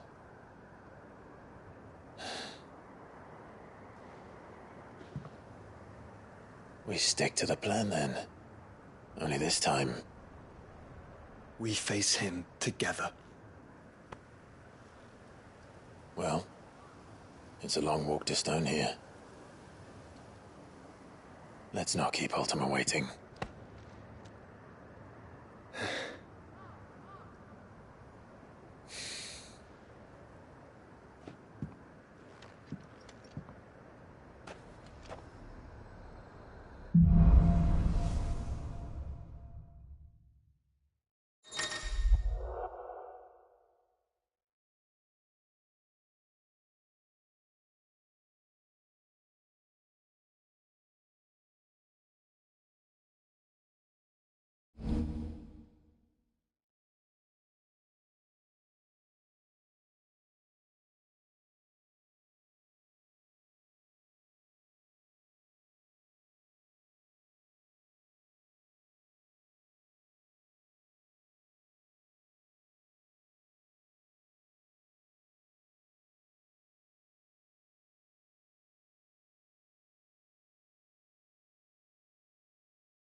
When Barnabas fell, his magic died with him. The road to Stone here is barred to us no longer.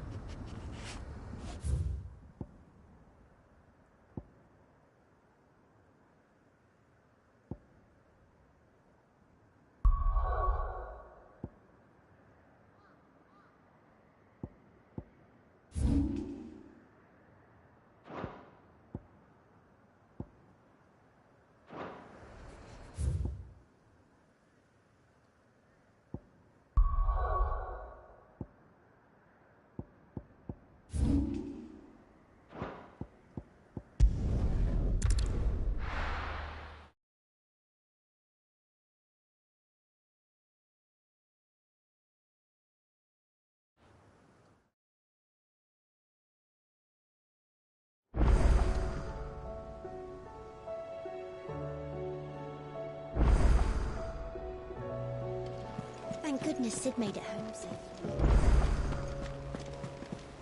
Covered in nicks and lumps, the lot of them.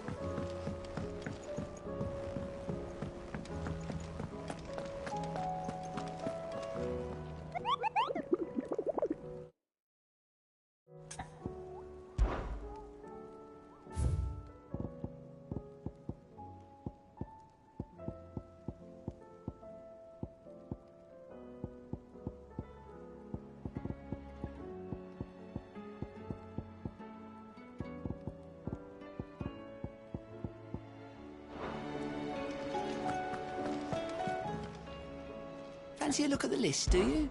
Quick look. Think you can help?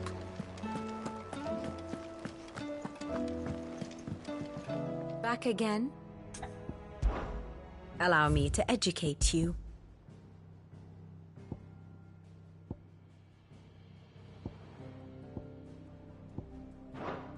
Here's the latest information I have.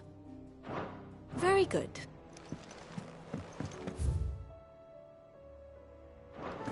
How do you split the sea?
stew's awful thin these days. To what do I owe the honour?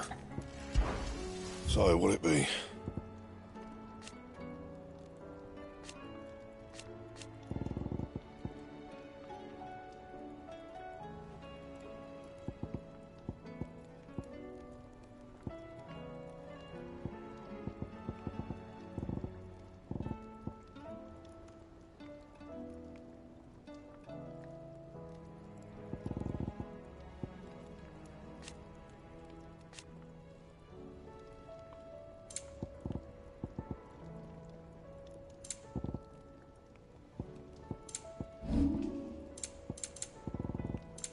Anything else?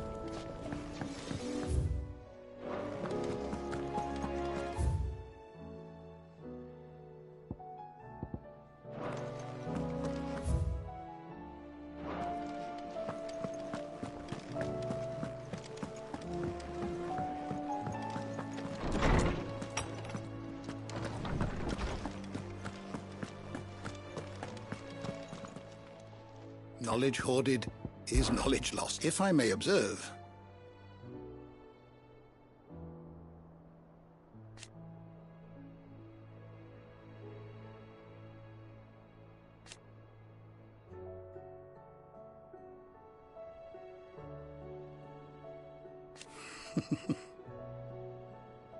History can wait. I don't believe you've read this particular chapter before.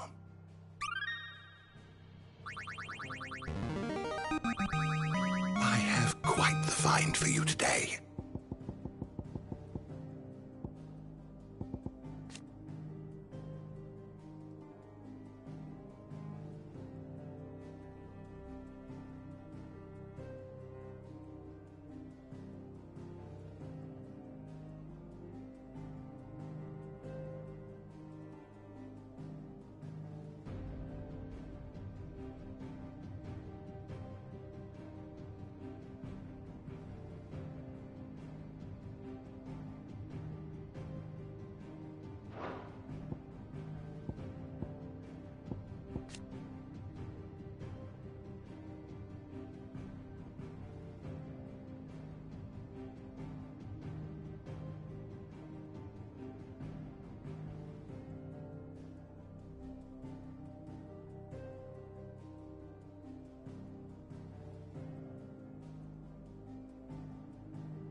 What subject shall we consider today?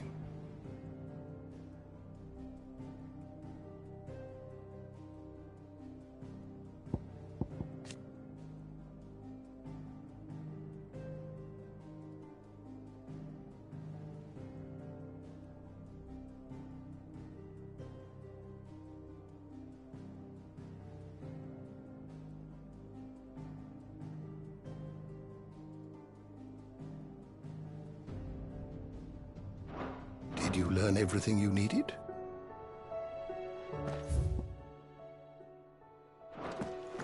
Mig said I could ride the Enterprise next.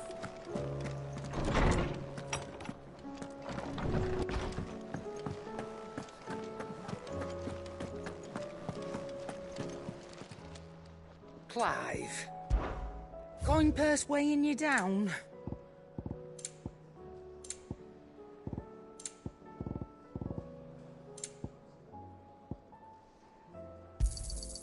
It'd better all be here.